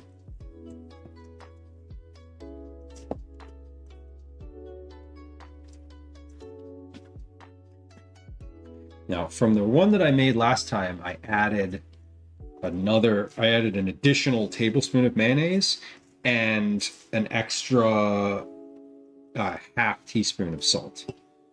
So that was the feedback from last time, was that it needed more salt. I'm always a little reluctant to add too much salt, but this is looking a lot better than it did last time. Honestly, like this is really looking quite nice here. When Gwen's finished feeding the cats, I'm going to make her try some of this because this is her sort of influence happening here. There we go. Chicken salad. Looks pretty good, I think. Let's try it though to make sure. Make sure you get a little bit of everything. Fuck yeah.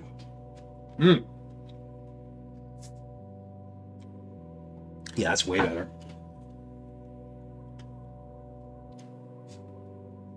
Way better. Does the lemon juice add enough twang? It does. I think that's actually a good call out, Bear, because if someone was using non-Duke's mayonnaise, I would probably want them to add another teaspoon or two of lemon juice.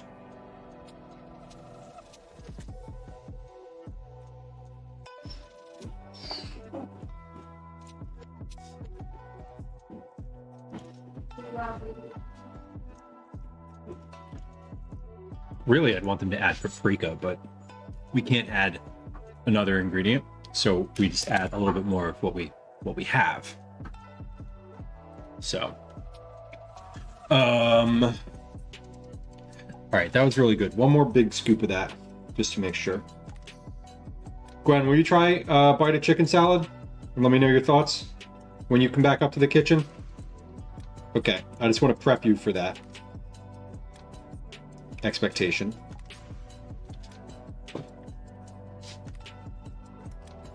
Better.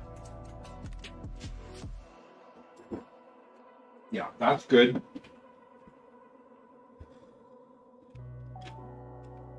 Really nice.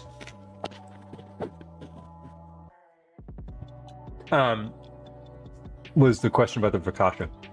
No, this is not going on the focaccia. This is not dinner related. It could be going on the focaccia. I thought about that, but it's not. Remember, welcome in.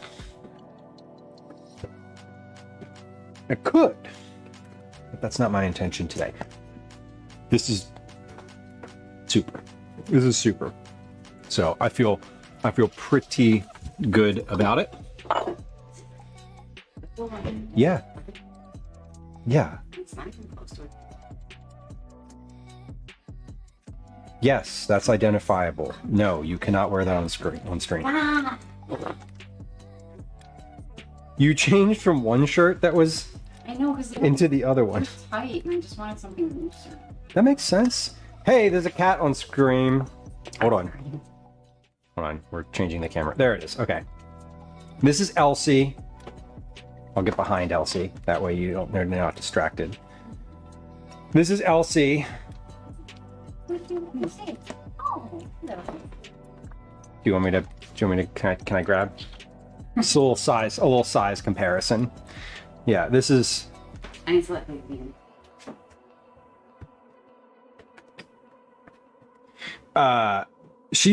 So Gwen's basically like hanging out right behind the camera. But this is Elsie. Elsie is. Whoa. She does always have something to say. And since we're not cooking for anyone else today. I know, sweetie.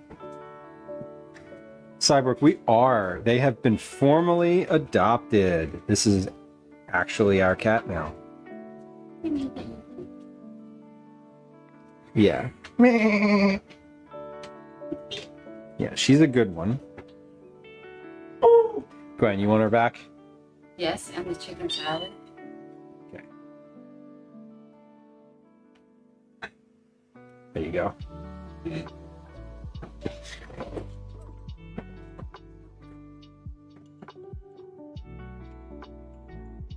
Chicken warm. No. It's not cold, but it hasn't been, it's not warm. She is. Her name is Elsie, like the letters LC for Little Calico. Obi is named Obi for the letters OB for Orange Boy, because he's orange. Excuse me. And Elsie's eating chicken out of Gwen's mouth. That's We're not. horrific. And the gray one, there's three. The gray one is named Ash, Because he wouldn't let me name him Link. because he's gray. And Ash is Ash because that's the color of Ash. Yeah, and Gwen's right. Gwen was like, I want to name him, like, why? Let's name him Link. And I was like, Link, Zelda, and Ganon. but see, okay, no,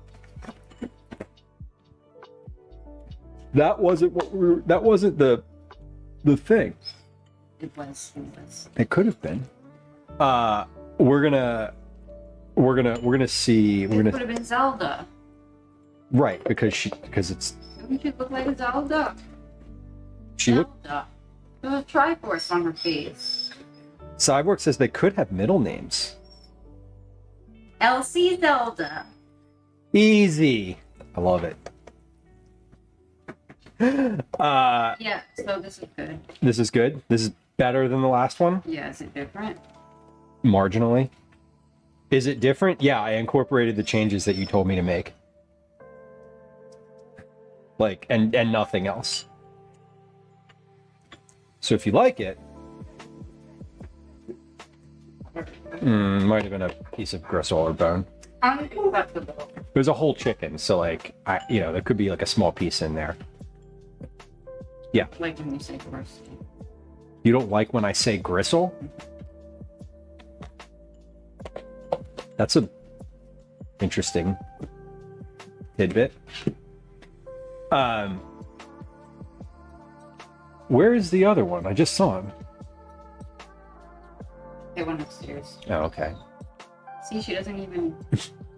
Yeah, it's specifically when I say gristle. It's not when anyone else says it. Does she like the chicken salad? Elsie's eating a piece of chicken off of Gwen's finger. No, she seems to be a little Not even gonna finish. seems to be a little standoffish about it. We do need some Liz, you're right, we do need some cat emotes. It's on Okay. YouTube. Yes. Look at this. Amber, welcome in. Is gristle a dirty word like moist? Does it hit the same? No, you just don't like the word. It's something about the way I say it. Gristle.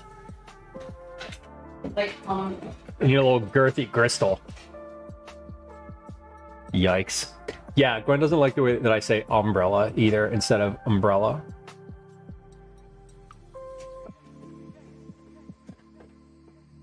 Sorry. Penetration in work or sports. But in my hobbies. Yeah, like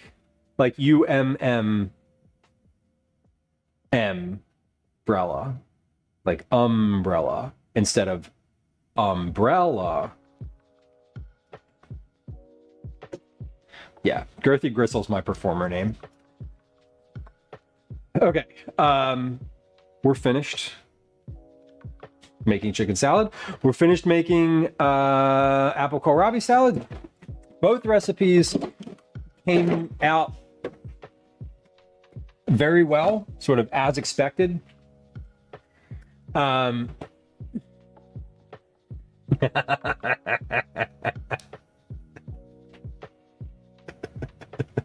we need a happy. Gwen needs a happy hoodie. Gwen would love one of those. Gwen's always talked about like wanting a thunder shirt. Yes, Bear. Liz is joking about banning you for putting the words girthy gristle in chat. That would not actually happen. However, I do default to the moderators on their own decisions, and I will back them up.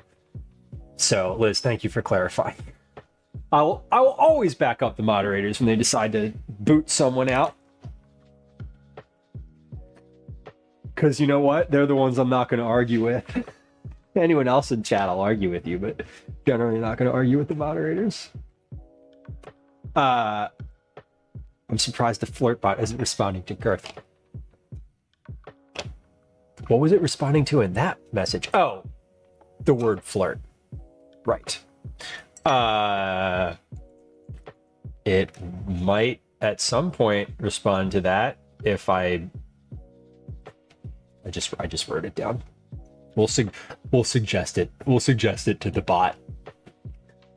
All good. Good. Yeah, and yeah, I'm like, we've had some conversations today that were a little like heated-ish. Not really heated, just direct. I did time someone out today. I feel powerful. I'm drunk on power. They didn't chat again, though. It says in the profile down below that things sometimes get a little spicy. I didn't define spicy for a reason. I did not define spicy for a reason. Sometimes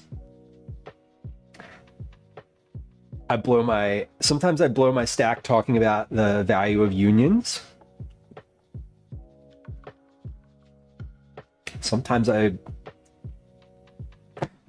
blow my stack talking about Tinder. What are we going to do today? And sometimes it's just really boring. And mostly it's that. But I appreciate y'all hanging out no matter what.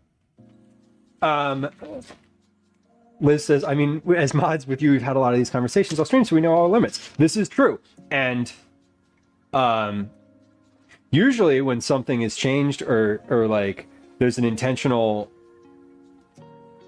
something intentional about stream, I do try to like tell y'all. I do try to be like, you know, hey, here's an example of what I think is just fine. Like that I'll handle that is something that I do say sometimes where it's like, oh, that's in this situation, or if someone brings this thing up or whatever, I'll be like, you know, I'll handle that. Let me respond. Focaccia bread. So here's what we're gonna do. We're going to make the focaccia. We're gonna like get the focaccia out of its little situation over here. It's been resting now since it's been resting for 5-ish hours, so it's definitely ready to go. I'm gonna wash my hands real quick. I'm going to fun fact, I don't believe in assault. So good luck with that.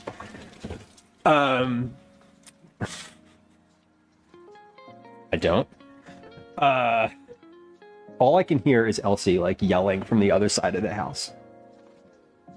We've traveled a lot of ground today, haven't we? Let's get this focaccia. Wait, what do I want to put on the focaccia first? Oh, full stop. What, babe? What? Come here. Come here. Nope, nope. That's Elsie. She's just mewing. Can I grab another cat? Oh, okay. Well, they cry when they're alone. If there's no people over to jump. Oh. Well, okay. Well, say when she likes hanging out with me on the couch downstairs. Elsie's been my like nighttime couch friend for a couple days now. Ash. Cat demands a cat. A cat is being demanded. Okay. What can I put on top of this focaccia here? Oh God, all I have in here is lettuce. We'll put some cheese on there. We'll grate some of that cheese. What else is in here? Oh, pepperoni. Beautiful. We'll do a little pepperoni and a bit of... Oh, there's a cat.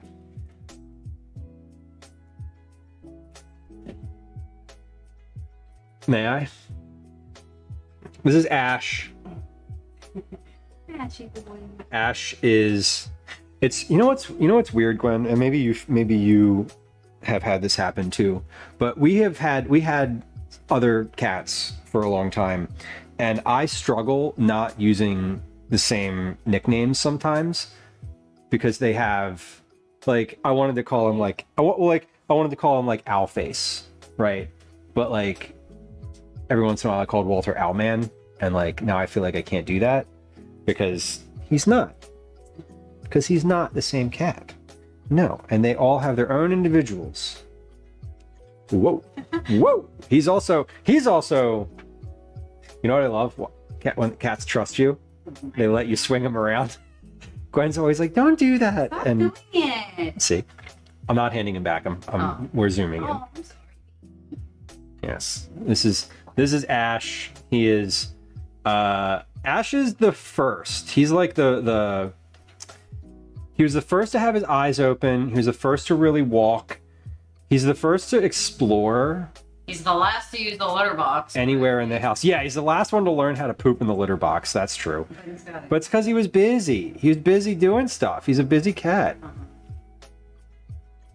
Yeah, Strongberry. You don't argue with the moderators while we're live. If we're going to talk about something, we won't do that in the mod chat.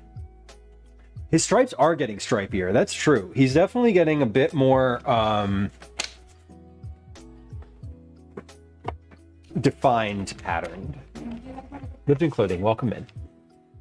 Welcome. Thank you for saying hi. I appreciate you lurking.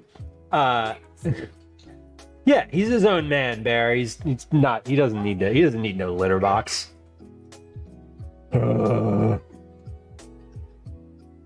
Oh, nice, Liz. Thank you.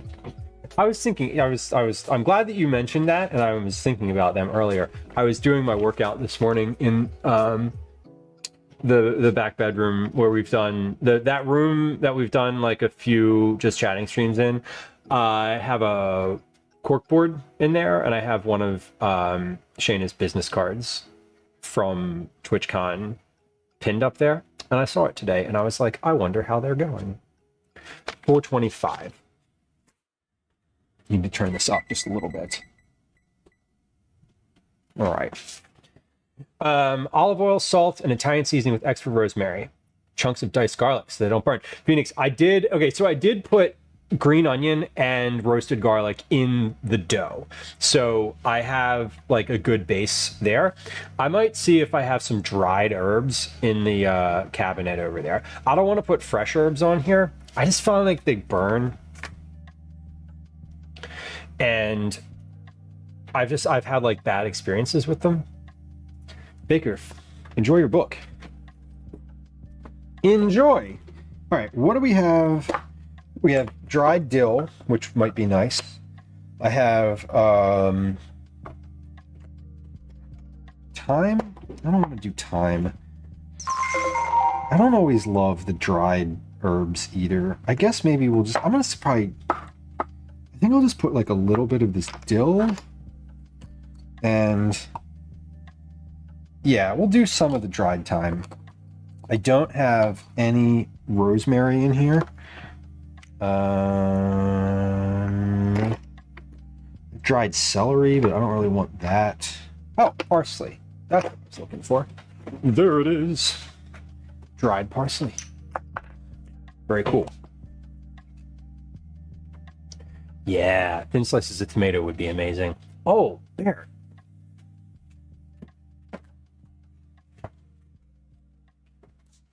What have I had on the counter that I've been thinking about using up? Wait, that didn't work. Tomato. Cool. How long have I been cooking? About 5 hours now. I know that's not what you're asking. I'm just being glib. I started cooking enthusiastically. Backdate. I'm 40. I probably cooked something for myself for the first time when I was 9 or 10. I probably started cooking. I probably took an interest in cooking when I was 22. And I started cooking very regularly about 10 years ago when Calvin was born. So I started cooking very regularly before that, but I was doing mostly like Blue Apron meals, which I love Blue Apron. This is not an endorsement, but I really enjoyed those because for a lot of reasons. But before Calvin came along and it was just Gwen and I did a lot of like, we did a lot of Blue Aprons. So sometime in my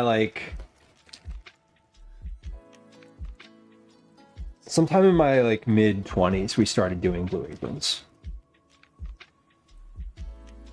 I don't look a day over 35. I appreciate that. You should see me in the morning.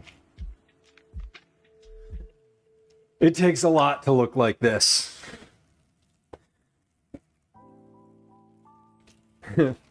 469, damn she fine. I don't know the rest of the song, but I know what you're referencing. It's sort of a pizza focaccia, I guess. You know, I think I have a little bit of red sauce, like actual. What is it? I definitely have. I have harissa in the fridge, but that's not what I want. I want.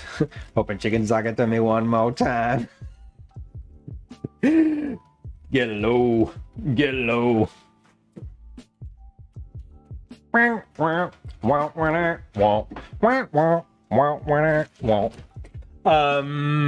do have a red sauce in here somewhere. Is it this or is this harissa? That is, woo, that's definitely harissa. Okay. What's this? Liz, you said my fridge looks more full. It is. I'm still sort of dealing with some like leftover stuff, like leftover things. Yeah.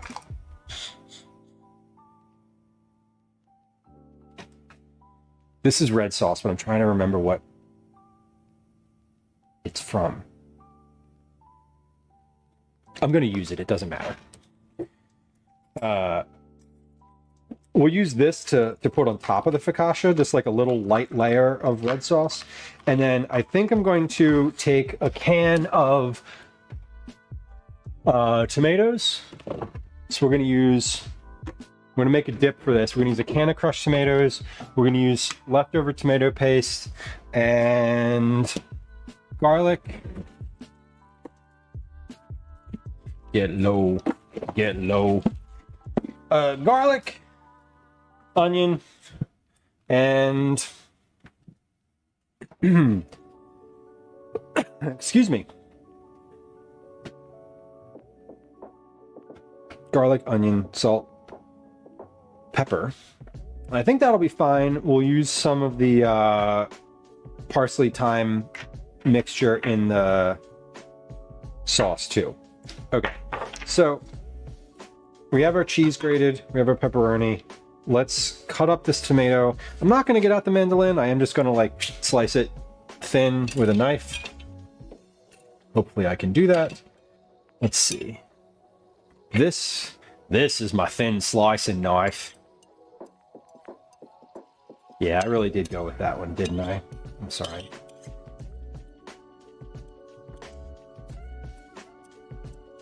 I really need to sharpen these knives again. They're all to the point where I have to hone them, and they only last for like a little bit after honing. That's not a knife. This is a knife. What is that from? I forget what that's from. I know the reference and I know how to make it, but I don't know what it's from. God damn. New pepperoni. I just bought that today for lunches. Crocodile Dundee. Okay.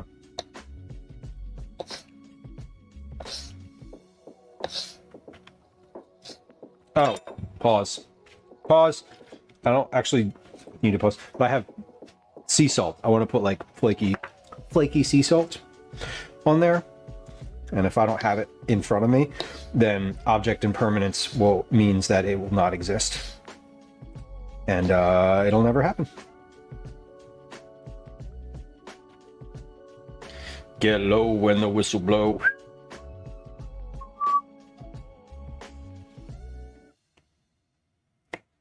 Should have cut the core out of that first, but I didn't. And that's okay too. All right, sauce, cheese, tomatoes, pepperoni, salt, dried herbs. That's all that's going on the focaccia. That's what's going on top, I should say.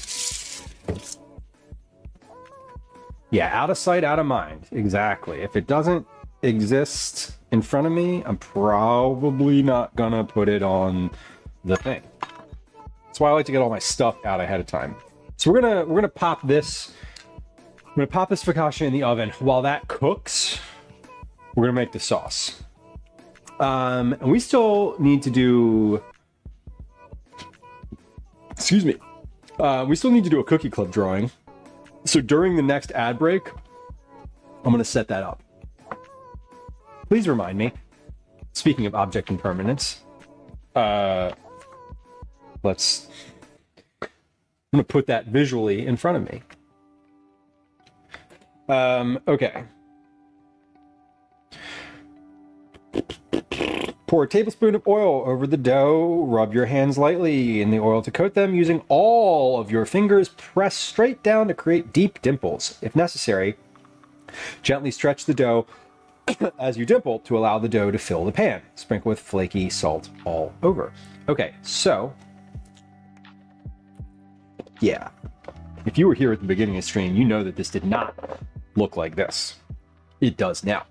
This is our focaccia dough. I can't tilt it anymore or else it'll slide out of the pan and then we won't be able to eat anything. But there it is. I am going to put that right there. I'm going to wash my hands again because I'm about to use them with food. Jamie asks, what are the cookies this month? I do not know. I have not looked into it yet. The reason, Jamie, that I haven't looked into it is because we're not going to do the actual cookie club making until Wednesday next week. So I just gave myself the grace of not needing to know that right now. I know who's going to be in the drawing, but I don't know what we're actually doing.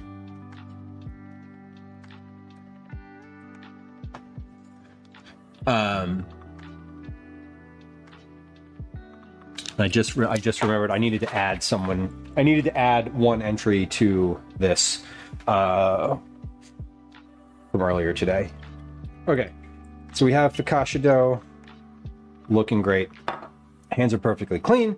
I'm just gonna like kind of give this a little rub down first. So we're basically just spreading the oil over the top of the dough. And then we're gonna do the toppings. Yeah, it says then using all of your fingers. Weird, but weird if true. I'm gonna top this before I put dimples in it, because I want some of the toppings to get pressed down. So we're going to use this red sauce. Whatever I don't use from the red sauce in this container, I'm just going to put back into the red sauce that I'm making to dip this in. So that looks pretty good. Let's give this like just a little bit of a spread here. Could be using gloves for this. Should use gloves for this. When I watch Chef Nagin do this, she uses black gloves and it looks so cool. And she's just so cool. And I am woefully not. Anyway, here's cheddar cheese. This is not mozzarella, so this is definitely like a pizza focaccia vibe. And I'm also going to spread this out like to the edge of the pan. I'll put the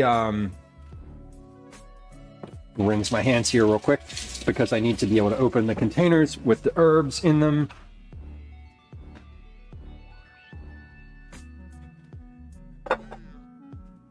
So a little bit of thyme. Let's get a big pinch of thyme and just like sprinkle that.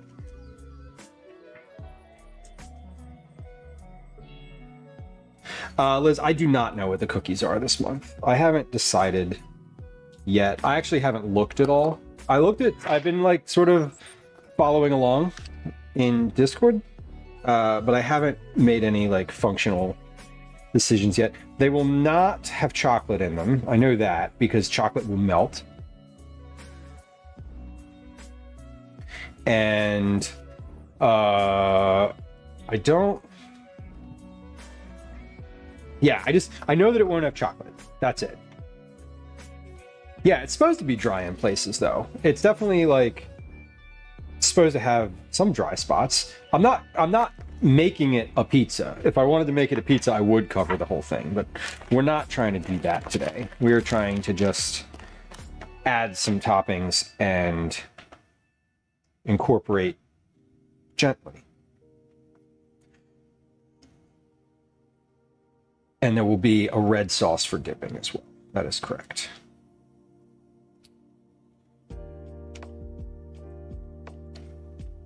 I bet you. What do y'all want to bet? Calvin is supposed to come home and do 30 minutes of reading before he gets on his iPad. What do you want to bet that he did not do that today? Because I have not seen nor heard a single peep from him since after he raced upstairs. I bet you he just jumped right onto his iPad and is not practicing his literacy.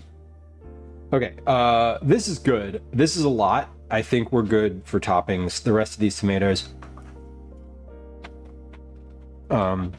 literally just gonna eat. Okay, a little bit of sea salt. A little bit of sea salt, then I'm gonna push this in I'm going to dimple this, move it all the way towards the edge of the pan, and then we'll pop it in the oven. It's going to bake for 25 to 30 minutes, and then it needs to rest. Being a kid. Well, I mean, he is a kid. No, I mean that he didn't do the thing that we agreed. Uncommon. Callback. Yeah, he's definitely not doing any of the assigned summer reading.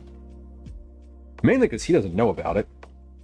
And I refuse to acknowledge it because they posted it on fucking Facebook and not anywhere formal. Right. Kasha.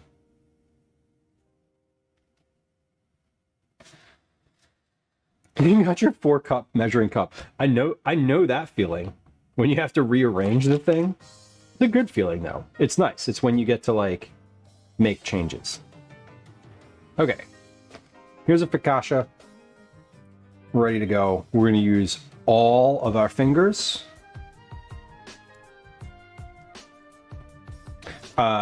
If anyone wants me to use my toes for this, there's a channel point thing for that. And now is the time that you would redeem that. Psych, I'm just kidding. There's no channel point redemption for that. That would be weird. Maybe not that weird, but I wouldn't do that. Anyway, let's dimple this with all of our fingers. Dude, Mace is like, what the fuck? Yeah. Yes. See? I'm just trolling. Just trolling.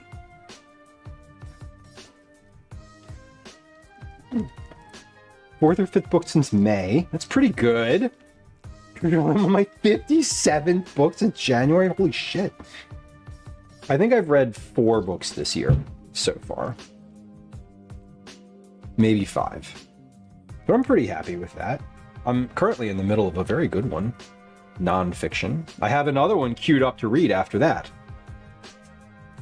No, Amber, what I'm saying is that regardless of school, we agreed that when he comes home from camp after the day, that he will read for half an hour. In addition, today, I received some information from his school about summer assignments that were supposed to be done, but they weren't distributed through any official channel. They were posted by like another parent on Facebook in like a private Facebook group. So 2 separate things are going on there. 2 separate like lines of understanding. I know you devour books. Beautiful hands, thank you. I trimmed my nails recently. Let's get this in the oven. We're going to pop this in. Looking pretty good. 25-30 minutes later, we'll have a focaccia out of this. It looks, actually, I say it's looking pretty good. It actually looks awful like this. It's just like it looks like it looks like you had a pizza that someone just like messed up the top of. Pause. Do I need to cover this? I don't think so.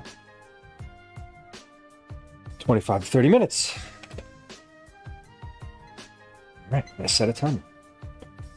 And then we need to let it sit for 10. Great. It does look like a pizza. Floor pizza, baker. Yeah. Yeah, it looks like a pizza that got messed up. But that's fine, because that's what it is. It's the intention of focaccia is to kind of get stuff in, half in, whatever. All right. So I'm going to take this cheddar. We'll put that in a little container. The fridge is definitely a little bit more full than usual. I feel like I also like purchased a couple things because I thought we were going to do a couple. There's some stuff in here that I took camping that I didn't end up using. So there's things in here like a thing of coffee that I didn't use, a loaf of bread I didn't use, and then I also have like ears of corn. Like there's just stuff. I don't know. Yeah, it is a little busy in there.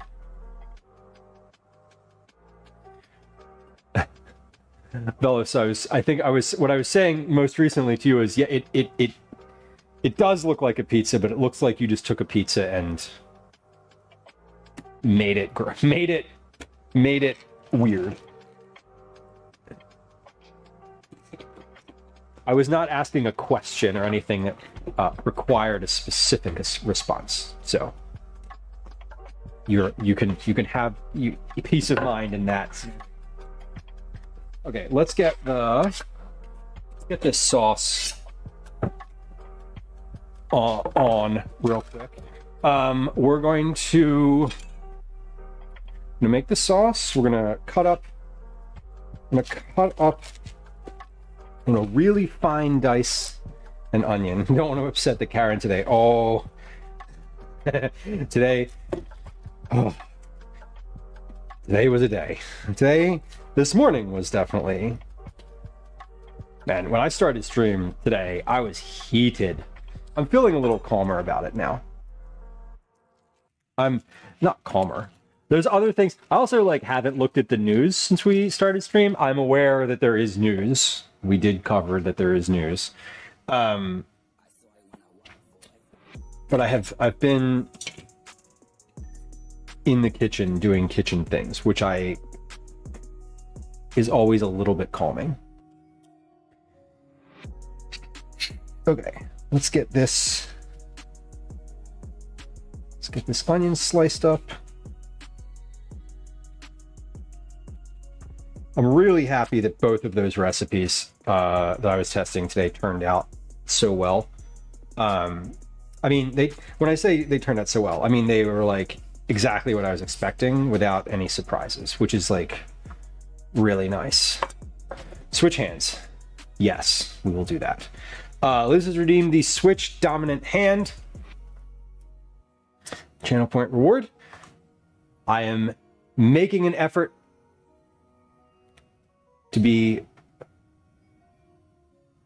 left-handed or fully ambidextrous. So, as part of that, the goal is to use my left hand, which is this one, hello, with to do all the things that I usually do with my right hand, which is this one. So, let's do that. Nope. This hand. Okay. It's, I feel like with this hand switching, it's not so much I'm the surprising thing that happens when you try to learn to use a different hand for things is how much you also, it's not just working the knife with my left hand. It's actually mostly in this situation learning where to hold my right hand. Because I don't have the instinct in, I can use a knife safely if I go slow, but I don't really know where to put my right hand in order to make it. I mean, I know where to put it conceptually, but in practice, it's yeah, I want to hold my hand like this, right? But my brain doesn't want me to do that. And my brain has a really hard time telling this hand what to do.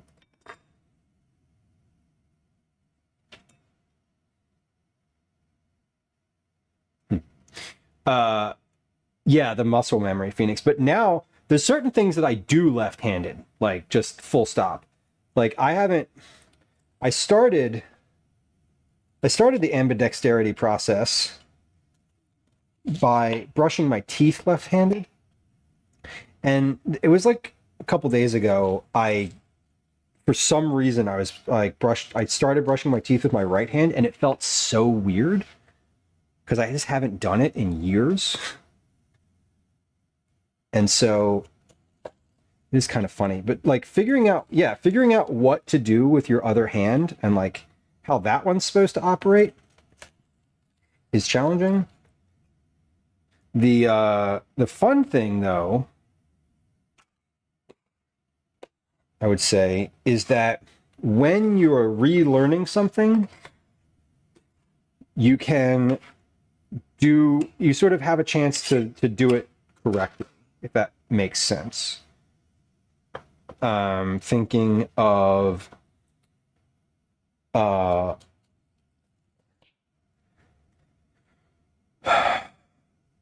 thinking of like the mechanics of something, like throwing something, for example, right? Like learning how to throw left-handed. I throw differently left-handed than I throw right-handed.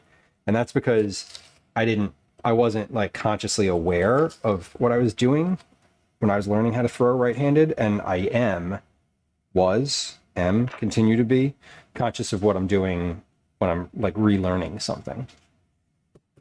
Writing is difficult. Totally is. That's one of the two things. I can write left-handed, but I don't because it's not very legible. But I've practiced it. I practice writing when I do the crossword. So I do the crossword left-handed. So I can like take the time to form individual letters, that kind of thing. The only thing that I do not do and haven't attempted to do left-handed is shave. Like, I use an electric razor, and I just haven't.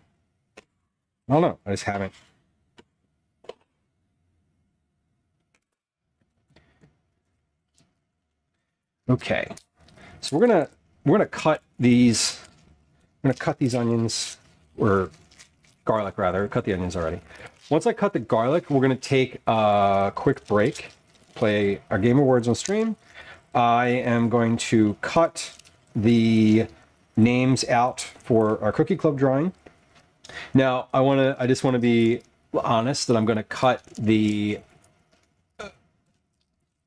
cookie club entries with my right hand because that's how scissors work. But everything else will continue left-handed. Interesting, bakers. You started doing dishes left-handed. Yeah, doing dishes left-handed is like fully predicated on where the dish rack is. That's a good point.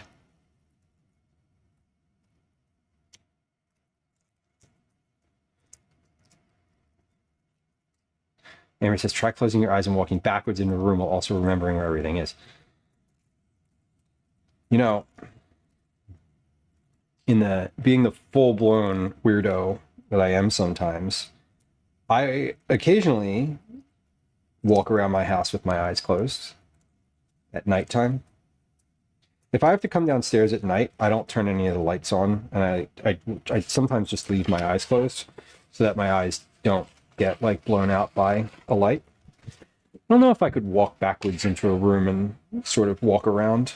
I probably could, but yeah, the spatial relations is very different when you are moving in the backward direction. All right, let's get this garlic done. The other thing about using your left hand consciously is that you have to consciously do it. And stopping yourself from doing the thing right-handed is also just part of the challenge.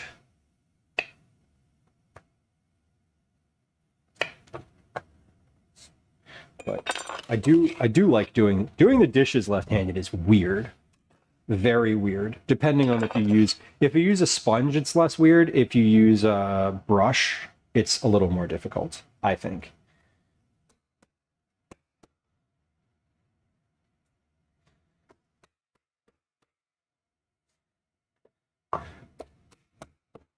Now this garlic pounding, that's an easy one to do.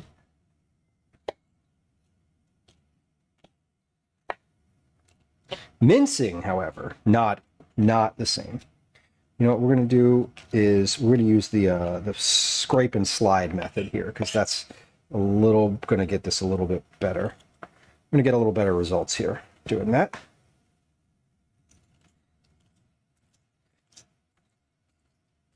There we go.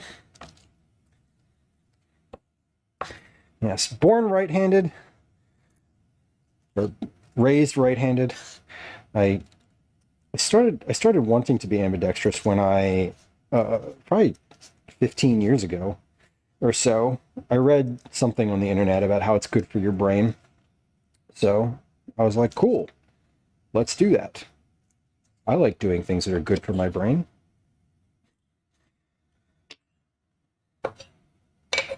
All right, garlic is good, onion is good. We have another moment or two, and we'll get to our break here.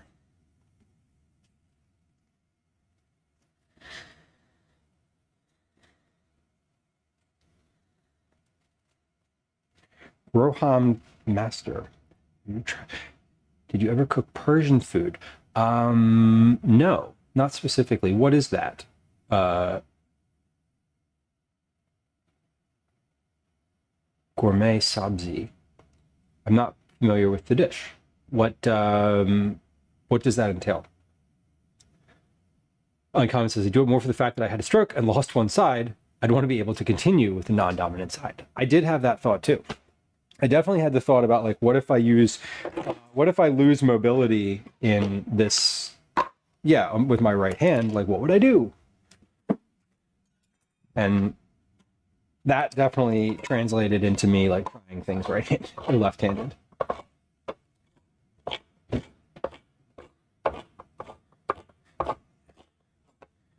I'm gonna use some Jersey Fresh tomato sauce. How much salt is in here? Not that much. Okay. I don't ever remember. But every time I see a store that has these Jersey Fresh brand of tomatoes, not that kind of stroke. It might have been the word dominant too. We never know. The bot has broad interests.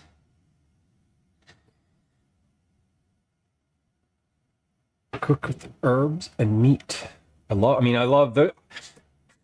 generally, anytime I hear about any type of like herb and meat food, I'm good.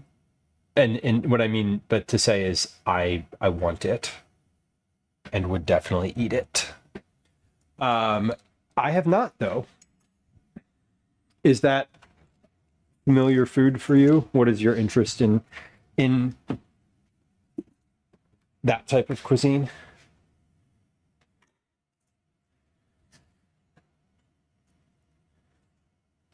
When you using a non-dominant hand is always also like, you just have to think about it consistently. It has to be like top of mind.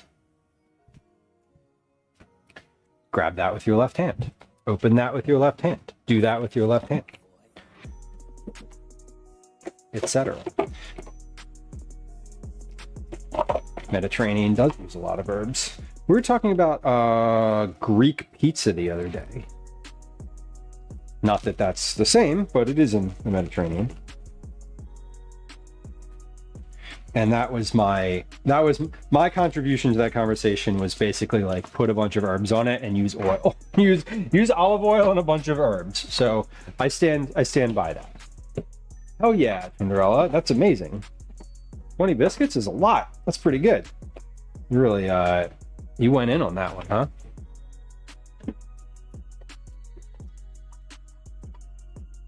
All right, let's do this. We're going to make the sauce in this pot.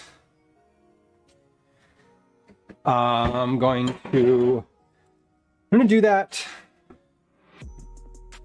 Let's do that now, because I'm just going to do the onions and garlic in about 2 or 3 minutes here.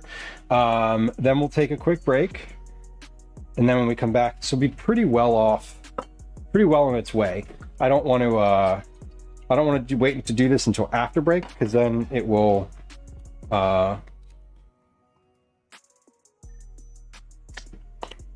because then it will take longer. Greek pizza uncommon says with garlic and olive oil based with feta, mozzarella, provolone, and a ton of spinach. A ton of spinach sounds about right to me. Come on over to the stove. Here's a pot with a bunch of olive oil in it. I'm going to take the camera up just a little bit. There we go. So we're going to start here with the onion. Just going to fry that real quick.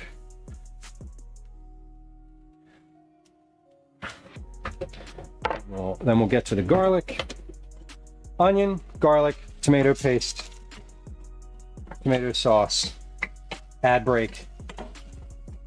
When we come back, we do some focaccia check, we do a sauce check, and then we're going to do our cookie club drawing. During the break, I'm going to cut the names for the cookie club drawing, and then we'll do that pretty shortly here. I may have misjudged my time here, so if the ad runs, or if it looks like I'm going to run out of time, we will start our ad break while I'm still making this. And I am apologizing now in advance in case that happens. I used olive oil for this. I don't have... So next to the stove, I have olive, vegetable, and coconut oil, as well as a thing of just pizza oil, which is spicy olive oil. I don't generally use anything but olive oil unless I'm frying something. Like, I know I'm frying some onions here, but it's going to end up being in a sauce, so it's a little bit different.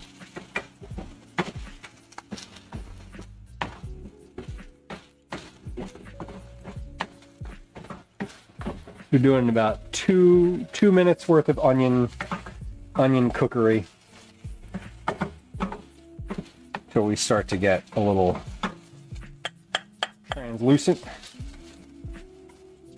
Then we'll add the garlic, hit that for 30 seconds or so, and then we'll add the tomato paste, hit that for about 30 seconds, and then we'll add the the tomato sauce. Ooh, focaccia's looking all right in there. I can see it. It smells good. Now that I'm standing next to the stove and my vent is right there, I can smell it, and it smells fantastic. Yeah, the extra virgin olive oil does have a lower smoke point. That's true. Okay, so onions are looking all right. Let's get the garlic in there now. Garlic. I'm gonna take my cutting board over this counter. Stir this in, give that about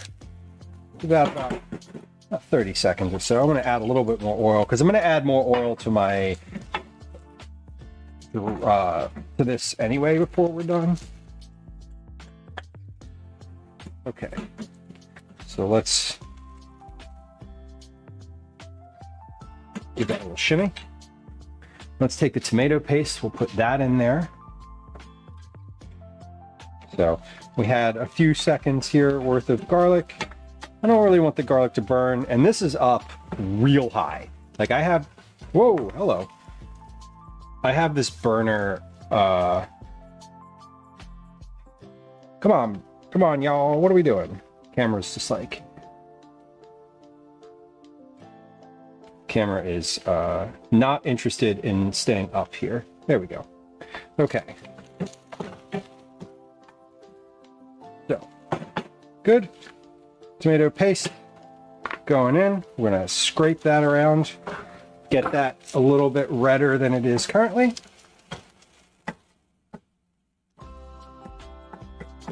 Break that up a little bit. All right, and we are heading into a break here. So I'm gonna come back over to the computer for just a second and start a game of words on stream, because otherwise in 10 seconds, we're just gonna go to an ad, and I'd rather not do that. Okay, here comes a game of words on stream. Here comes a 3-minute ad. We're gonna stay on the stove for a second while I finish this up. Hi, And welcome to another edition BRB. of Commercials I Hate. Man, I misjudged the timing on that one. I definitely should have just started this after, and that's okay. All right, this looks good.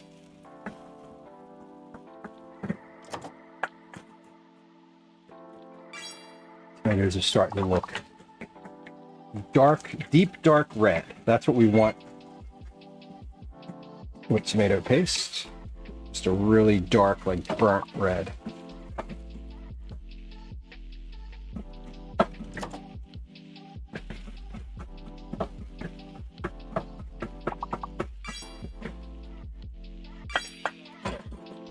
That looks nice.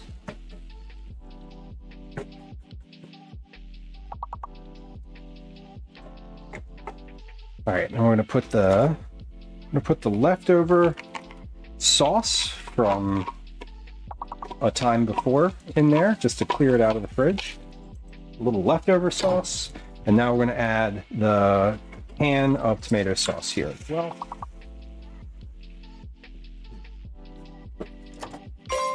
And eventually, we're not going to eat all of this sauce tonight. So this is just going to go back into the fridge as another little leftover here, which is fun. All right. I'm going to turn this down just a little bit, and we'll let that heat up while I work on the Cookie Club things. Damn it! Where are the scissors? Yo, where are the scissors?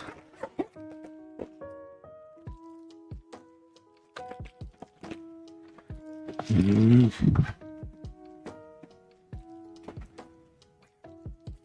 did the scissors go? Where did the scissors go? They're not around.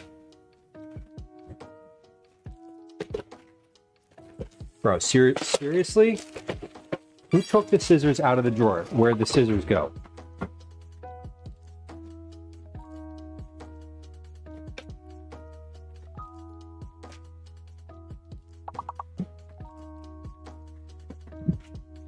All right. I literally don't have a pair of scissors to cut these up. Hold on, let me...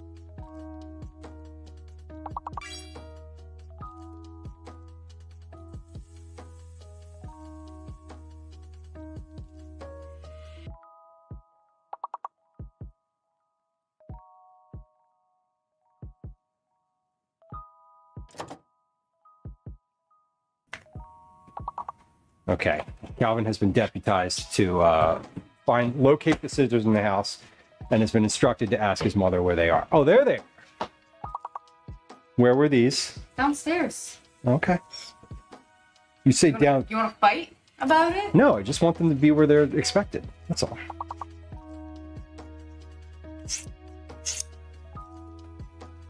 What? What? I'm just existing. Yeah? You're... On my back. No. Did we see Obi today on camera? I don't think we saw Obi. Oh no. He texted me. What'd you say, Cal? He said he texted me. You texted her. Cal, did you do your reading today?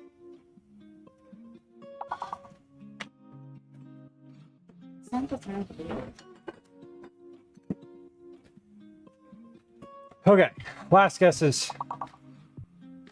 And we're good. All right, y'all. We have the scissors, but I did not do that during break because I didn't have the scissors during break. So let's do that now while we're waiting for the sauce. Oh, we have a cat here. Here, I'll take. He came down. Okay. We have another cat. If you'd like to see a cat. This is Obi. This is OB. OB stands for Orange Boy. OB. Ah. There he goes. Daisy, can you stop? Stop. Stop. Stop, stop, stop. Thank you. Move away. Thank you. Just licking the floor viciously next to the stove. This is Obi. Obi's the biggest, the physically largest cat of all of them. He's also the most like a noodle. You can sort of just like mess with him. And he doesn't really care too much. He does look big, but we're also zoomed in. Yeah, he's just like, he's literally just like a noodle. It's because he's orange. Yeah, he's just an orange boy. He's a good little cat. He's the softest of the cats. Physically. The softest of the cats. Can you hear how soft he is when you rub him against the mic? He's definitely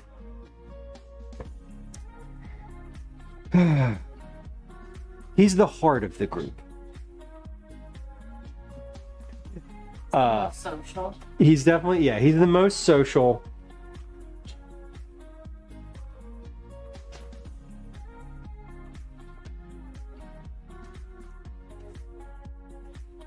He's a good kitty. Yes, he is. Yes, he is. Here we go. Here's an Obi face. He's just like, you stop, stop, stop. Okay, you want to get down? Okay. Come here. He's done. We're done. Obi's finished. I gotta stir this sauce. Okay, how much? Let me check how much time this focaccia has in here. So let's cut up these Cookie Club entries because we're ready to go. Softest officially, emotionally, and since he's orange, intellectually. He is the orangest of all of the cats. I'm still learning what it means when you say like, like the orange cat. But he's the emotional glue, I think, between the other two.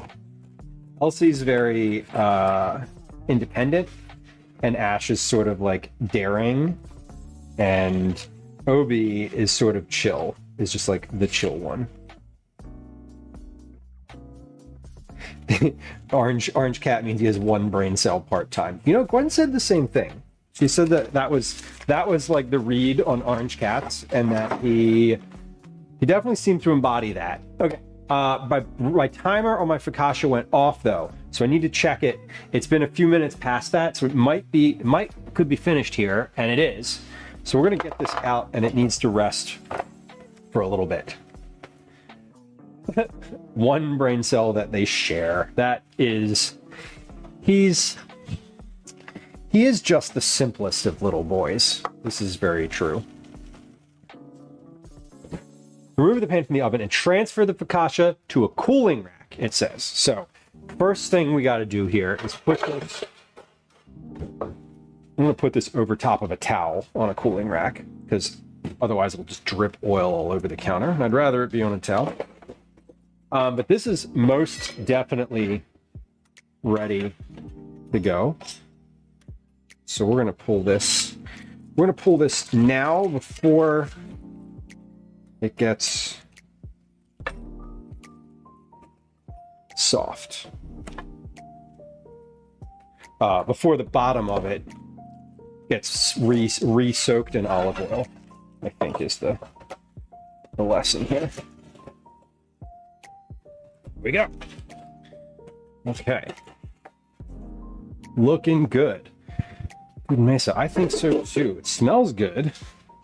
So that needs to rest for 10-ish minutes, it says. So we're just going to leave that.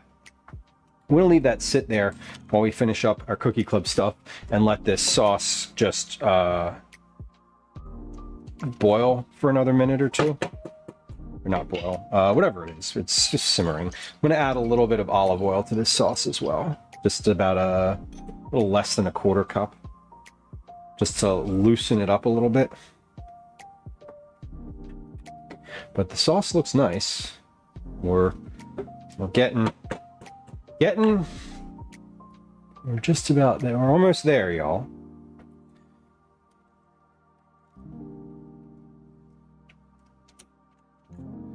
All right, that is good. The thing on this camera doesn't really work very well, but whatever. Okay, is that the right combo? It is. Look at that. I don't use this combo very often. The main camera plus stove.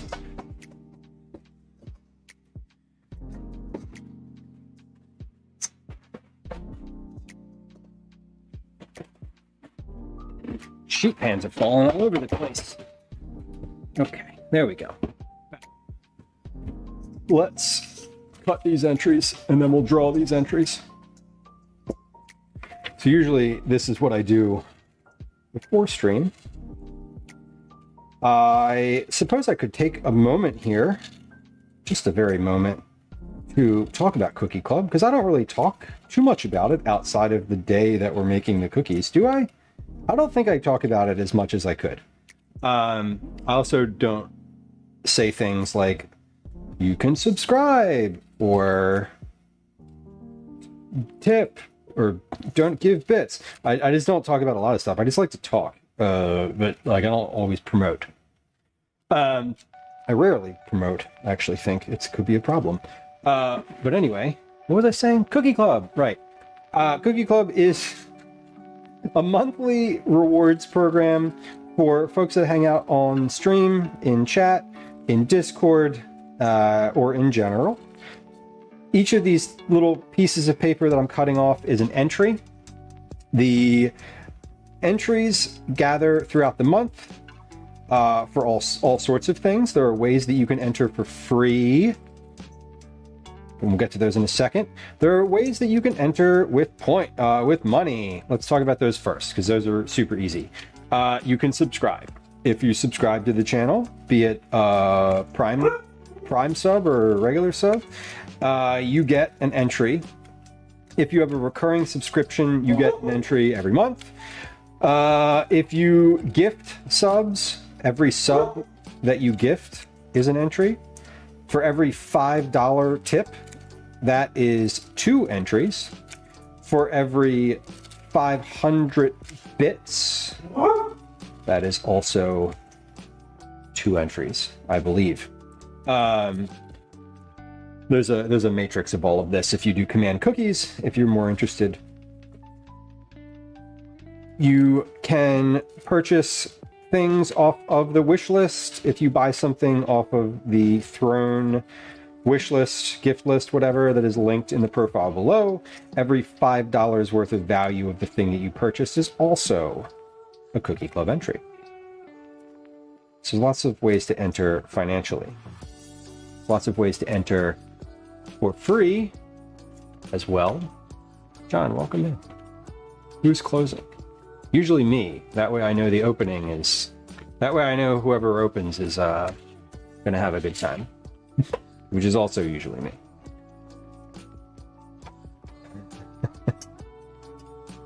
Yeah, I don't promote... I don't know. Some people are like... Some people just... It's fine, and that's the vibe, and I just feel like I don't often say, like, subscribe would be great. It would be. But, like, yes. Any chance cookies get sent overseas? Mrs. H, I have said this recently. I've sent cookies to Canada, which is, for me, on the same continent. So that's helpful. I would be very willing to ship anywhere if whoever was receiving them wanted to help with the shipment cost, because shipping, to Europe or Asia, etc., would be prohibitively expensive if I said that I would do that just generally. However, I'd be certainly be willing to do it. The free ways that you can enter are many more than the paid ways. So free ways are, you can check in. So if you do command check in when you arrive in stream or in chat, or just in general, even if you're just lurking, you can still check in if you want to, and that's your vibe. So for every multiple of 20 check-ins, you get an entry into Cookie Club. So roughly once every month-ish, month and a half, you could get 20 check-ins if you came to every stream.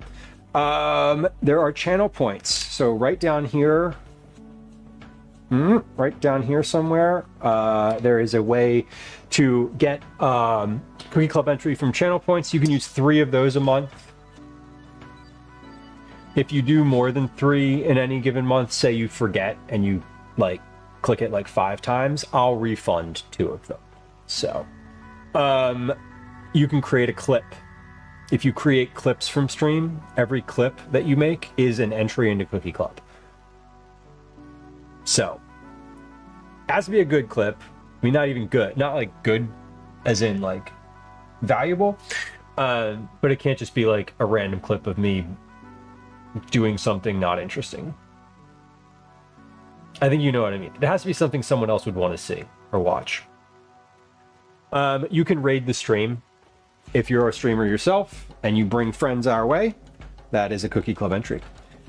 If another streamer whose channel you're in has a channel point thing, or you just have a good relationship with them and you recruit a raid, that's a channel point, or that is a Cookie Club entry. You have to tell me that you did that though. I'm not going to know. When someone raids the channel, I don't always like go back and watch their stream to see like whatever. So if you do that, I have to know. You can recruit a friend to come into chat. If someone comes into chat and is like, hey, what's up? Savory Sailor said this is a really fun stream and I should follow you and hang out and check out what's going on. That's an entry, and Savory Sailor gets an entry out of that. You can level up in Discord. So if you post in the Discord regularly or interact with folks there, you will level up eventually. And every time you do, every level is a Cookie Club entry.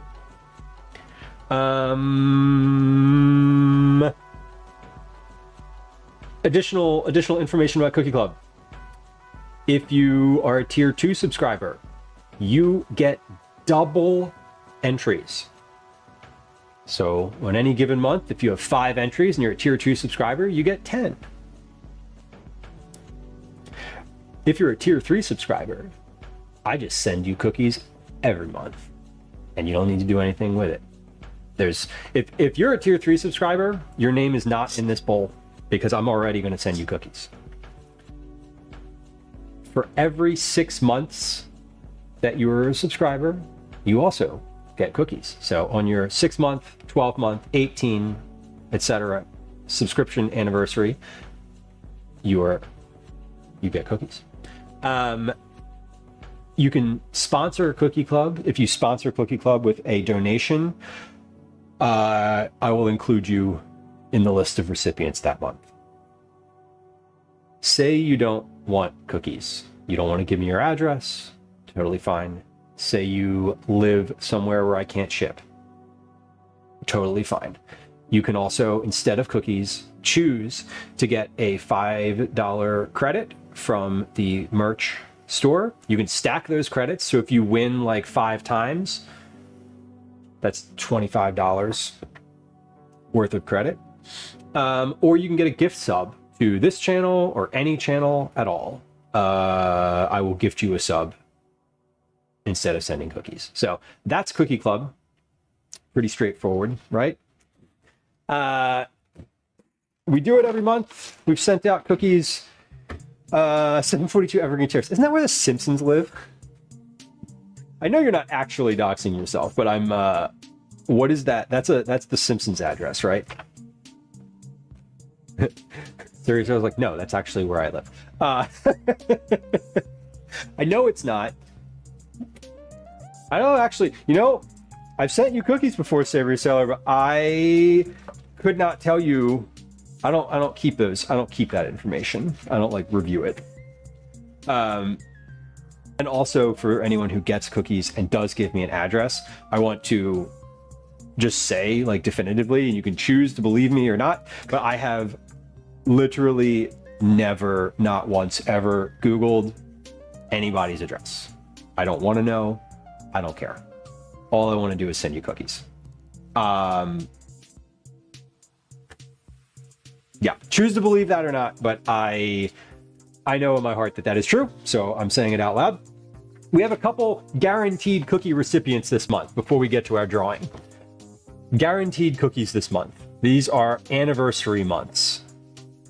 We have Megan 8 for 12 months of being a subscriber. We have Fisty Foods for 18 months of being a subscriber.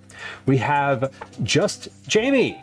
Just Jamie is also at 18 months of being a subscriber, as is Luke Skywalker at 18 months. So all of those folks are guaranteed cookies this month. In addition to our 12 and 18 month folks, we have a 24-month subscriber this month. That is Shayna. So Shayna 208. All of those folks, Megan, Fisty Foods, Just Jamie, Luke Skywalker, and Shayna are all on the list to get cookies if they want them this month. I want to tell you that none of your names are in this bowl, because if I pull them out, you're already getting something. Okay, so let's do you want to do our drawing? Should we do our drawing now? I feel like we should do the drawing now. I just talked about it a bunch. Let's do the drawing now.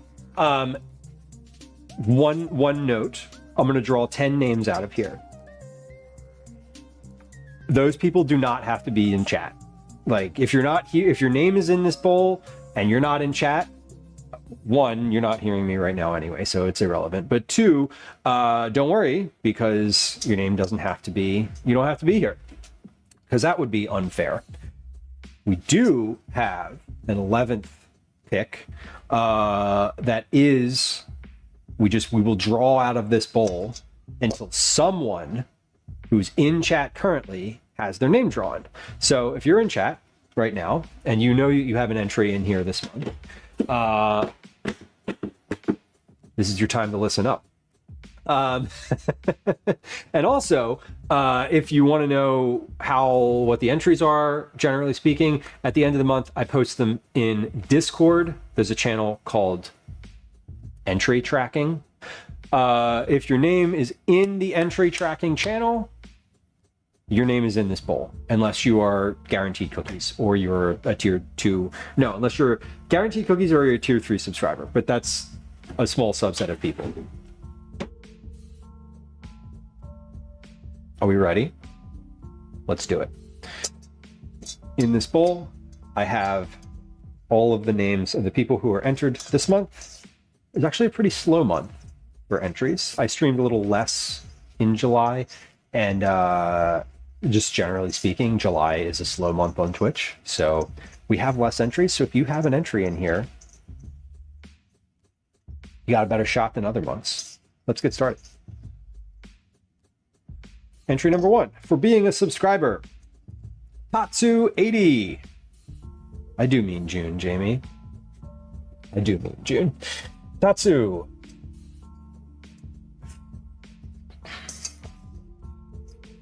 Yes, it is July right now, but for being a subscriber, Vida Lee. Cito is in chat today. Does not need to be here now. I will reach out. If your name gets pulled out of the bowl, I will contact you on Discord. Ideally, I hate having to message on Twitch. Whispering is like the literal worst. For being a subscriber, friend of the stream, a recipe reborn.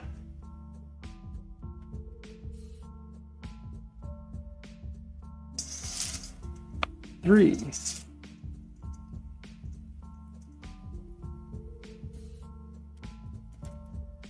I don't like looking down into the bowl because I can see the names, so I try to look elsewhere. For a Discord level up, fellow food and drink streamer Mish Mish. Mish Mish, I was lurking on her stream last night. Did not say hi, but I was lurking. Her streams are great. I really enjoy her streams. Okay, 5th entry.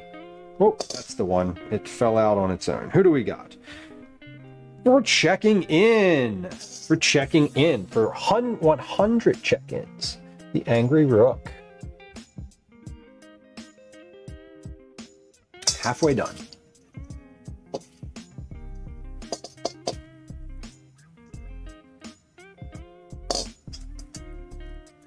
For clipping, for making a clip from stream. This person, Crawdle, sorry, let me just say, Crawdle, clipping the stream. Crawdle clipped quite a few things last month. They have quite a bit of entry, quite a few entries in here. If I pull someone's name out twice, they don't win twice. We just move on to the next one. For rating the stream. Friend of the stream, co-host of Food Fight here on Twitch, Darth Verbaka. 1, 2, 3, 4, 5, 6, 7. 3 more entries. Coach Darling, not yet. Not yet. We are making our selection. I'm staring at the ceiling, looking at the places where there is still spots of soup. For being a subscriber. Wow, Uma. I like to hold them up to the camera too, in case anything ever happens to these. That way I can like go back and watch the VOD. Okay, 2 more out of the bowl, and then we have present to win. So we're getting close to the part of the stream where if you can hear me and you're just doing other things, get ready. For being a subscriber. Adorkable Dev has been in chat most of the day today.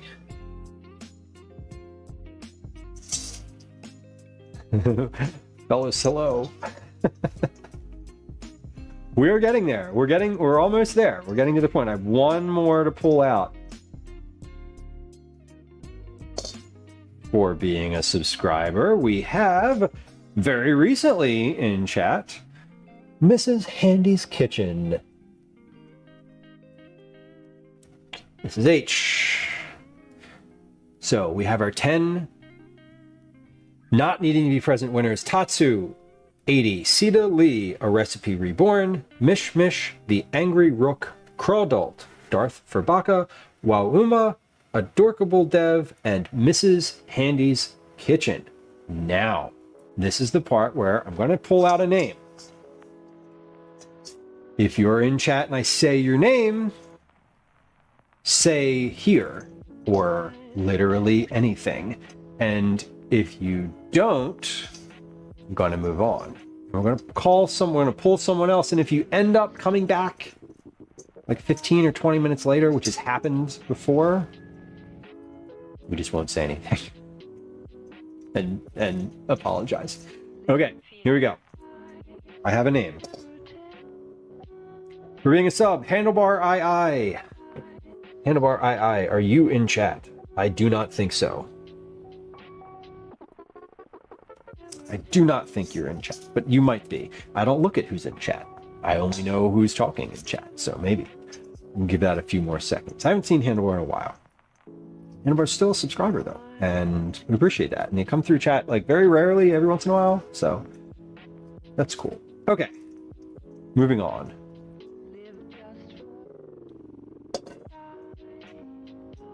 For being a subscriber, Board 5000. Board 5000, are you in chat? Savory Sailor says Ninja. Ninja says you should definitely call people out, Fleur. I do not subscribe to that philosophy.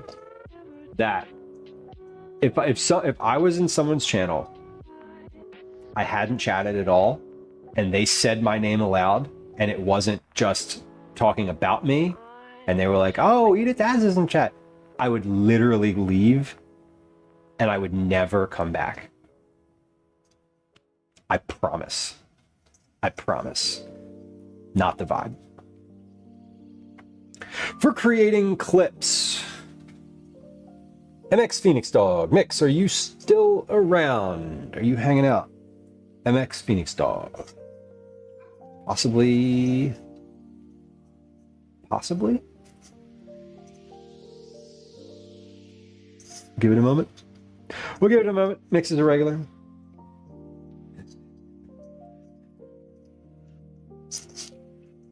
Living Clifty says, I've been looking for months and just started typing in chat recently, and I'm glad that you did. I know the feeling. I am a lurker in a lot of streams. I definitely understand.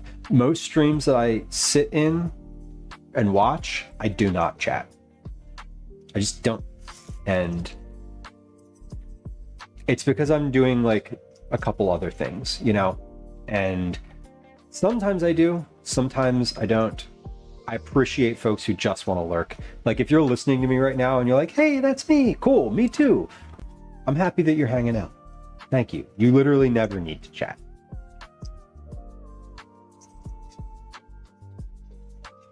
Okay. Avo for check-ins. Avo, are you hanging out still? Avo was hanging out a little bit earlier. We'll give Avo a few moments here. I will say too, though, that like if any of these people come back into chat before I pull another name at any point, like say Handlebar II says hi in chat, then like drawing over.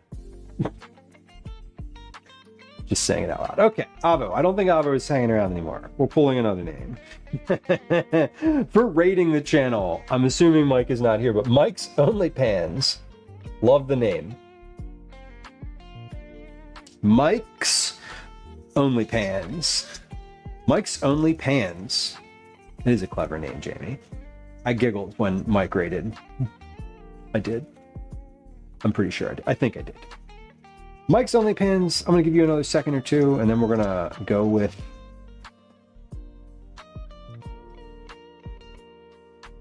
this one. For leveling up in Discord, we have Bakery, who I believe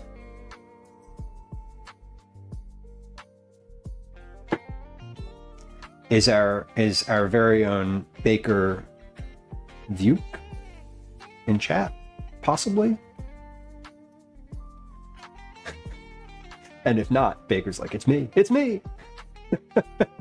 It's not you? Wait. Oh, shit. No, I know who that is. Sorry. I know who that is.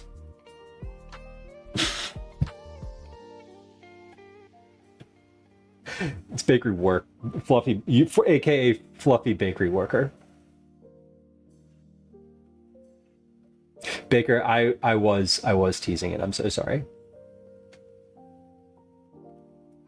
How do we feel about what Velos just said?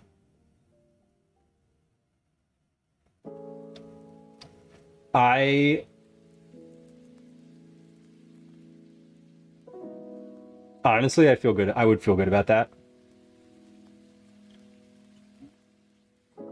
Great. There you go. For leveling up, for being an honest human being, Baker Vuke. Because I don't know. Cool.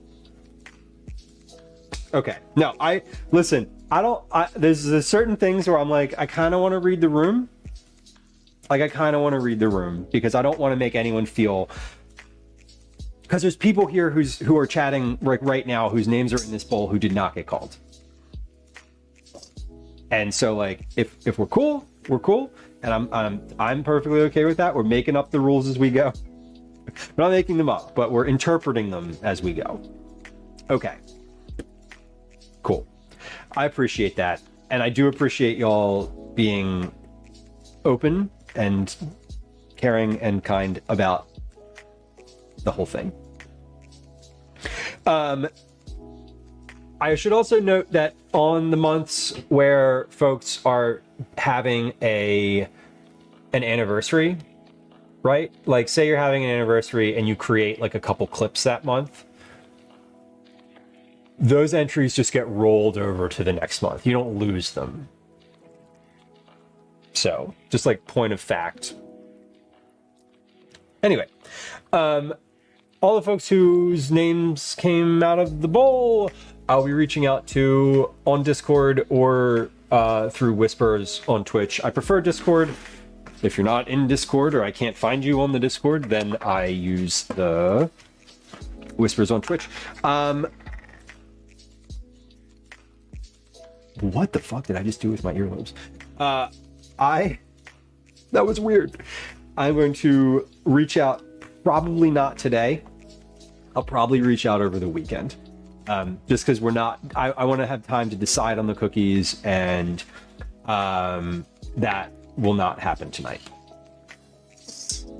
So, we have reached the part of stream where I have... Don't worry, I know what I'm doing. I have no freaking idea what I'm doing. He would not know what he was doing. I do not know what I'm doing sometimes. Sometimes I do. Okay, I'm just going to put a few things away here so my counter is not completely covered in crap. Great.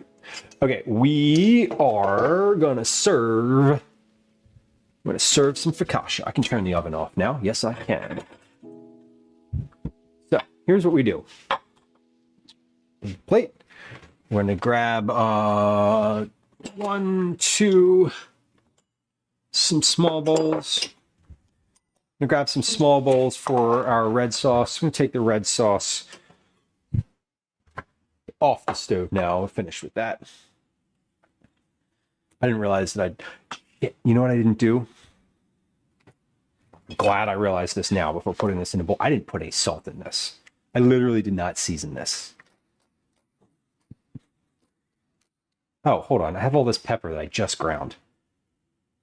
Aha! Shortcut! Spaghetti sausage with breakfast sausage. Sounds great, honestly. Over some spaghetti squash? Nice. Do you have a specific way that you cook the spaghetti squash? I always feel like I use every other time or every third time that I cook spaghetti squash, it just doesn't turn out the way I want it to. I should mow my backyard. Nah, you don't need to do that. Let it go to seed. How the hell with damn the HOA. Nobody needs that.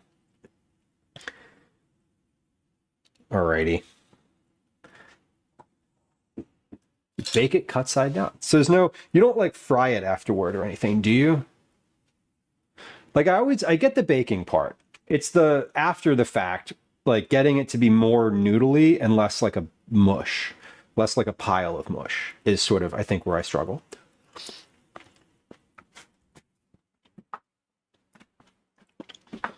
Yeah, that's good. Okay. Do you like a little dance I was doing? That was my taste test dance.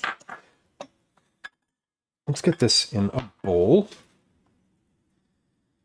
Stop. Okay, you can use this spoon. It's fine. I was about to get out a whole other spoon to do this, and that does not seem necessary.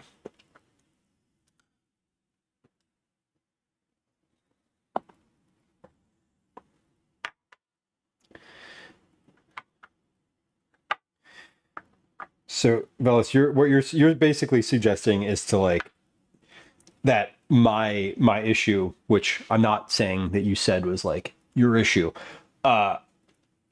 is that I just need to cook it a little less, maybe. It always turns out very like pretty mushy, and I don't love that.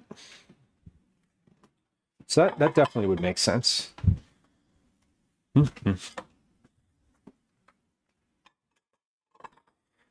I don't have an HOA. You're lucky. I don't either. Cook less. Okay, yeah, I'm definitely overcooking it then. It's 100% me overcooking it. Okay. Good to know, because I've been thinking about spaghetti squash. So Bricello, you don't have You don't even have solid land underneath of you.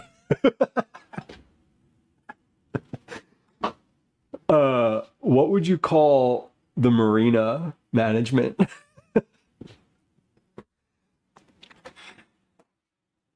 All right. Ooh, I can hear the crust under that. It sounds good. Oh, that cutting board's perfect. Great. Look at that. Beautiful.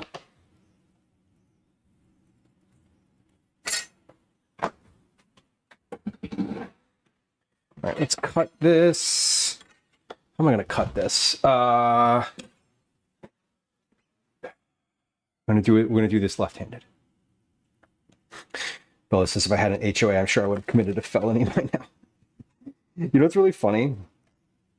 My dad lives in a community with an HOA, and he just like ran for one of the like community board seats or whatever, specifically so he can like get shit changed. He's been telling me about how he doesn't like the people on the HOA, which I'm like, yeah, clearly. I think that's everyone's experience with an HOA. I've never had to live. I've never lived in an HOA because the only places that I've lived that had anything like that were not owners. I had a like residence association, but that was all rentals. Okay, beautiful. Ice Allen, welcome. Crusty indeed. It is crusty, but that is also the point. So. Overzealous city ordinance officers. There's always a few. Look at this. Hold on. Let me get this to the part where I can like actually zoom onto that. That is a nice looking focaccia piece. Not super saucy. So this has tomatoes and tomato sauce on it, but it is, it hasn't like penetrated way in, which I love. Wait, are we not allowed to use the word penetrate? We talked about this earlier. I forget. Let's take a picture of this. Enjoyable says the best way I've found for spaghetti squash is to let Twinderella have it all and just grab some grilled cheese later. Yeah.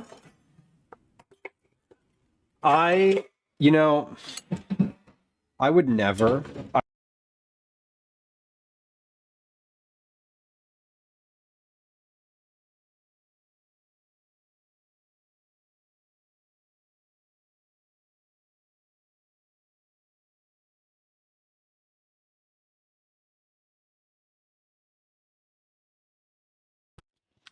Yeah, we got 20 extra minutes out of that. Usually my mic dies at the exact 6-hour mark, but something nice must have happened today. Okay.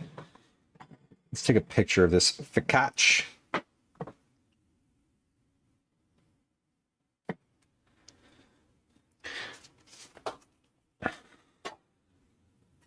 Wait, I don't want to, I hate that the live photos turns on. It's so annoying. I don't want my photos to be live. I want them to be photos. Okay, that looks about right. Beautiful. Let's show you what we made. And then I'm gonna feed the other folks that live in the house here. I'll be on our way. It was productive, y'all. This was like an actually productive stream. Not both. I feel good about like all this stuff that happened today. Food wise, here we go. This is dinner tonight. Dinner tonight. We haven't done one of these overheads in a while. Dinner tonight is focaccia bread. The focaccia bread has tomato sauce, pepperoni, roasted garlic, and chives on the inside, as well as sliced tomatoes on the top. It is seasoned with thyme and parsley and dill and comes with a side rider of dippable tomato sauce.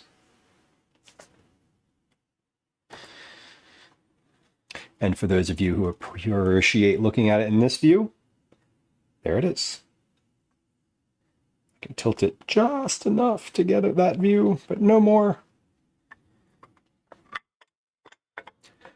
Try a piece of it. Take the microphone away from touching directly on my skull so that you don't hear gratuitous chewing. How long did I let my bread rise? This dough rose for, let's see, I put it in at 5 p.m. yesterday, and I started the countertop rise process at about 1 p.m.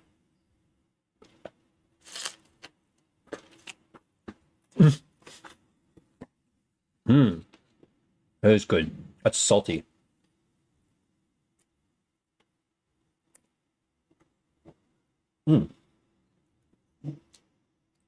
Immediately have a piece of tomato stuck in my teeth. I had a piece of potato stuck in my teeth. I'd have concerns.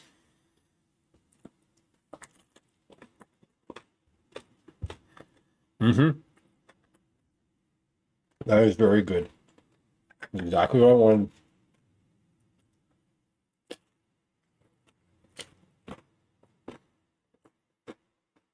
And it's crispy on the bottom. The bottom has like a nice gold hue to it around the edges. Not so much in the center, but around the edges. What did we do today? We tested an apple kohlrabi salad that worked really well. We tested a chicken salad. It also worked really well. I was very happy. I think I'm happier with the chicken salad because it doesn't have all that many ingredients. So the whole like making it nice thing is very important when you only have like 5 ingredients. So that was good. Both of those things were delicious. Then we did this focaccia bread. Focaccia bread was from last night, so I didn't make the bread on stream. I mean, I made I baked it on stream, but I didn't make it start to finish. That's fine. We also, what else did we do today?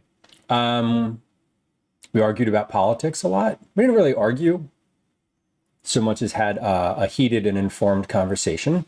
And I hope everyone feels okay about that. I don't generally love like going down the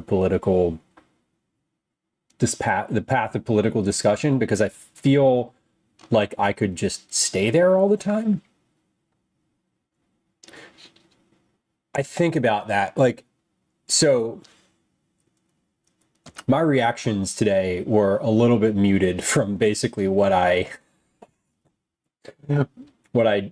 generally think. But I do, yeah, I don't always love sort of getting on my soapbox, but I do think that it's important to say things out loud that, that need addressing. And y'all can always feel free to ask me for my political opinions, and I'm happy to share them. Okay. So we did that. We also made the sauce. Next week we will be live. When are we gonna be live next week? I think next Wednesday. My goal is next Wednesday. and Thursday. So a little bit different this week. A little bit different next week than this week, which is fine. I don't really know what we're gonna do fully. I know Wednesday should be Cookie Club. Yeah, Wednesday should be Cookie Club. And then Thursday we're gonna do something with food.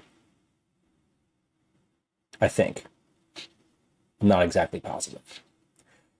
Okay. We are gonna raid. So we're gonna raid yeah, we're gonna raid here in just a second. Who are we raiding? I think we're gonna keep it in the food and drink category. Are they in food and drink? Oh, they're not in food and drink. Damn. It's fine. Okay. Where should we go here? Let's raid someone. Let's raid someone I've seen. I've lurked on her channel a few times.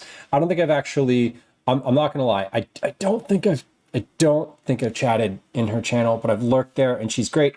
We're gonna raid Alice Black.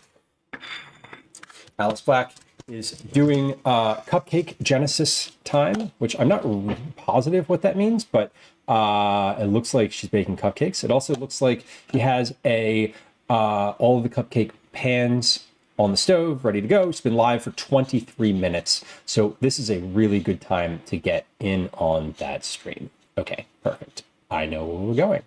Great. Fantastic. Fantastic. Let's start this raid. We're going to put some raid messages in chat. There they are. There's one. Here comes another one. We're going to turn the goodbye things on. There we go. I appreciate y'all hanging out.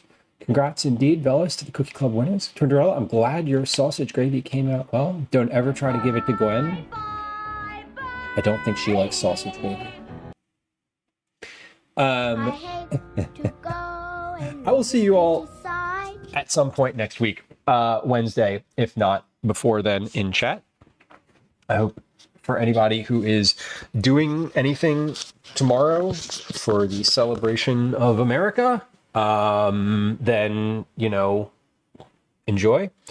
I hope you all have a lovely weekend. Luke Skywalker, thank you for saying hi. It's good to see you. Luke Skywalker, you are at 18 months worth of being a subscriber. You're on the list this month for cookies. Just FYI. I'll reach out to you in Discord, though. And I know that you know that. It's good to see you. I hope you're doing well. I hope we all have a good one. Thanks for hanging out today. We're going to go say hi to Alice Black. She's making cupcakes. And if I don't see you before next Wednesday, or no, if I don't see you next Wednesday, maybe I'll see you in chat somewhere. All right. Have a good one, y'all.